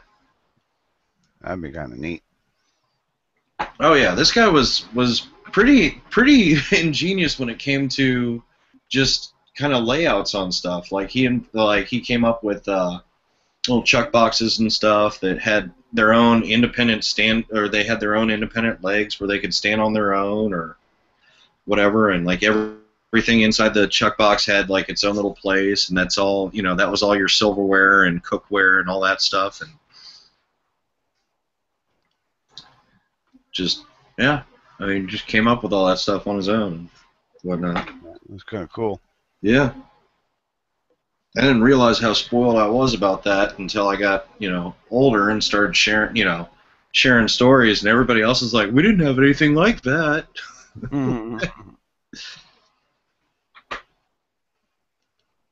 Yeah. Also, all of our adult leaders, like, what was it? I think like 9 out of 10 of them were all prior military anyway. So like we got like really good stuff. Like, we do the high adventure stuff where it was literally like, what was it? You had to be over 14 in order to even go. You had to sign waivers, and it was, you'd show up with like a sleeping bag, a poncho, and like a sheath knife and a flint, and like a flint, and like you went away for the weekend. You came back.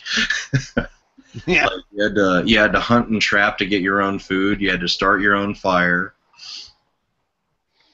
You had to build your own shelter. It was cool. And I mean, it was only the weekend, so it was like if you didn't catch anything all weekend, it wasn't like you were gonna die. Yeah. Yeah, you were nice and hungry by the time you got picked up on Sunday, but yeah, if you didn't catch anything. Yep. But yeah, I mean, there was always an ability to have fresh water there, like one way or another. That was probably another thing that they came up with at some point was I think they said you could bring along like a pot so that you could boil water if you had to. Oh yeah. But I mean, that was something we learned down here in Florida. You just, you got the big palm fronds. You can actually just interweave the palm frond, the fingers, whatever, and it makes like a big cup. And then you just dump a little bit of water in there, have that over a fire for a little bit, and it'll boil off. And then you can just dump the, like wait until it cools a second, dump the whole thing in your mouth. Good. Well, that's the thing. A lot of people, all you need to do is boil water. Yeah. It is safe to drink. It might taste nasty. It might have shit floating in it, but it'll still be safe to drink. Yep.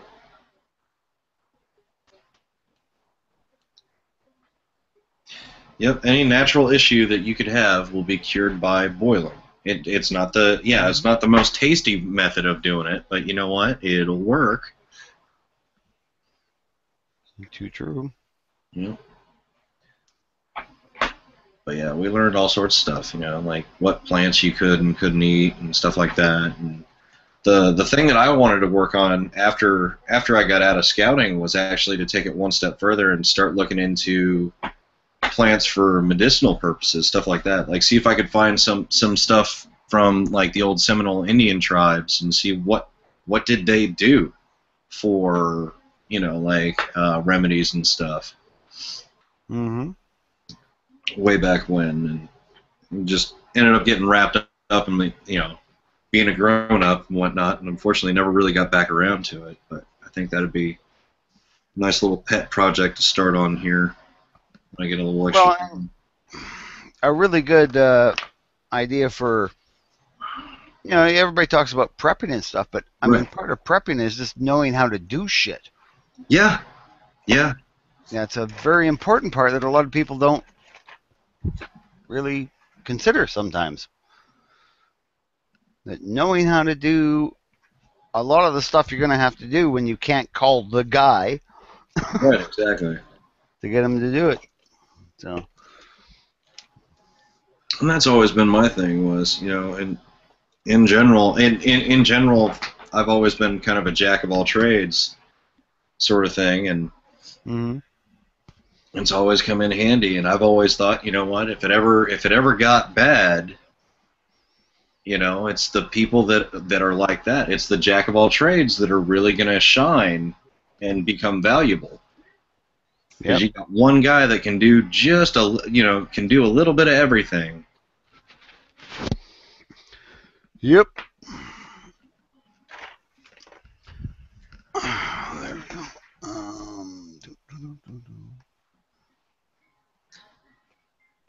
Yeah. I don't know. There was what was it? It's old. What is it? Heinlein or whatever. Shoot, I forget the guy's name. He was the author that wrote the book Starship Troopers. It's Heimlich. Heimlich, yeah, he wrote all kinds of good sci-fi. Oh yeah, but yeah, like his whole bit about, you know, like specialization is for insects. It was like man was meant, basically the Cliff Notes is man was meant to do everything. You know, specialization is for insects. Too true. And I've always been a big believer in that. Yep. In that note, I am going to actually bail because I gotta go for a whiz and go to bed. Fair enough. I'll see you guys. Good talking to y'all. All right. Again.